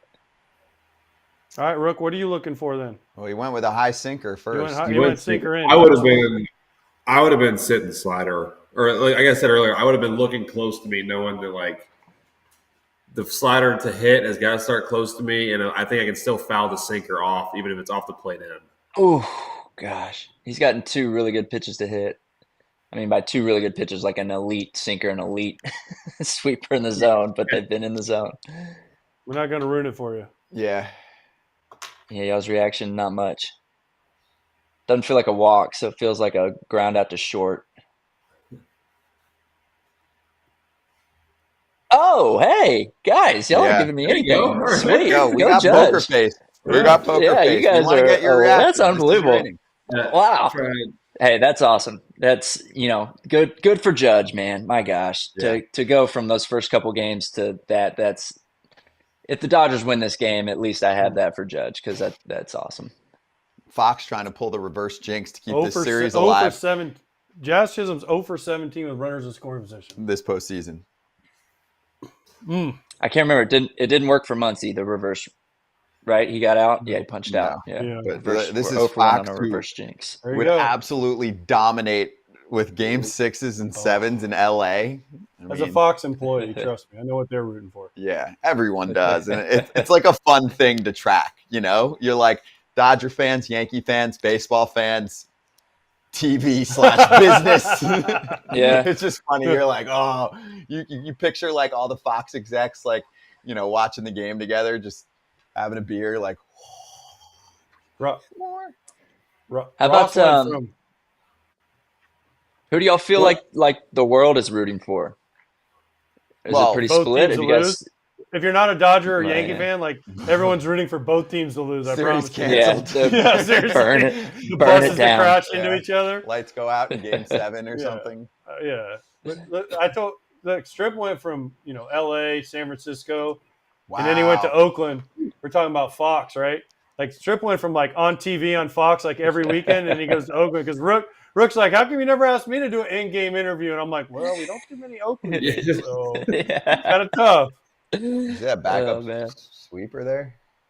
Jazz just don't like any call against him, does he? No. That was close, but that was in. Oh, so y'all are 3-1 as well, or y'all 3-2? Yeah, 3-1. All right. I think he's complained about every strike that's been called against him. Umpires are probably pissed at Jazz. He's done a lot. He's pushing it with them. Ooh. All right, there you go. Ooh. Yeah, he was throwing at you. Just go to first, dude. Be happy he walked you because you were an out. That was my favorite. Like as a player, especially as a catcher, and guy gets pissed. Guy gets pissed when you walk him. You're like, trust me, we ain't trying to walk you. You're an out. We want to get you out. Oh, here we go. Who's he bringing in? He's got to go Huddy here, right? I don't know. Oh, this Doc walking out? Doc's out there. Wow, this is Bueller. He's saying I'm good. Trying and I'm good. I'm good. All right, he gave him a pep talk. Said, "All right, let's go. You got Stanton." This series is nuts right now. This is nuts. This is great. This is nuts. This game's nuts. I mean, obviously, if the Dodgers win, it still was like an epic series of games, even though they win 4-1. If not, like the craziness continues. They've never had a World Series go 3-0 then 3-2 ever. Yeah, I know. In baseball, it's always that's crazy. It's done in 4 or 5 every time. It's usually done in 4. I know because I did one once. I think it was like 21 out of the last 24 opportunities ended in 4. It's crazy. Were y'all the last sweep, AJ? Was that the last sweep, or has there been one since then? No, I think there's been. I don't know. I'm pretty sure there's been. I don't know. There's been a sweep in a long time. I feel like not in my career. I don't remember there being. I mean, that was 20 years ago. Like Cubs. No, there's been a sweep. There was a sweep during Hurricane Sandy. Who was that? Detroit? San Fran?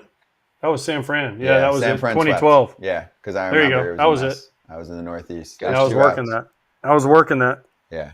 Game series. That was when, gosh dang it, Cecil Prince fielder got thrown out of the plate on a questionable send or not. And then 07 Sox, Red Sox. Swept the Rockies. One of the biggest mismatches of all time. Yeah. This is crazy.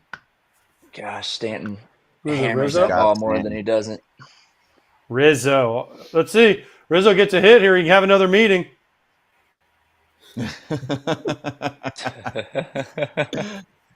The meeting leader. Oh, man. That's the kind of ball Stanton hammers. Strip, what did you see of this 0-0 sweeper that he just threw at Rizzo?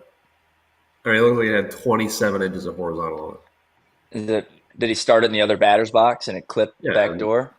No, it lands in.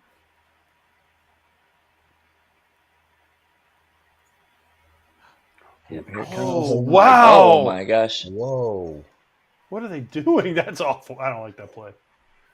I'll let Ross comment, but Yeah. I don't like the catcher trying to backpick with 2 outs and 2 strikes on the hitter. Oh, wow. But if he throws it away, then it leads to second and third, and then it takes a hit from Rizzo. So I don't like that play, man. Make Rizzo get the hit. I feel like he. Oh my gosh! Whoa! They probably had him if it was like a set play. Whoa! Rizzo's just trying to put this ball in play right here. Like he's just trying to anywhere in play. Reach and Listen, here's the problem you have with Trinan, at least for me watching him. He's got the sinker, which you know about, but he can also four-seam you up. yeah. Yeah. Yeah, whatever it walked him, but that pitch to Jazz, I don't think I've ever seen that. It was like a 92 cut. You go gross on him. Yeah. It was. You tell me gross. when you see this pitch. Just All watch right, this I got pitch. one. Tell me what you do with Yeah, this I got pitch. 1, 2. This is the death ball. Oh man, what In a could have been different for way. me? I never found it. Oh yeah, that's gross. Man, Gross. gosh. All right, now what do you send him back out? Yes, Gosh, I do. Dude, he's I got think you 40 do too. pitches. I don't give a fuck. I'm I sending think you him do. I think you send him back back. out. I think you do dude, too. his stuff is playing. I think you It's send the him end. back. This is it. He's a veteran. Yeah. Like this isn't a young pup. Like who Gosh, cares? dang, man. You're gonna go Oh, no. 60 pitches to the bottom of the order. Screw it. It's better than the options that you have. But all right, Strip. I'm glad I'm not making that decision. Yeah, we're not going to yank you through 2 pitches ahead the rest, but we got plenty of time out of you, so appreciate you swinging by, man. I hope you had a good time. I mean, unless you want to stay. Yeah, you can and just stay 2 No, pitches. I gotta go wake up my wife. She was a Dodger as long as I was, and she's passed out. So I gotta go wake her up in case the Dodgers hold on to this one, so she can watch go all our enjoy the friends finish win. line here. Yeah, we'll talk All right. to you. You know, if they win, we'll catch you at some point soon. You know, in the next month or so. All right. Wow. All right, sounds good, guys. Let's Thanks, Strip. enjoy the rest of this one. Yep. Hey, See y'all. Strip. Yes. Thank you, Strip. guys. You're the man. Ross Stripling with us. Whew. Gosh, dang. Yo. Rook, tell me what you do, brother. Tell me I what think you you do send him right back here. out. I think you send him back out. I do too. I really By the think way, you do. lovely tweet by somebody. Daniel Hudson closed out Game 7 5 years ago for the Nats today. Oh Do wow. you send him out there to make it 5 years, bookend it? I think Trinan goes back. I mean, I don't know. Do we have a bullpen cam? Can we see if anybody's throwing? Or Bueller? I guess Bueller was already throwing, but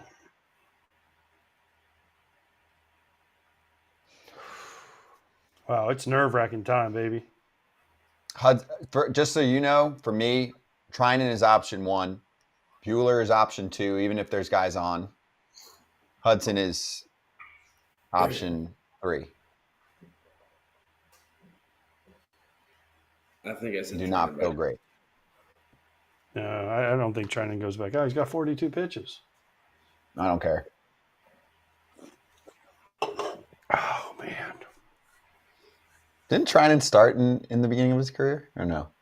I don't remember that. Has he ever started? What? So that sounds like a nightmare. It was a starter. Rook, did you play with him, or is he gone but when you got to Oakland? I think I faced him in 21 once, but no, I did not play with him. 2014 Nat rookie, 26 years old, 7 starts, 6 games finished out of 15 appearances. That's a line. He's had an interesting career. Yeah. Bueller's up. No way they sent Bueller out to finish this thing.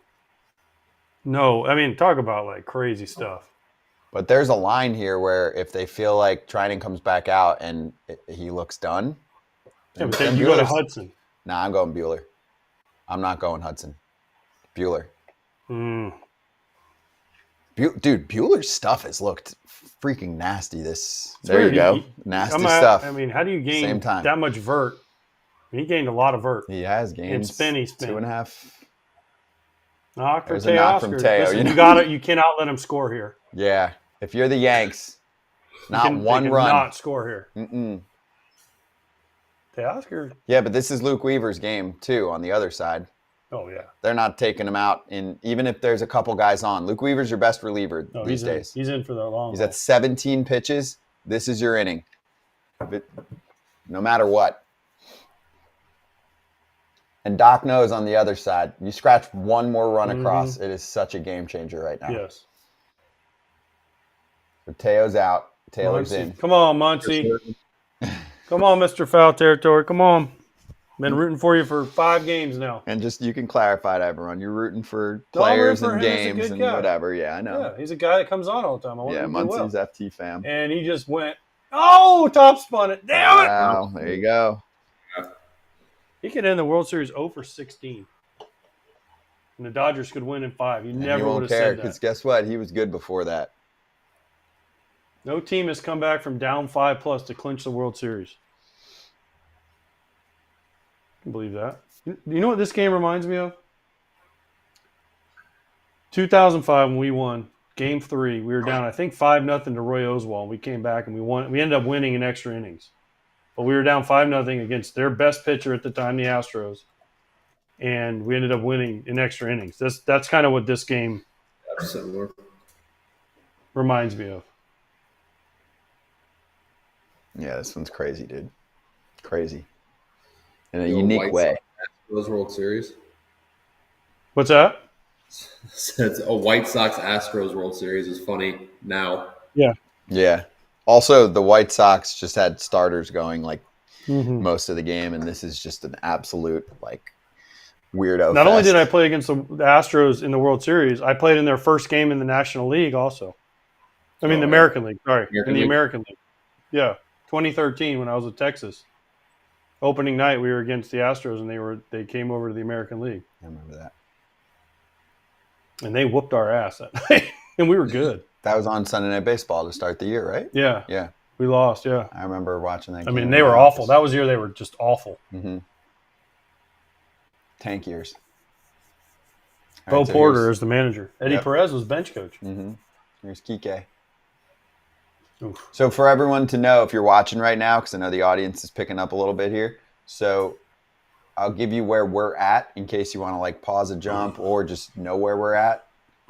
So it's 1-1 to Kike. We have a ISO close-up shot of Max Muncy right now, looking out. And now we're back to the batter. So that's where we are, if that helps you at all. If you're watching at home and you want to be a couple ticks behind, get on our level. If you're ahead, who cares? You can listen to how we're reacting. Balk. How'd he balk? It's a big balk. AJ, hear this. Rook?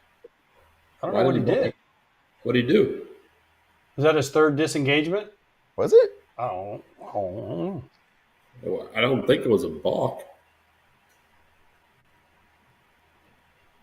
There goes Rizzo having another meeting. Man, that dude, he's a meeting guy. Meeting master. He loves some meetings. Did y'all have a lot of meetings in Oakland this year? Like team meetings? Kotze can't be a big meeting guy. Mm-mm. Kotz is not a big meeting guy. Good for him. I respect that. Yeah, I was just thinking. Third disengagement, got it. Yeah, that's what it was. Disengagement. It was his third disengagement. So you're doing that. You're That's thinking the first time I've ever seen that. Has anybody else ever? It's the first time I've seen happened it. in the regular season, but not much. I mean, so you're thinking you're getting him there? I think he just forgot. He forgot. Forgot? Now a knock tie gives you another run? Because like it wasn't out like double the best play? pickoff move.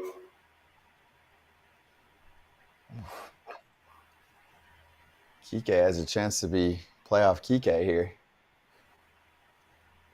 See, right now 3-1. Weaver looks tired. Yeah. Like he's trying to find velocity.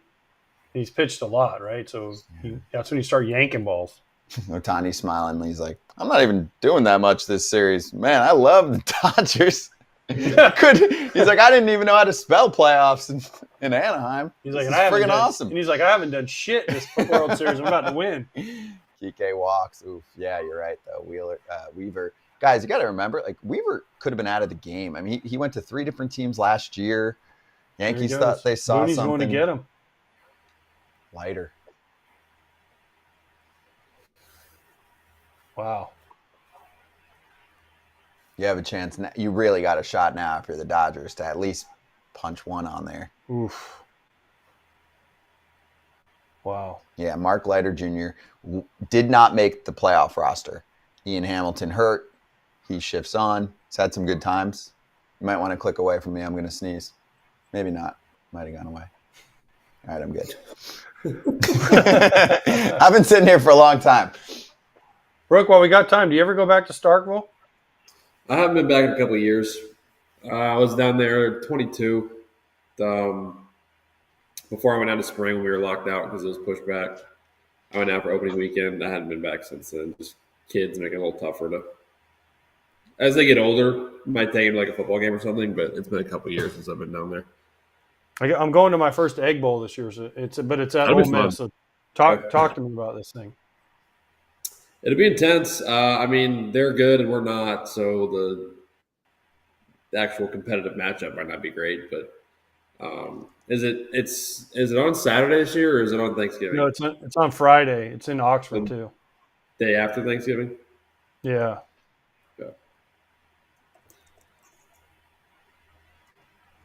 They're fun. Tailgating scene in Oxford's a good time. All right, I'm looking forward to it. Here we go. So, Yanks are trying to get through the 9th. Yanks cannot allow a run here. You can't. You cannot allow a run. No, you really can't. Because Brent, tell everybody, like when you're down 1, you're like, all right, we can pop one here. When you go down 2, it feels so, especially against. It's a little different because Dodgers bullpen's kind of shot, but 2 against a closer like late in the game too. It's just like this feels almost insurmountable a lot of times. 2 feels. What about with Walker Buehler in the game? Yeah, I mean with the way he's throwing, it's got to feel similar.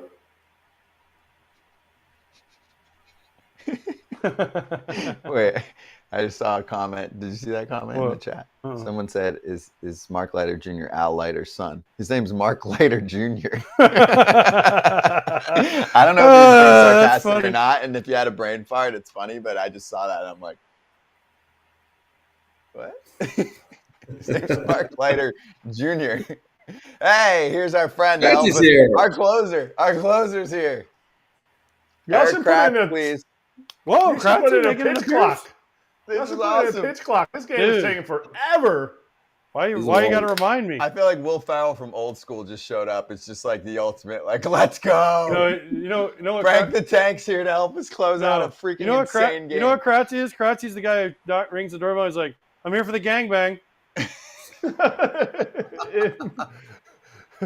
He had glasses. Oh my gosh. All right, here we go. We're back in action. We'll get Kratz's thoughts in between the half inning here. Tommy Edmonds up, Mr. NLCS MVP against Mark Leiter Jr., who wasn't on the playoff roster until last series. Ian Hamilton got hurt, but he's picked up some big outs, and he's a swing and miss guy. Splitter.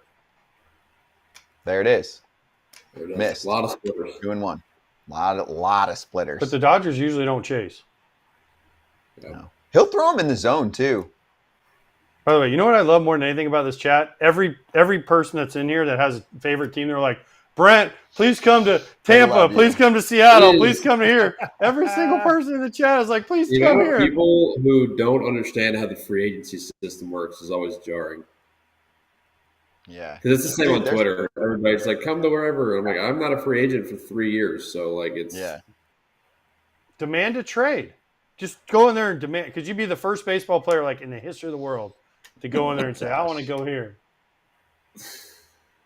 Oh, Don't man. think that's happening. All right. Edmund against Leiter. 2-2, 1 out, top 9. Weaver's been out, obviously, after giving him a lot of work the last couple days. Oh, gosh. Wow. What is that, a 45-footer? Yeah. Ain't good. Absolute lawn dart. Get in here, Kratz. We're running out of words here, man. We're going through it. This game is an emotional roller coaster. I blame it all on you, Scott. It was 5-0, and you were like, well, you just got to finish this game out. Or you said one of the cardinal sins, and my wife walks by and she goes, doesn't Scott know better to not say that? And here we are. But I don't care. I'm not trying to jinx anything. Like I don't care about anything. I just want a great game. The speed of the game. Oh, I don't care about the speed, dude. This is the end of the season. Like this is it. There's no more baseball for many months after this. So, and Edmund struck out, by the way, on a nasty curveball yeah. too. By the way, Kratzy, let me just say this. You're the Yankees. You got Garrett Cole on the mound cruising. It's 5-0.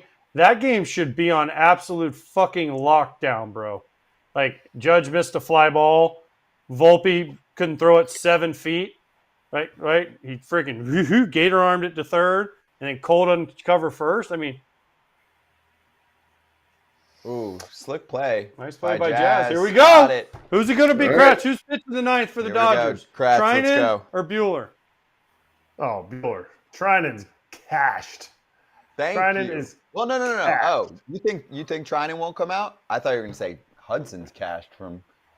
I didn't say Hudson. I was options were Bueller and Trinan. Bueller. Trinan for me. Rook was throwing pretty intensely there, like with an hour or two left. Well, I know the answer. I mean, and also, I wasn't guessing. I was just saying what I wanted. I still wanted more Trinan, but Bueller's coming out. I'm just happy that Kratz and I didn't change from the show earlier today, that we're still twinning. I've got a couple of these Johns. I got one that smells really bad because it was the one I wore in spring training every single freaking day last year, and then I have this one. And it still smells? Well, dude, I mean, I don't know if you know this, but it's hotter than shit in Florida in March. And especially every time producer lady, she put me dead in the sun with the sun sitting on my face. So yes, it was hot. So it just stays sweaty. That's because you live in the armpit of America. Tell them, Rook. Florida? Where are y'all? Is it Orlando? Orlando. We're in Orlando. The home of the 2025 Tampa Bay Rays. We're going to be at every game. That's right. Kratzy, where are you?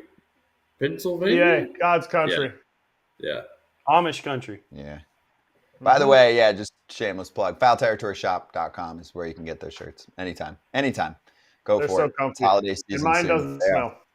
They're very comfy. This is the last 3 out comfy. potentially if the Dodgers close this up of the season of the 2024 campaign. This will be Rook riding it out with us here in the ninth. Appreciate it, Rook. Work this has been awesome. Yeah, it's been fun. Dude. Hey, by the way, Kratzy, in case you missed it, Ross Chicken Strip was on, and he goes, producer lady told me that I couldn't do it in here, so I had to move. So Claudia's new name is producer lady. Yeah. I hope he called Claudia ma'am. I know, ma'am. Producer lady. Oh, here we go. Butane. Producer lady. Dude, Rook, I mean, you've seen Bueller the last couple starts. What are you thinking? I mean, the stuff is ticked up. He looks really healthy, especially when his last start was electric. Which was when? That was 2 days ago, right? Yeah. Yeah, it was 2 days ago. It's his throw day. Bro, no? what do you think about the uptick in his extra carry that he picked up the last 2 games and a little extra extra spin on the breaking ball his last 2 games. Was it spin? I thought I saw that the carry was up, but the spin rate wasn't really that much higher. No, his spin rate on his breaking ball in the Mets game was way Oh, up. it was the cold weather. He had the most drop ever on his curve, most sweep ever. 2 starts ago. 96. By the way, Kratz, are you synced up with us just so we can know if we were running Kratz, I'll tell you, and the crowd where we're at, okay? Right, ready? Bueller's on the mound right now. He's looking down. He just looked he's looking up a little bit. Okay, now we got the one-on-one shot. I'm watching in Amish country. Right. Okay, you're behind us. It's 1-1 after that sweeper. Yeah, I mean, I'm watching on game day. I won't ruin it for you. So you're ahead of us then. You're not watching the game. You're on. You're not watching it like on TV. Like how Amish are you? I mean, I barely have electricity. This is candles. These are candles. Here, let me stop it. There, a little brighter. Let's focus here. Potential last 3 outs of the season. Who had Walker Buehler potentially closing it out for the Dodgers? Not even the Dodgers' wildest dreams. When he was in the minors, working on things. When he had the hip injury. Yeah. This would be some pretty good fuel to head into your free agency with, too. But is he a Boris guy? I don't know. I'm not sure. We'll look it up once we get through this. Breaking ball in the zone, knuckle curve, ground ball, Volpe out, 1 away in the 9th inning. XL guy. XL? Okay. You got to get him on. Yeah, good luck. XL hates me. Are you a XL guy, Brent? Sorry. I'm not an XL No, guy. he's not. He's not. Who's your agent? Bledsoe. Bledsoe. Drew? Yeah, Drew. Oh, hello. Got great Drew. wines. Sorry about Tom Brady. All right, 0-1 here to Austin Wells, who had a day yesterday. Yanks are looking for a hero to keep their season going. Also, by the way, if the Dodgers allow the Yankees to tie this up 7-7, they are really out of pitchers. Like Marcus Stroman could pitch forever for the Yankees. Yeah. The Yankees have better options than the Dodgers have left. If this goes to extras, it tilts back. Yeah, but the Yankees have better options than the Dodgers don't got anybody. That's what I'm saying. The Yankees have multiple better options left. The Dodgers are really, really out of it. They've got like broken arms in their bullpen. Dude, Buehler has been on one though. This dude sat out of baseball, Rook, for 2 years, coming off of his second Tommy John surgery. He's a semi-postseason legend before this October for what he's done with the Dodgers. Like he's got a little, like, he's the modern in my mind, like got some Bumgarner vibes to him. We're definitely closing this out right. By the way, it would be ironic if Verdugo, ex-Dodger great, was the last out too. That's right. He's up next. Well, yeah, and you're trying to get through these 3 so you don't start flipping it back. You don't want you're just trying to avoid the top of the order. Man. You need these 3 guys out.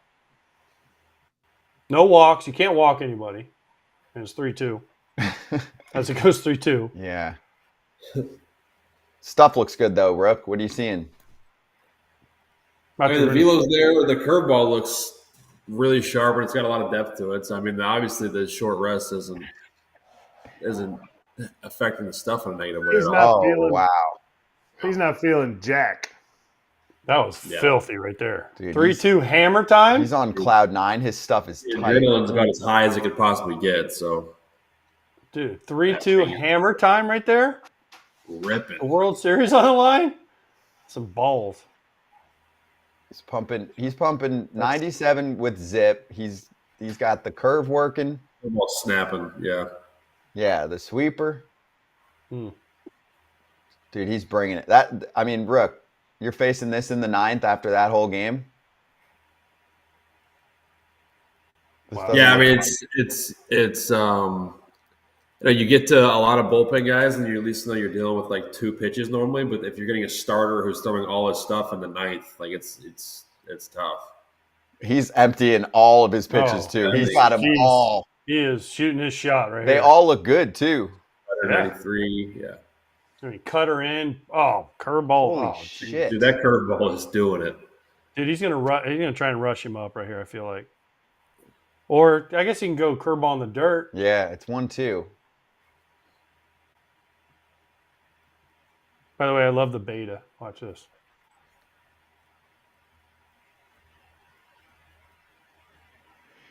The Dodgers are World Series champions. Walker Buehler just dominated the bottom of the Yankees order. What a game for the ages. Holy. You look good, man. God, Whoa. 18.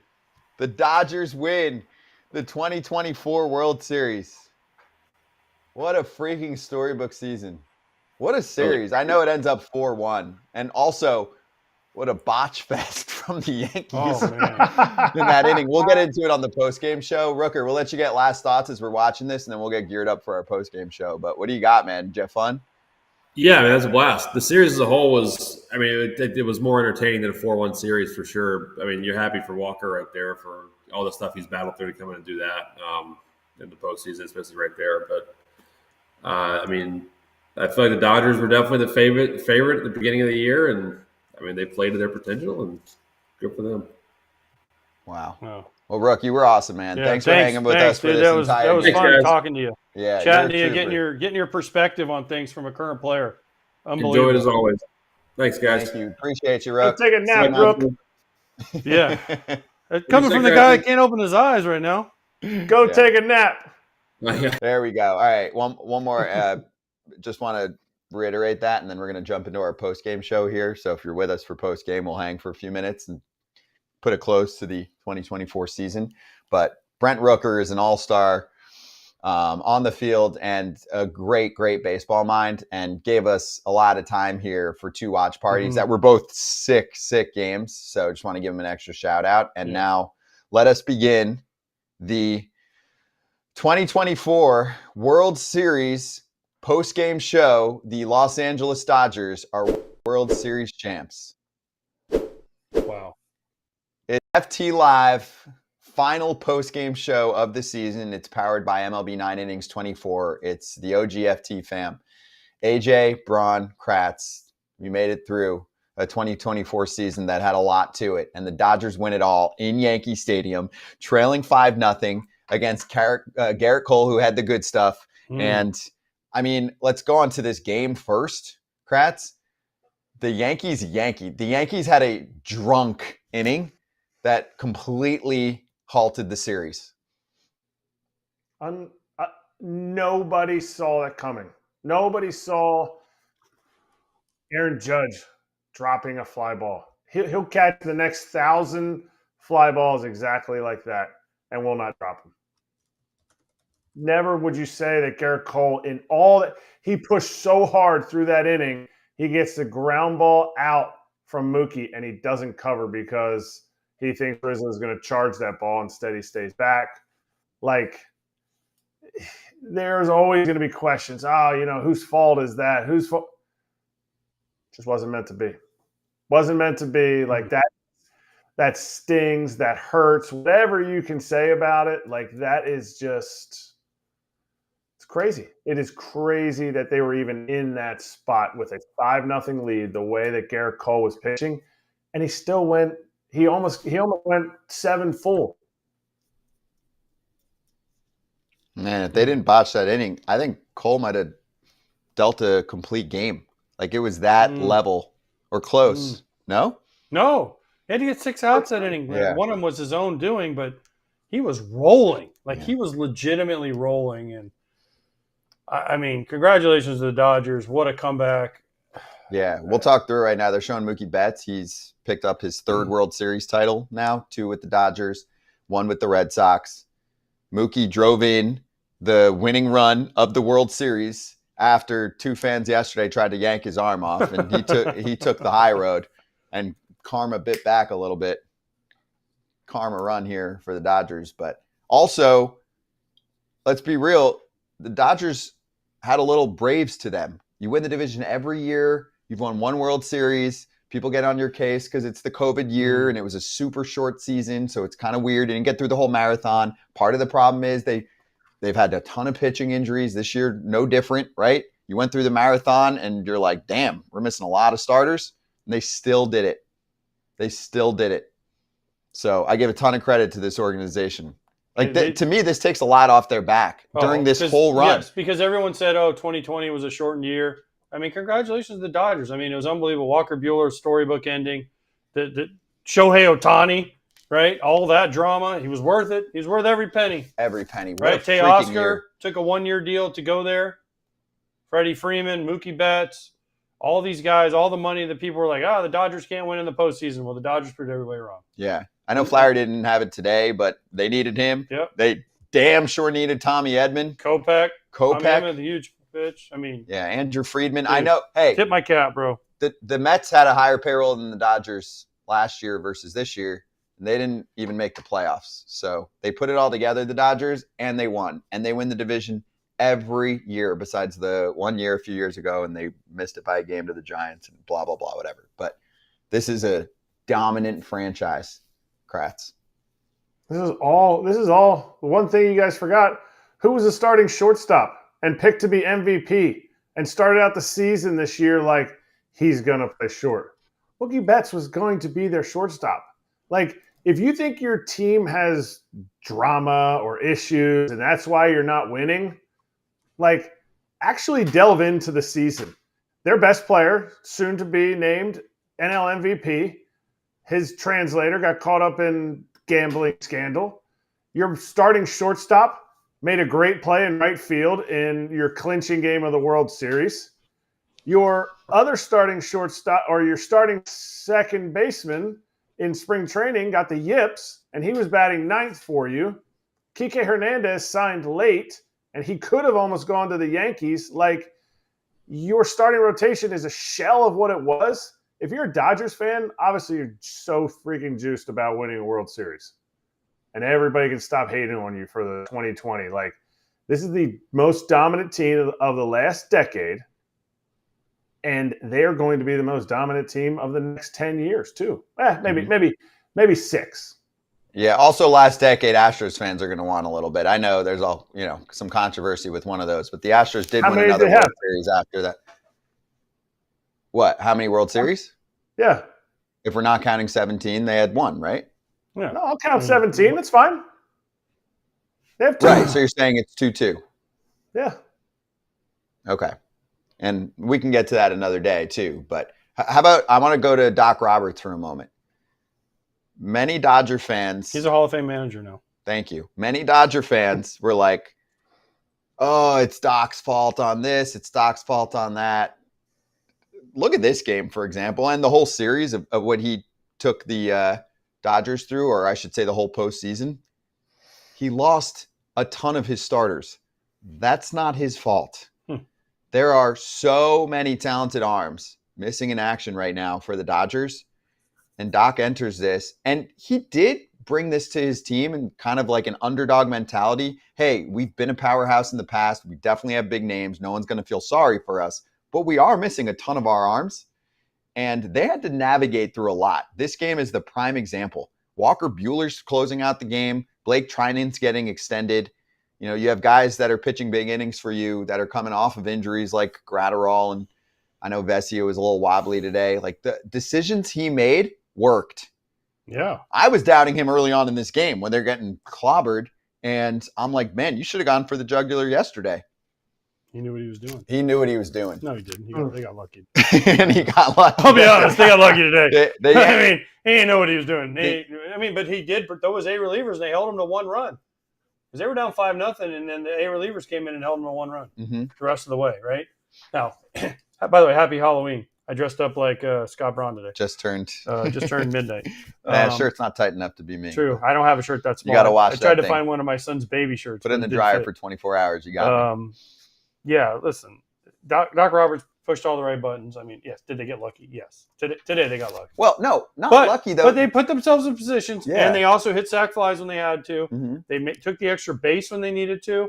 Here's what we said this the other day on regular FT. They outclassed them. They outclassed them defensively. They outclassed them offensively. They outclassed them base running wise. They outclassed them pitching wise, and they outclassed them bullpen wise. That's kind of it. And the Yankees played like drunks for an inning. That was embarrassing. I'm not going to say fundamentals. But they did play bad for one inning. Played like drunks, for anyone that's unaware, is a play on John Sterling's call when he was talking about how they run the bases like drunks. People will remember this Yankees team had Soto, who had an amazing year. Judge had an amazing year, had a rough postseason up until the finish line here. And one thing that was a constant from start to finish for this Yankees team, which was super talented and definitely a capable team of winning a World Series, is they were a bad base running team and not a good defensive team. And there were some obviously mishaps here that you don't see even from bad defensive teams, besides maybe Judge's the first White error Sox. of the year. Was it his first error of the year? Man. That is just a crazy inning, Kratz. That's an all-time choke inning. Mm-hmm. That's unfair. First error of the year. That's a real stat. That's what I was told, but that is so tough. If that's a real stat, that is so tough because he is so solid. I get it, his DSR or DRS is not, through the roof playing in center field. He's an elite right fielder. But to have no errors and then to have that type of error, you still say he took his eye off it. He was trying to get Kike out. Like, that's tough. That is. He'll remember it. I would be hard pressed to believe any big leaguer doesn't remember their worst losses and why they lost them. All the time. Way You more than remember the losses more than you remember the wins, for sure. By far. I do. I still think about games we lost where I'm like, gosh, dang it, how did we lose that game? Right? I mean, I look at it all the time. Obviously you remember when you won, but there's many more times that I think about the losses. And Aaron Judge tonight, listen, he hit a home run. Everyone's been clamoring for it. Garrett Cole pitched great, didn't cover first, right? It kind of sums up what the Yankees were. They bashed you. They bashed you. They bashed you. They bashed you. They made a lot of mistakes in the defense, and they made a lot of mistakes base running, and they could cover it up because they could just bash you. Well, the Dodgers matched them, and the Dodgers were a more clutch team in this series, and that's why they're World Series champions. And by the way, let me say this too. D-Rod, I'm going to call your ass out. Dave Roberts, I don't care what you say about 2020, whatever you want to say. He's got 2 World Series in the bank. He's going to continue to be the Dodgers manager for a long time. They got a chance to win some more. He's going to the Hall of Fame. So, D-Rod, yeah, whatever. Even if they don't win another one, he's still a Hall of Fame. He's still a Hall of Fame. Agreed. Because he's going to win a bunch of games. He's won 2 World Series with them. I know, but but D-Rod's like, well, the one in 2020 doesn't count. It doesn't. It still counts. It counts. It counts. Trust me. On his back of his baseball card, it counts. To not say it counts is ridiculous. But they wanted to put together a full season World Series. That meant a lot to the players too. Trust me. We've talked to Dodgers that came on and they said the same thing. Yeah, so and they did it. This was incredible because this is not even the best version of what they thought their team was going to look like. That's for real. That's what's scary. Oh my gosh. Look obviously Dodger fans probably after the parade are immediately going to be back on FT like, hey, so what's our rotation look like next year? And I'm like, well, we've spoken to Glass now. He's totally good. He's coming back. My hair's a mess. We're like, he's good. I was pulling my hair out during the damn game. I'm sorry. I don't even have a horse in the race, but this was crazy. So Glass now, help me out here. Ohtani. Dustin May. Gonsolin. River Ryan. Bobby Miller will be better. Bobby Miller should be better. Yamamoto is pretty damn good. What's the other guy? Clayton Kershaw. Kershaw once he comes back. Mm-hmm. There's Kershaw is coming back. Snack. That's 8 guys. 8 guys. Well, he's not starter, but you're talking about their staff. Yeah, incredible. Oh, Emmett Sheehan. Yeah, Emmett Sheehan. Gavin Stone. Did we mention him? That's what I said. Stack Stone. Oh, yeah. Slippy, Slammy. Crap. Swanson. What a ride. What a damn ride for this team. And also, we did say this a couple nights ago. I do still feel this way. The National League was really good. They had really talented teams. There was a reason why you didn't have 100-win teams stacking up this year. You had none. That's pretty rare these days. Obviously, you didn't have a team like the White Sox in the National League. That helps because they were the worst team ever. But on the other side, when we entered the postseason, we were looking around. We're like, damn, The Phillies look like they can win a World Series. Mm-hmm. The Dodgers look like they can win a World Series. The Padres look like they can win a World Series. The Mets with their momentum looked like they could win a World Series. That's 4 teams already where you were like, yeah, those look like enough talent to win World Series teams. That's really good. I get whatever. You want to say I'm slighting the American League. They're not. The truth is the National truth. League was better. They had better teams at the top. We've said this the whole series. Mm-hmm. The top 4 teams in the National League are better than the top how many ever teams in the American League, clearly. But I mean, you want to go with Phillies, Padres, Mets, Dodgers. There's 4 that I think all could have possibly beaten the Yankees in a 7-game series. Mm-hmm. And everyone had their moments here through this ride in October, Kratz. Like Ohtani didn't do much with the shoulder here in the World Series, but he had he had ridiculous moments in a run with runners in scoring position. Max Muncy at one point was unreal. Freddie Freeman in this series was ridiculous, including even today with the 2-run knock that put them at 5-3 and hit a homer in every other game. I mean, Tommy Edman was NLCS MVP. Most of their dudes had moments in the postseason. Only one that really didn't was Lux and Will Smith, and Will Smith just guided a pitching staff of 100 different pitchers to a 5-game, 4-1 series victory. Like, I get it. Hey, whatever, Will Smith. Will Smith will not remember how many times he made out this series. He'll remember how big that ring is when that John opens up and it's got like a video in it. Neither will. You know what? We kept harping on Max Muncy, and listen, I bet on him every day to get a hit and an RBI, and he did not come through for me at all. But he was 0 for 16, I think, in this series. Nobody cares because when you win, it all goes away. When you win, like if the Yankees would have won tonight, nobody remembered Judge dropped the fly ball. They just would have been like, Yankees won. That's the difference in the postseason. Nobody remembers if you were good or bad. They just remember if you won or lost. Mm-hmm. Dodgers are better. Nobody. Yeah.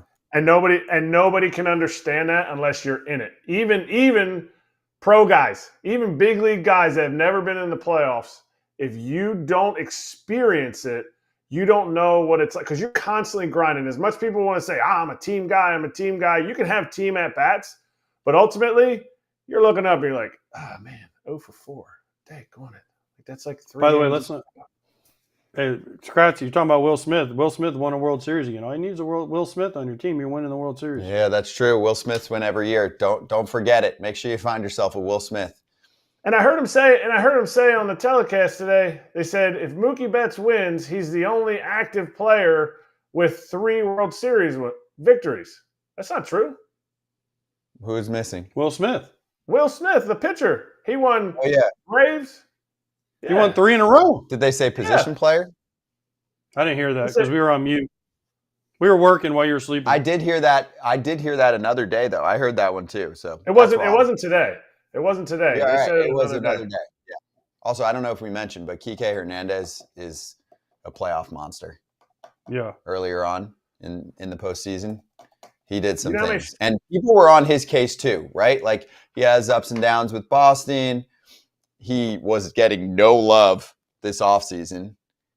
There are some interviews that if you're watching right now, especially if you're a Dodger fan and you've missed it, you should go check out Kike Hernandez when he signed and then came on to the show right after and talked about how, teams were basically kicking him and offering him the same crap. And then he ultimately was deciding between the Yankees and Dodgers and chose the Dodgers. He did tell us that. It's a good conversation. Also, actually, for more recent one, Stan Kasten, who's accepted the award and doing the whole thing and talking to the at the podium to represent the Dodgers kind of on the ownership side, even though he's the president and CEO, he kind of is the voice there. We spoke to him on FT the other day, and he talked about how the Dodgers feel like if they invest in the team to the highest of their ability, then the fans will invest in them. And I mean, they don't leave a stone unturned. There's new technology out. Every player gets it. I know multiple companies that have had some next level stuff that would be even an iota of help to a player. And the Dodgers they don't even flinch. They buy it for every dude on the roster. That's what they do. And sure, you can say MLB is all misbalanced with payroll and all of that crap. Okay, well, if you don't like it and you're a billionaire, sell the team. Someone else will want it. Trust me. And also, the biggest spenders don't win every year. So the things they've done to curb that has worked a lot. Like other teams do have a chance, you know? Yeah. I mean, even like the Guardians put together an awesome season. Mm-hmm. You know, they gave the Yankees a fight. They made it to the Final Four, and they barely did anything. They're spending so much less than what they can do. So sorry that, you know, some teams care more than others, and some teams definitely have higher purses than others, but it doesn't mean it's an excuse that, you know, a smaller market team can do nothing. So we got Yankees Dodgers. It was really fun and entertaining. It did not go 6 or 7, but it did get damn close. We were close to going back to LA. Yeah. I will say, and they were close to losing to the Padres. Let's not forget the Dodgers. Everyone's taking the Padres got them. Padres are going to do it again. They almost did. They almost did, and then they didn't. And all of a sudden, we got Freddie Freeman holding up the World Series MVP trophy. My gosh, easiest lock of all time, right? Dude was insane. I mean, you appreciate that because he also displayed like power that I know. He's not a home run hitter. Like he hits homers, but I don't know what his career high is. I'll look back, but he's not like for me. I'm like best thing he's got an elite hit tool. It's what, top 5 maybe in the sport. His hit tool. He's got pop, but all of a sudden you're looking at him and you're like, dude can't miss on homers. 38 is that's his career high. Career high. Yeah. You know how many strikeouts he had going into his last at bat? You know how many strikeouts he had for the World Series? 0. He struck out his last at bat. Struck out his last at bat. He had nothing left. He was like, now I just want to strike out. Crazy. And it started with the walk-off grand slam in game 1. His Kirk Gibson moment. I just want to say that in 2015, Freddie might have a World Series MVP, but in 2015, I got Braves Player of the Year over Freddie. So I'm going to pat myself on the back for that one. Good for you. Well, give us a sec on Freddie because you played with him. Freddie's awesome, man. Yeah. Listen, he's the same dude every day, always smiling, always happy. I mean, I played with him for 2 years. He was a young pup. Listen, you always want to say you hope you rubbed off on him a little bit. Sure. But, he had me, Johnny Gomes, Kelly Johnson, Frenchie, Jeff Francoeur. I mean, he had some veteran dudes. He started with Chipper. Chipper kind of retired. Freddie was the man. And listen, he listened. He asked the right questions. He did everything right. And Freddie freaking is a stud. He's going to the Hall of Fame. And he's got a World Series MVP. He's got 2 rings. And I'm happy for Freddie and his family. He went through a lot. We forget that, the stuff with Max, his son. So I'm happy for Freddie. I'm happy for his family. And I hope that, he continues to do what he's doing because I love playing with Freddie. All right, so let's get final thoughts. You can do it on each side. For me, Shohei Ohtani was not running through the World Series. It was Freddie Freeman's World Series, but he is the international superstar of our sport, and we got to experience baseball with him in October for the first time. Our sport doesn't get to do that as much as other sports. I appreciate that. He's looking right now going, oh, hell yeah. In addition to all the money, that's some of it coming not for a long time.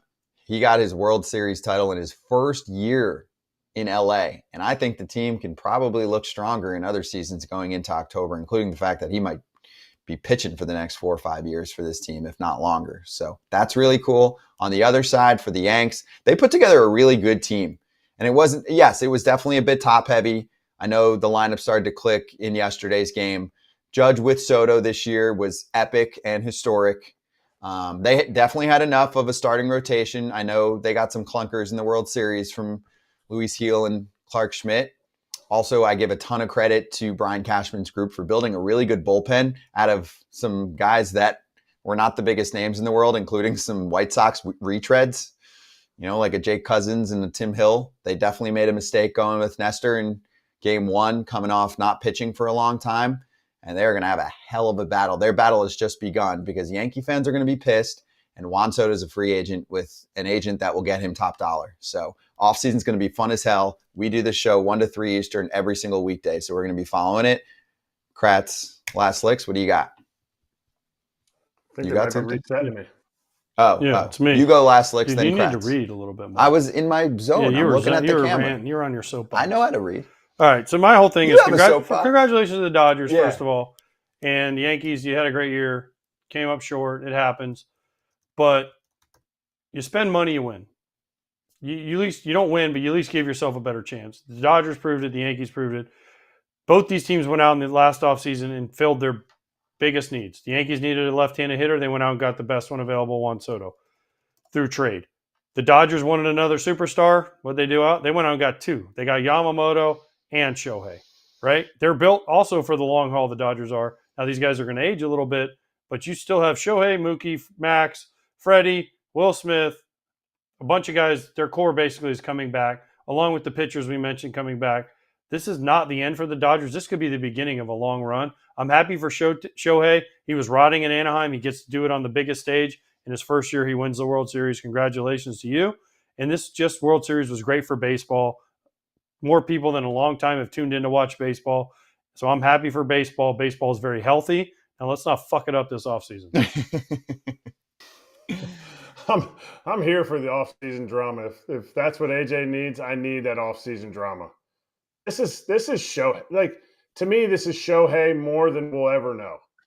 To have an MVP season based on what happened to him, based on the fact that he came from a losing environment. Like, you don't just like turn it on and be like, oh yeah, you know what? I'm going to win now. Like, it takes a little bit of time. He jumped right in. And he also jumped in allowing this team to buy more players because he deferred his money. He's not the first person to defer their money. He's not going to be their last. Like, everybody, there's a lot of people deferring money. Nobody ever wanted to defer AJ's money. They just paid it all up front to him. They're like, we want you off our books. But this guy set this team up for the success that they had.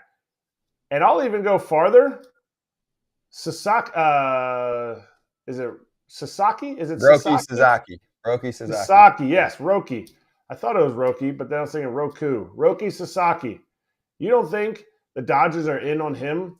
You are sadly mistaken. They already got his other team, Samurai, the Japanese team's all-star name. They already got Yamamoto. You think Roki Sasaki's not going to be looking to be like, hey, you know what? I want to sign a 10-year deal. Let's go someplace that I can win for the next 10 years. Sure, Shohei. Me, you, and Yamamoto, we're going to go and do it. And I think Shohei is a bigger star and a bigger, like, there's so many more storylines to this season that he has his fingerprint in. And that's not to take anything away from anybody else. The Dodgers won the World Series this year because of Shohei Ohtani. Well, I don't know about that because he didn't really perform in the World Series. Okay. But the other guys did. No, they got there. He helped them get there. So let's not take that away. Very much a team effort. Yes. And he World was the one Series guy. title. He was the one constant, really, because a lot of the other guys missed time. Right. He was the constant during the regular season, and he was stupid clutch to start the postseason. No, 100%. With runners in scoring position. But the World Series, he did not show up. Like, we Which went happened. over, right? Like, what did we show in the – I mean, I'll throw a stray at Jazz because I think he ended up 0 for 18 in the postseason with runners in scoring position. No, because he walked, so he was 0 for 17. Didn't he it walk? was still right. 0 for 17. I'm like, that's a tough number to swallow. I mean, Shohei Ohtani was the opposite of that for a while. So, all right, this was freaking fun. Great year. What a year. Great baseball year. Yeah. Second year of FT. We got a lot to look forward to. We have 10 shows as part of our network, many team shows, and they're running it right now too. If you want to keep the live combo going and you're a Yanks fan that's looking for a little funeral talk, Pinstripe Territory is running. Dodgers Territory is our Dodgers show. We'll be back, of course, for Halloween. Happy Halloween. Maybe we'll dress up 1 to 3 Eastern live as usual. And the 2024 World Post-Game Show powered by MLB 9 Innings 24 is season time. So if you're missing baseball, the game's free to download. Go check it out in the App Store or wherever you're getting your games that you download online or on your phone. Get the best baseball game in the palm of your hands, all the latest from the 2024 season. And Trout and Griff are in the commercial, and it's awesome. So we'll see you tomorrow on FT. Dang, that swing is almost as good as mine. Yeah? See what you got. Not bad for only one MVP. That's cute. Call me when you get to 6:30.